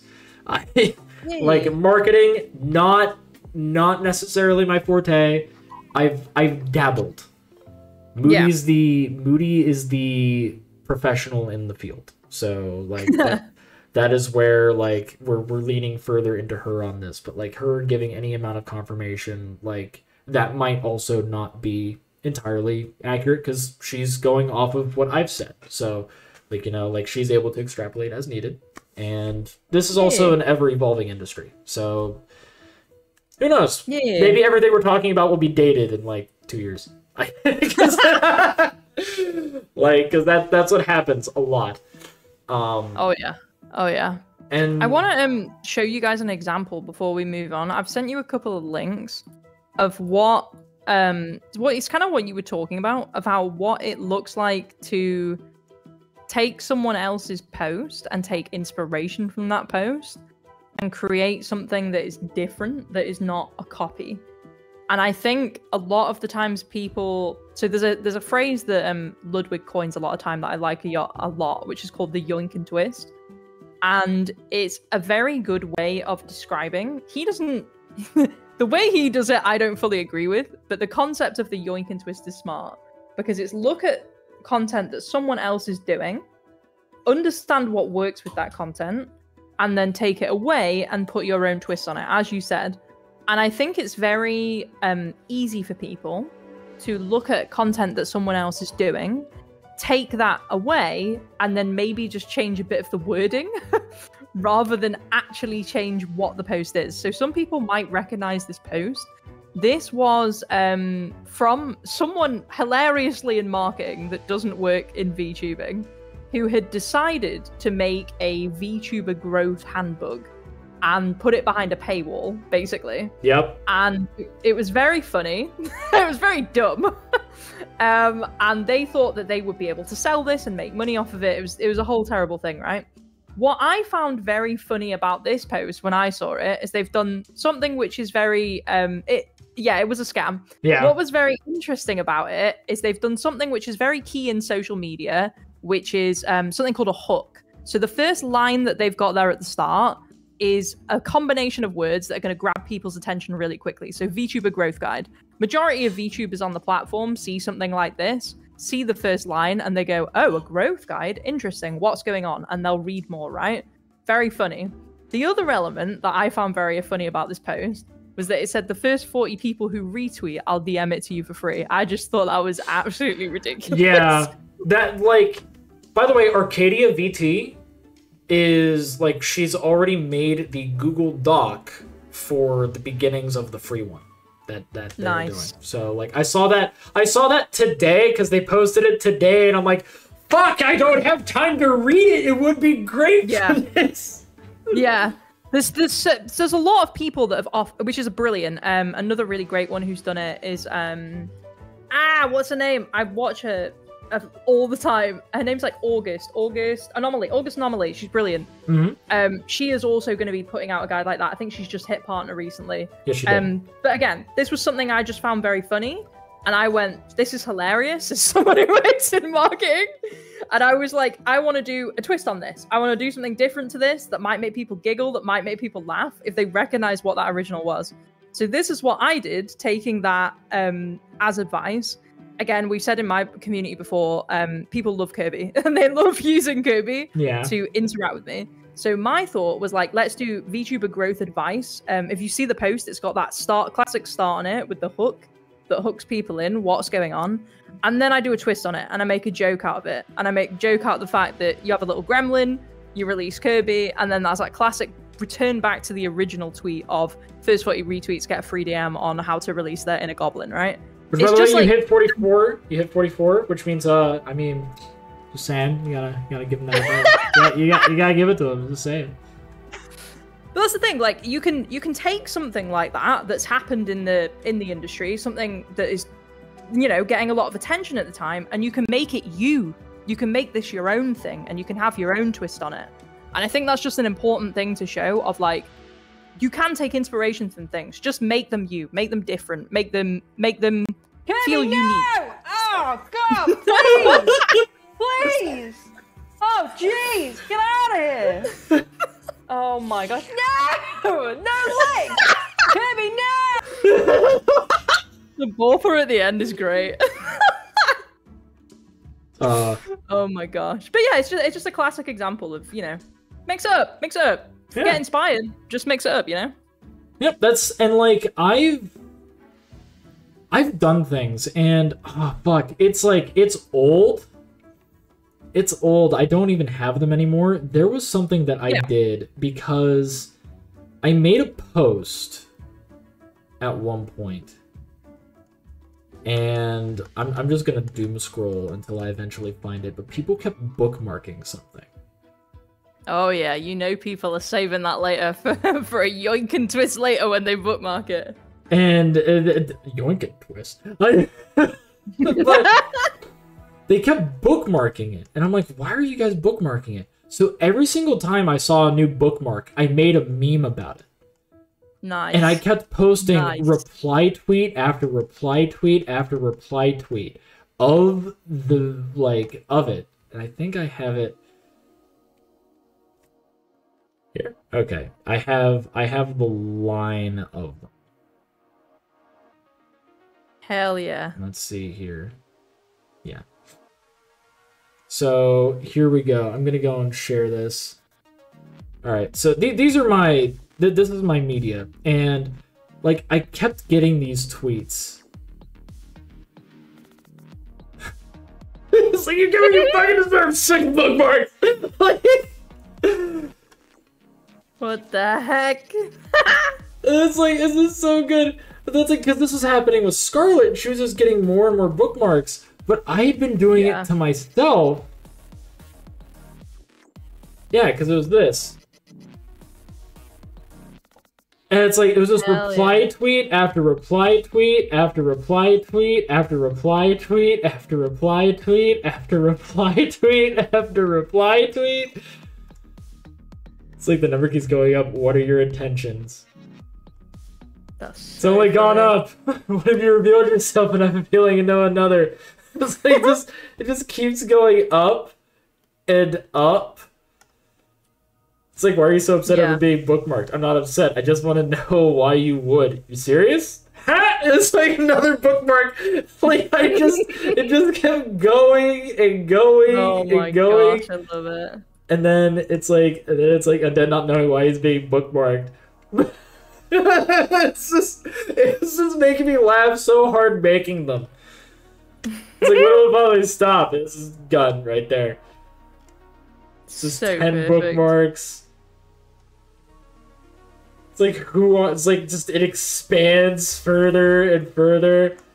But this one was the funniest one for me. See, you fucking deserve 12 bookmarks. I love it. Oh, but no, I never found out who. I never found out who was bookmarking my stuff. I don't care who is bookmarking my stuff, but like I was like, no, this is something that's great for me. And I saw some of my friends starting to do the same. Yeah. They started to like adapt after the fact. They're like, oh, hey, cool. Undead is getting bookmarked to hell and back. Like, I'm gonna start bookmarking people because you can't see who's bookmarking. So it's like it's kind of it's a useless feature for the person being bookmarked. but it's useful for the people that, you know, want to save it for later. It's like, why are you saving it for later? Yeah. Yeah. I find it funny. I find it very... Bookmarking is very amusing to me. I often find a lot of the time, if I put a tweet out that's been bookmarked a lot, probably over the next 2 to 3 days, I'll start seeing a lot of posts that are very similar in my feed to the one that I've posted. Is funny. It is funny. People are trying, man. It's the Spider-Man meme of just, like, looking at... Like, it's just each Spider-Man pointing at each other.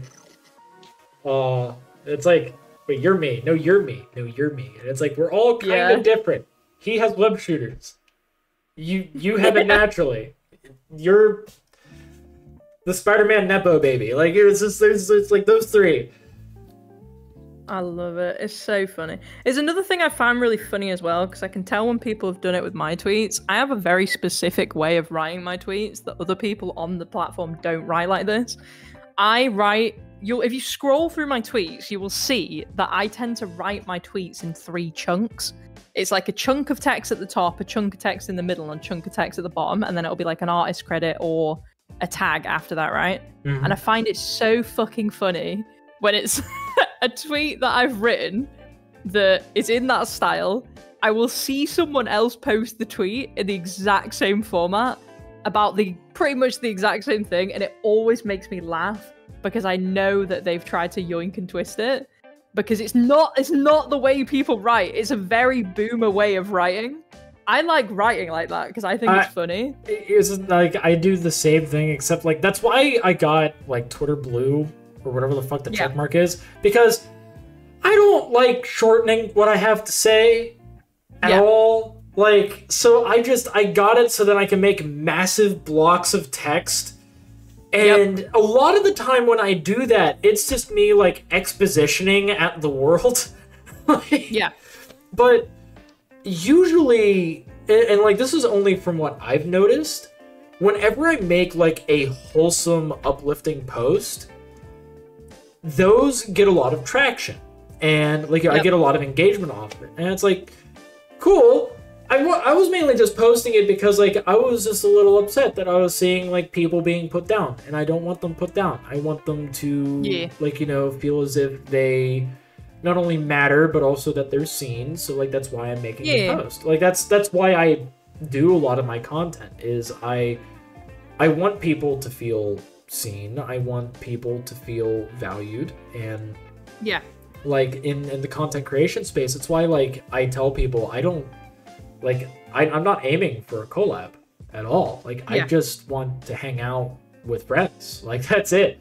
Like with you and I, like I said at like near the beginning, I'm just here to hang out with my friend Moody in front of chat. Like, that's all it is. Like I'm just hanging out with my friend. But if people are able to go and get some stuff out of it, like if they're able to go and get some useful information, I'm happy that like, you know, you're willing to oblige and provide like support. And with me being able to provide whatever details that I can, it's like the same thing. Like us being able to bounce off of each other. And like I know Remel, I know. Remel and I were trying to go and schedule some kind of collab, but our time zones are so fucked. Like we can't like really collab together, and it's upsetting. Yeah, it's rough. It's rough. Time zones are ass, like absolute ass. Though apparently like for you and I are able to actually do streams together because I have 4 days off during the week, so I'm always available. It's like for context, I would be available for him from 2 a.m. to 7 a.m. That's brutal. It's not healthy at all. Like that's how bad it is. But it happens. There's ways of making it work. It's rough. I see a lot of takes a lot of the time where people are like, oh, if you want to make it work, you'll find a way to make it work. And that's like true to a point. But also like people have jobs and lives. Like, what do you mean? What do you mean you'll find a way? Like, yeah, sure, at some point you'll probably find a way. But don't put that onus on people to be like, you have to find a way, accept it. It's like, no. If it works, it works. If you respect each other, you respect each other's time. Yeah. The fact that you respect that it's 2 to 7 a.m. for Remel is like, yeah, of course. Like, you respect Remel. You're not going to be like, do it. Let's go. That's actually why I unhinged. changed for Blood Hunt. That's why, like, part of the reason why I changed it from being Saturdays to Wednesdays. Because Yeah. for Saturday, not only was I tired, but also one of the other players was tired because he lives in Mozambique. Well, technically Mozambique. We just bring up Mozambique all the time because that's where he was. But his name is Frosty. Yeah. He's from Africa. Like Yeah. his time zone is horrible. So it's like, cool. We'll move to Wednesdays. We'll be earlier in the day. Yeah. And because of that, now, like, everybody has daytime and he can actually go to bed at a reasonable time. Yeah. So it's like, it works. But overall, like, when it comes towards setting up, like, time zones and stuff, a suggestion that I have for people, if you don't want to go to the website, if you have a Discord and you have the Hammer Time bot, Hell yeah. Sincerely, make a base, like, just post involving all of the times that you're available through Hammer Time bot. Just take each individual time, make that in Discord, have that somewhere that you can copy paste. And then whenever you want to collab with somebody, send that to them. It saves so much time. So much time. It's brilliant. It is a game changer. It is most definitely a game changer. But you know what's also a game changer? What? Patting Moody's head. There we go. Oh my god. I have infinite points for it because I'm streamer, so you know I can pat your head and be like, yep, you'll be bald soon enough. Perfect. Which we touched on a lot of the main topics. Now, of course we have. Oh, thank you for the head pats. Oh my god, we're both getting patted. Let's go. Yeah. Yes. Yes. Get Hell yeah. rubbed. Oh. I love it. I love that I figured that out. I can't wait for like people to pat my players. We're getting so many head pats. Great. It's so good. Oh, this is something that like you should do. Like just have it to where like, you know, you can have like designated guest spots on your stream. So like, you know, you have like the designated Fugi spots and then you can have it to where like chat can head pat them. Hell yeah. I'm just looking at my chat right now. It's just like short head pats. D head pats. Rebel head pats. Fernando head pats. Egg head pats. It's a little treat. Here's your head pat. This is so wholesome. Like we're just getting the hell patted out of us. To a Mr. Clean shine like that. I love it. Which I do want to ask, because VTubing is a constantly changing genre of streaming. Yeah. From haptic feedback models to 3D models to VR implementation, and in some respects, video game character model replacements. So, what are your opinions involving the changing VTubing space, and what plans do you have in reaction to the new tools and options available?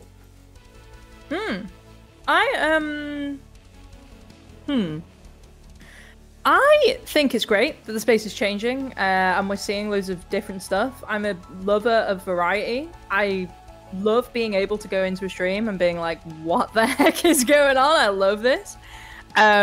Someone who I highly recommend following, who does a lot of this, but also promotes a lot of VTubers that do a lot of things like this, is someone called Shindigs. Shindigs, yep. I love Shindigs. Yeah. Literally, their Twitter feed is like one of my biggest forms of inspiration in VTubing, because you go on it and you see all these individuals that are just doing such different stuff, such like flavorful content that's immersive, content that is changing the way we look at VTubing, changing the way we interact with streamers, changing the way we interact with streamers. I think they're an absolutely brilliant creator, and I think they have a really great eye. They have their finger on the pulse of the space. and they have their finger on the pulse of what's emerging in the space. So anyone interested in that kind of thing, highly recommend going and following Shindigs and kind of figuring this out. And along with them, just looking at what they're picking up on. For me, a big part of it is find your space, find your corner. We've talked about this a lot. Yeah. But I think also, like, push yourself. Push yourself to do something different. If you've dreamt of having a stream where you do a puppet show, do it. You know?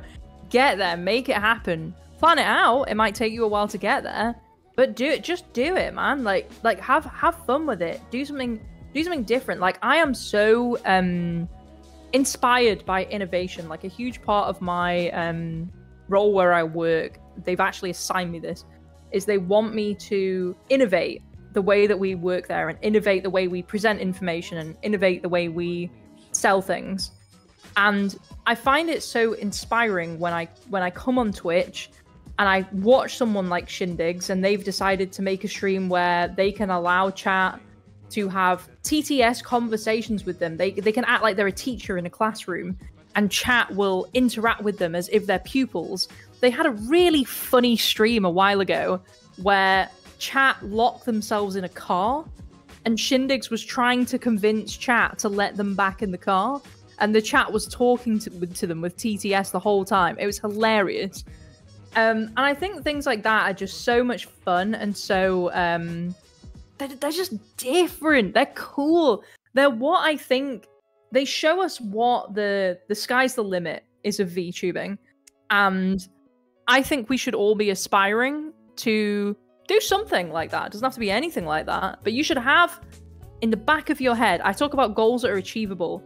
But you should also have something that's like the end goal. Where do you want to be in 20 years of VTubing, right? Where do you want to be in 15 years of VTubing? What do you want to have done? What do you want to be known for?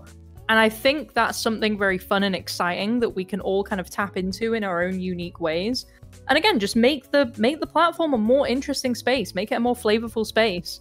And yeah, Shindigs, can't recommend them enough. They're brilliant. Another one that is very innovative. I saw that he was mentioned like in chat because it was for the like interactive D&D thing with chat. But it's DugDug. Yes. DugDug is phenomenal when he does chat-based content. Because he has it because he's a coder. Like, he does like a lot of coding himself, and he does a lot of stuff involving like AI voices. Him doing Pajama Sam was hilarious to me. Like, because Pajama Sam had to be put down so many times because the AI just started to drift away. But like him having it to where, like, you know, the AI was going through like an old video game, or having it to where chat is like in this Saw style game, or having it to where like there's like chat voting for certain things, or chat being mayor of City Skylines, or anything of that sort. Like, those were really awesome. And I know, like, there's some things that I want to do. Like, I want to do a Sims Death House with chat, where chat makes Sims, and then we put them all in a house, and then we set, like, a Deadpool of who's going to die first and who's going to die last. It's like just outright setting it up that way. So it's like, will your Sim survive? Let's find out. I love it. I love it. Which, in terms of like the innovation of the space, and like, by the way, kudos on being put into an innovative position, because that's not only a blessing but a curse, because now you have to be constantly on that drive. Not like you're not already on it anyway. Because, you know, you have half a day to yourself. Hell yeah. But you, like, you're always on that mindset anyway. So all it's going to do is just help you even further with streaming. Yeah. So, like, I think that that's actually a good thing. It's more good than bad in that regard. Yeah. So I give you hella kudos. Like, hella props. Oh, thank you. Oh my god, yeah, I forgot. I also say hella. That's part of my slang. Nobody says that. Nobody uses that. I love it. Like, I say dope and hella. It's like, or dope skis, or coolies, or homie. I like having different ways of saying homie, by the way. Like, yeah.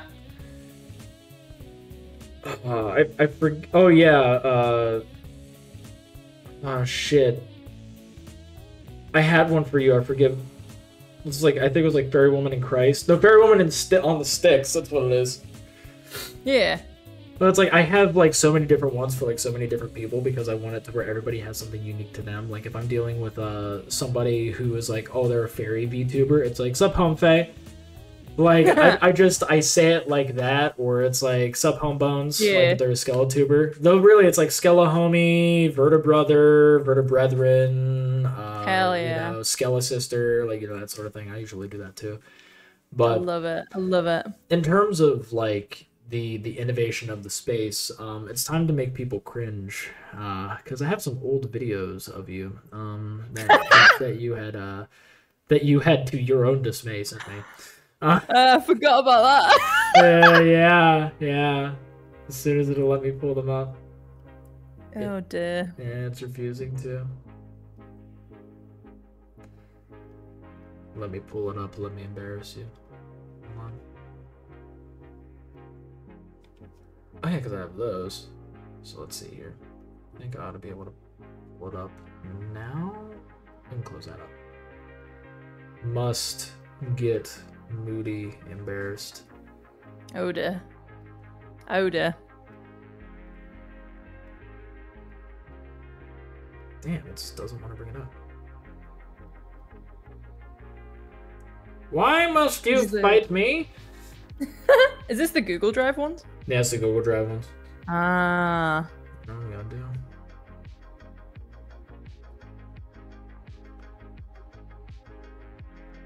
So me pulling this one up. It's not this. There it is. Okay. Because we have some cool ones. So one, Moody had done an interview with the Nolan North. Yeah. I'd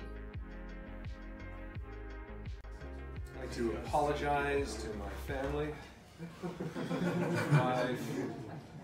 I know what I've done is wrong. So what did he do wrong? He was just really funny. I used to do a lot of press interviews back in the day. I used to work for a gaming publication. And, I'm just gonna have your PC up so then everybody's able to see it. Oh yeah, perfect. This is her current rig. This is this is my OG rig, right? I used to you can see the state of the house in the background. That's like the state of the house that I used to live in.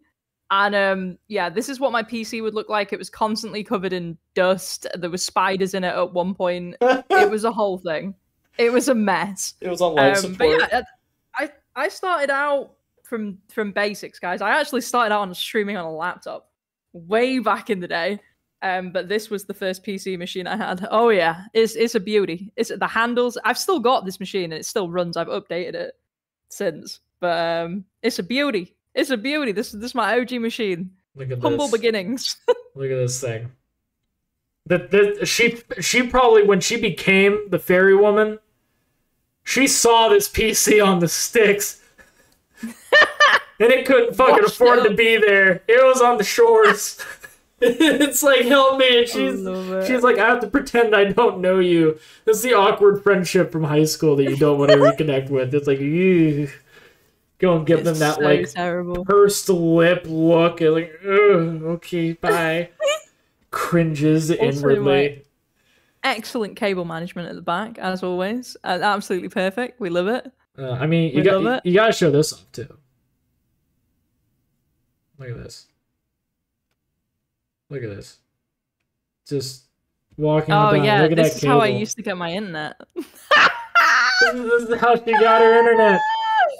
It's like she was stealing it. Like, literally like going all the way through the house, just cables on the floor, wrapped around the banister. It was great. Oh my God. Listen, you gotta make it work, man. You gotta make it work. You were.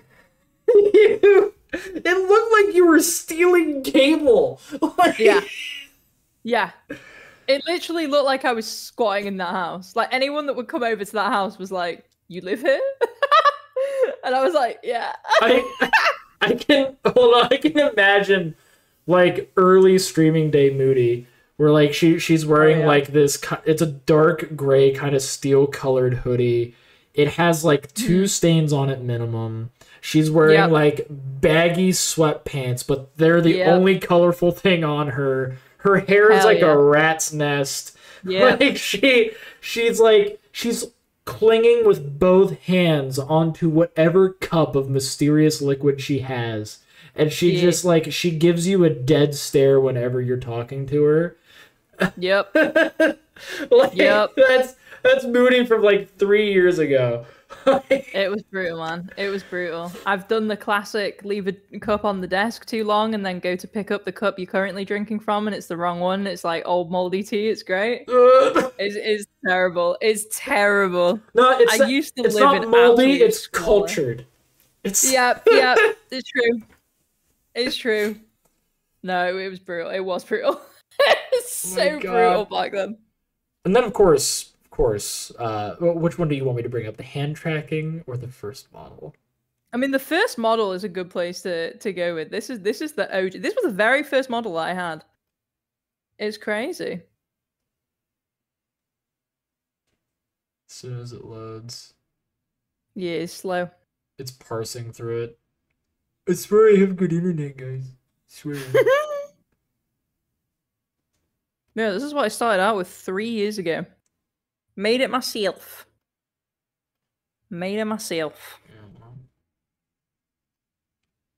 All start from somewhere. Damn, it's just not wanting to go and pull that one up in particular. Hold on. I have a pseudo solution. Here. Let me stop sharing real quick to be sure I have it pinned. There we go, scrolling on down. Oh yeah, that's a big ass conversation to go through and try and find the link. Yeah, we had a huge conversation.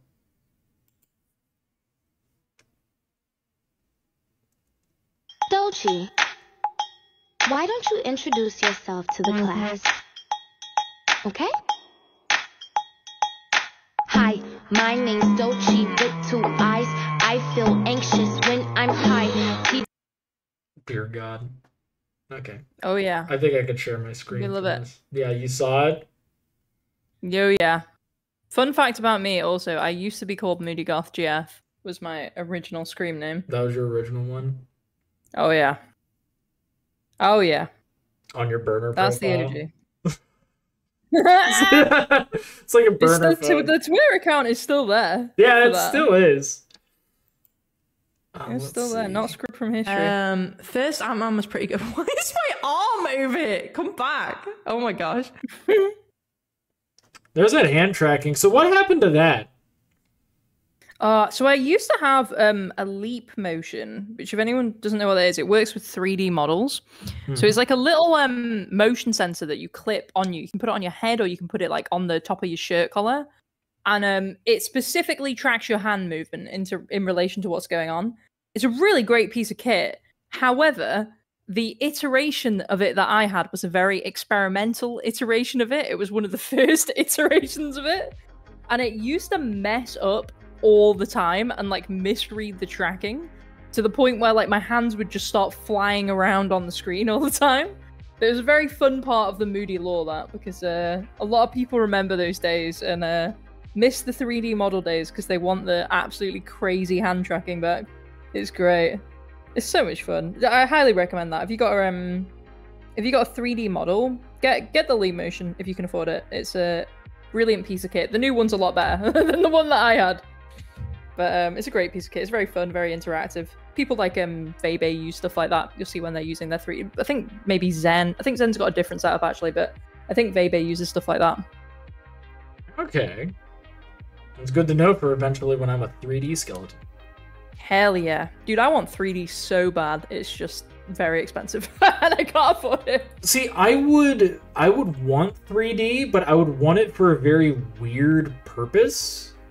and I don't know whether or not it would properly cooperate, because I want a 3D means of mocap, so then I can dance.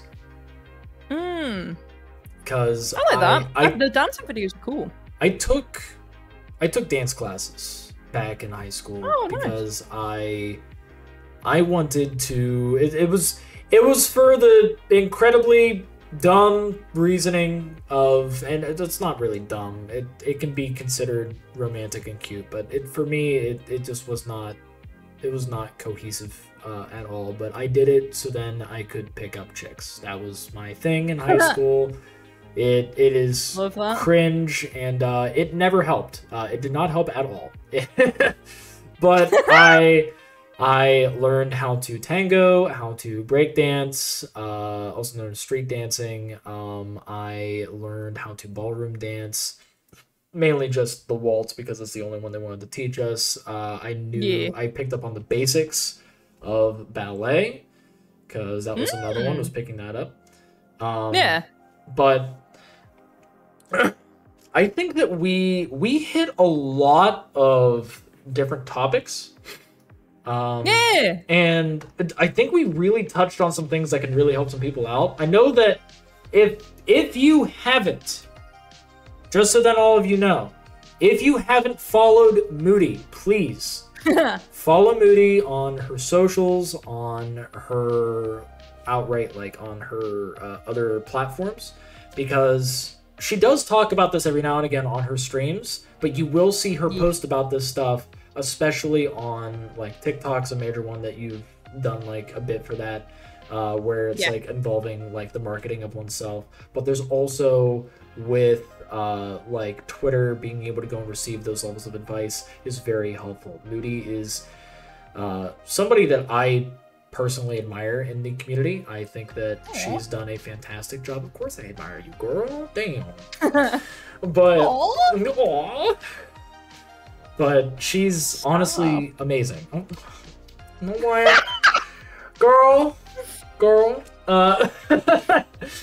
But we're people that are very open for, like, you know, being able to like help as best as we can.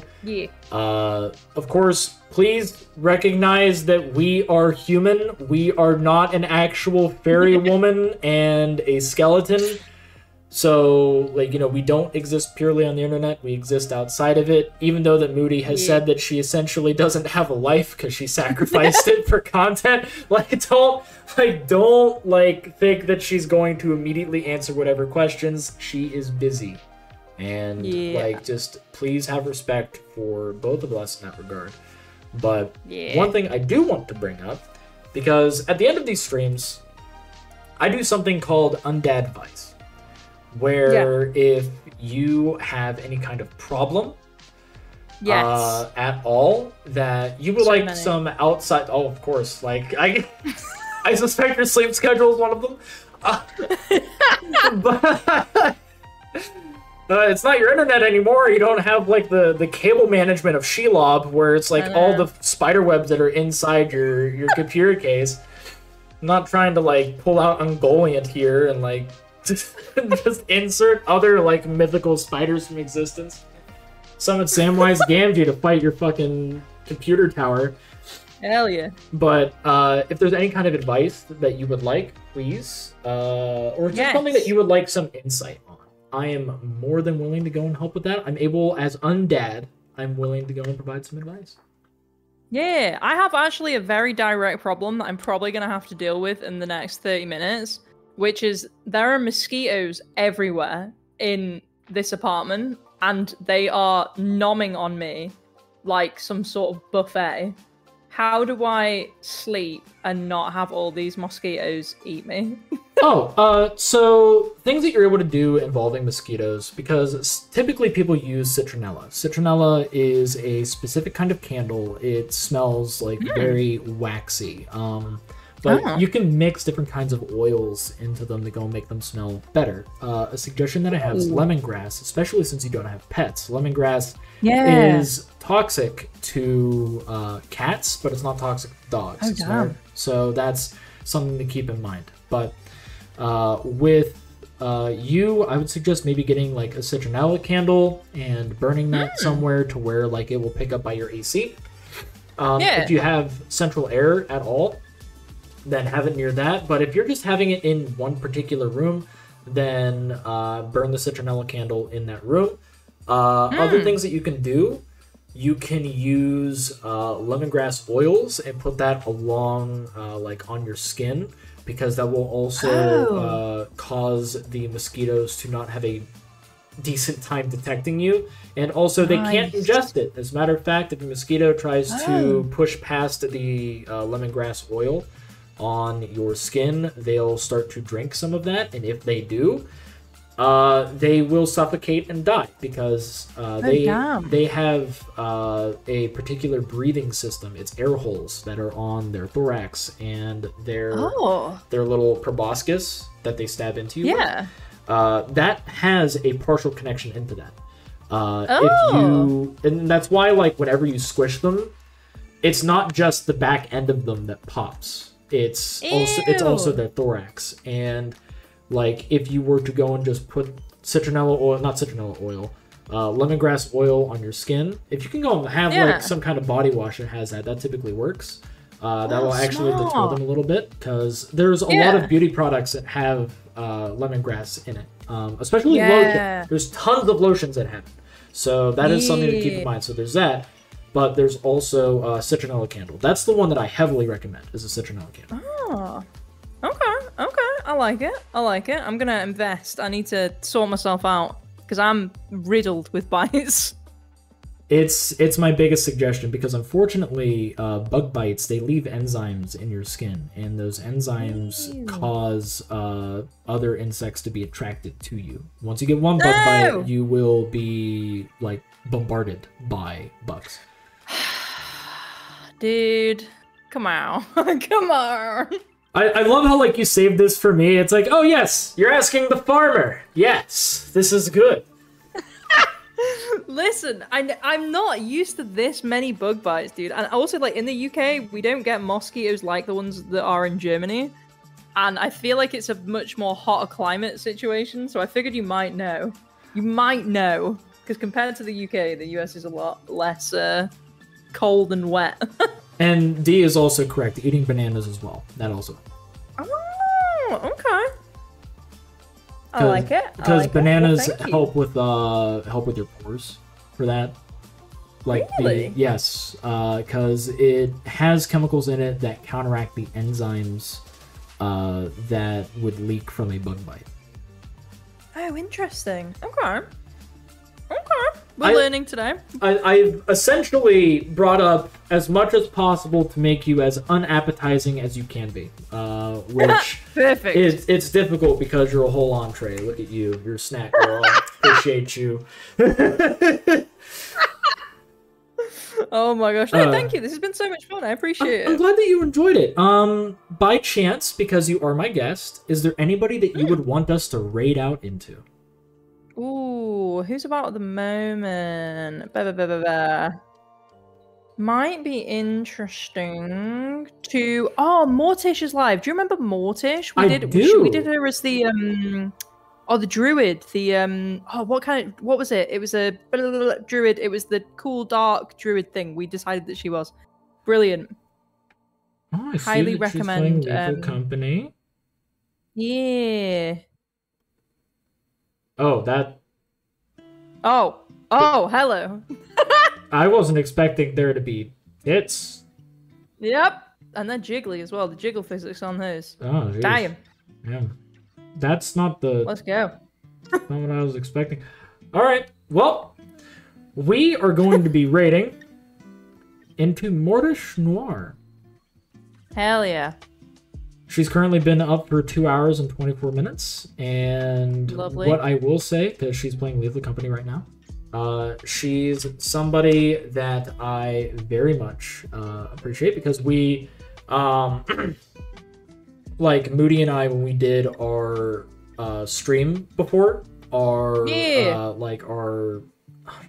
class stream, that's it.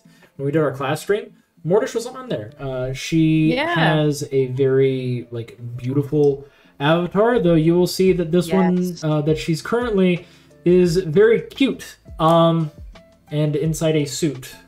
It's like that is apocalyptically adorable.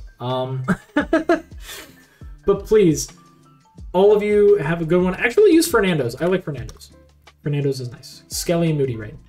But please give some love to Mortish Noir.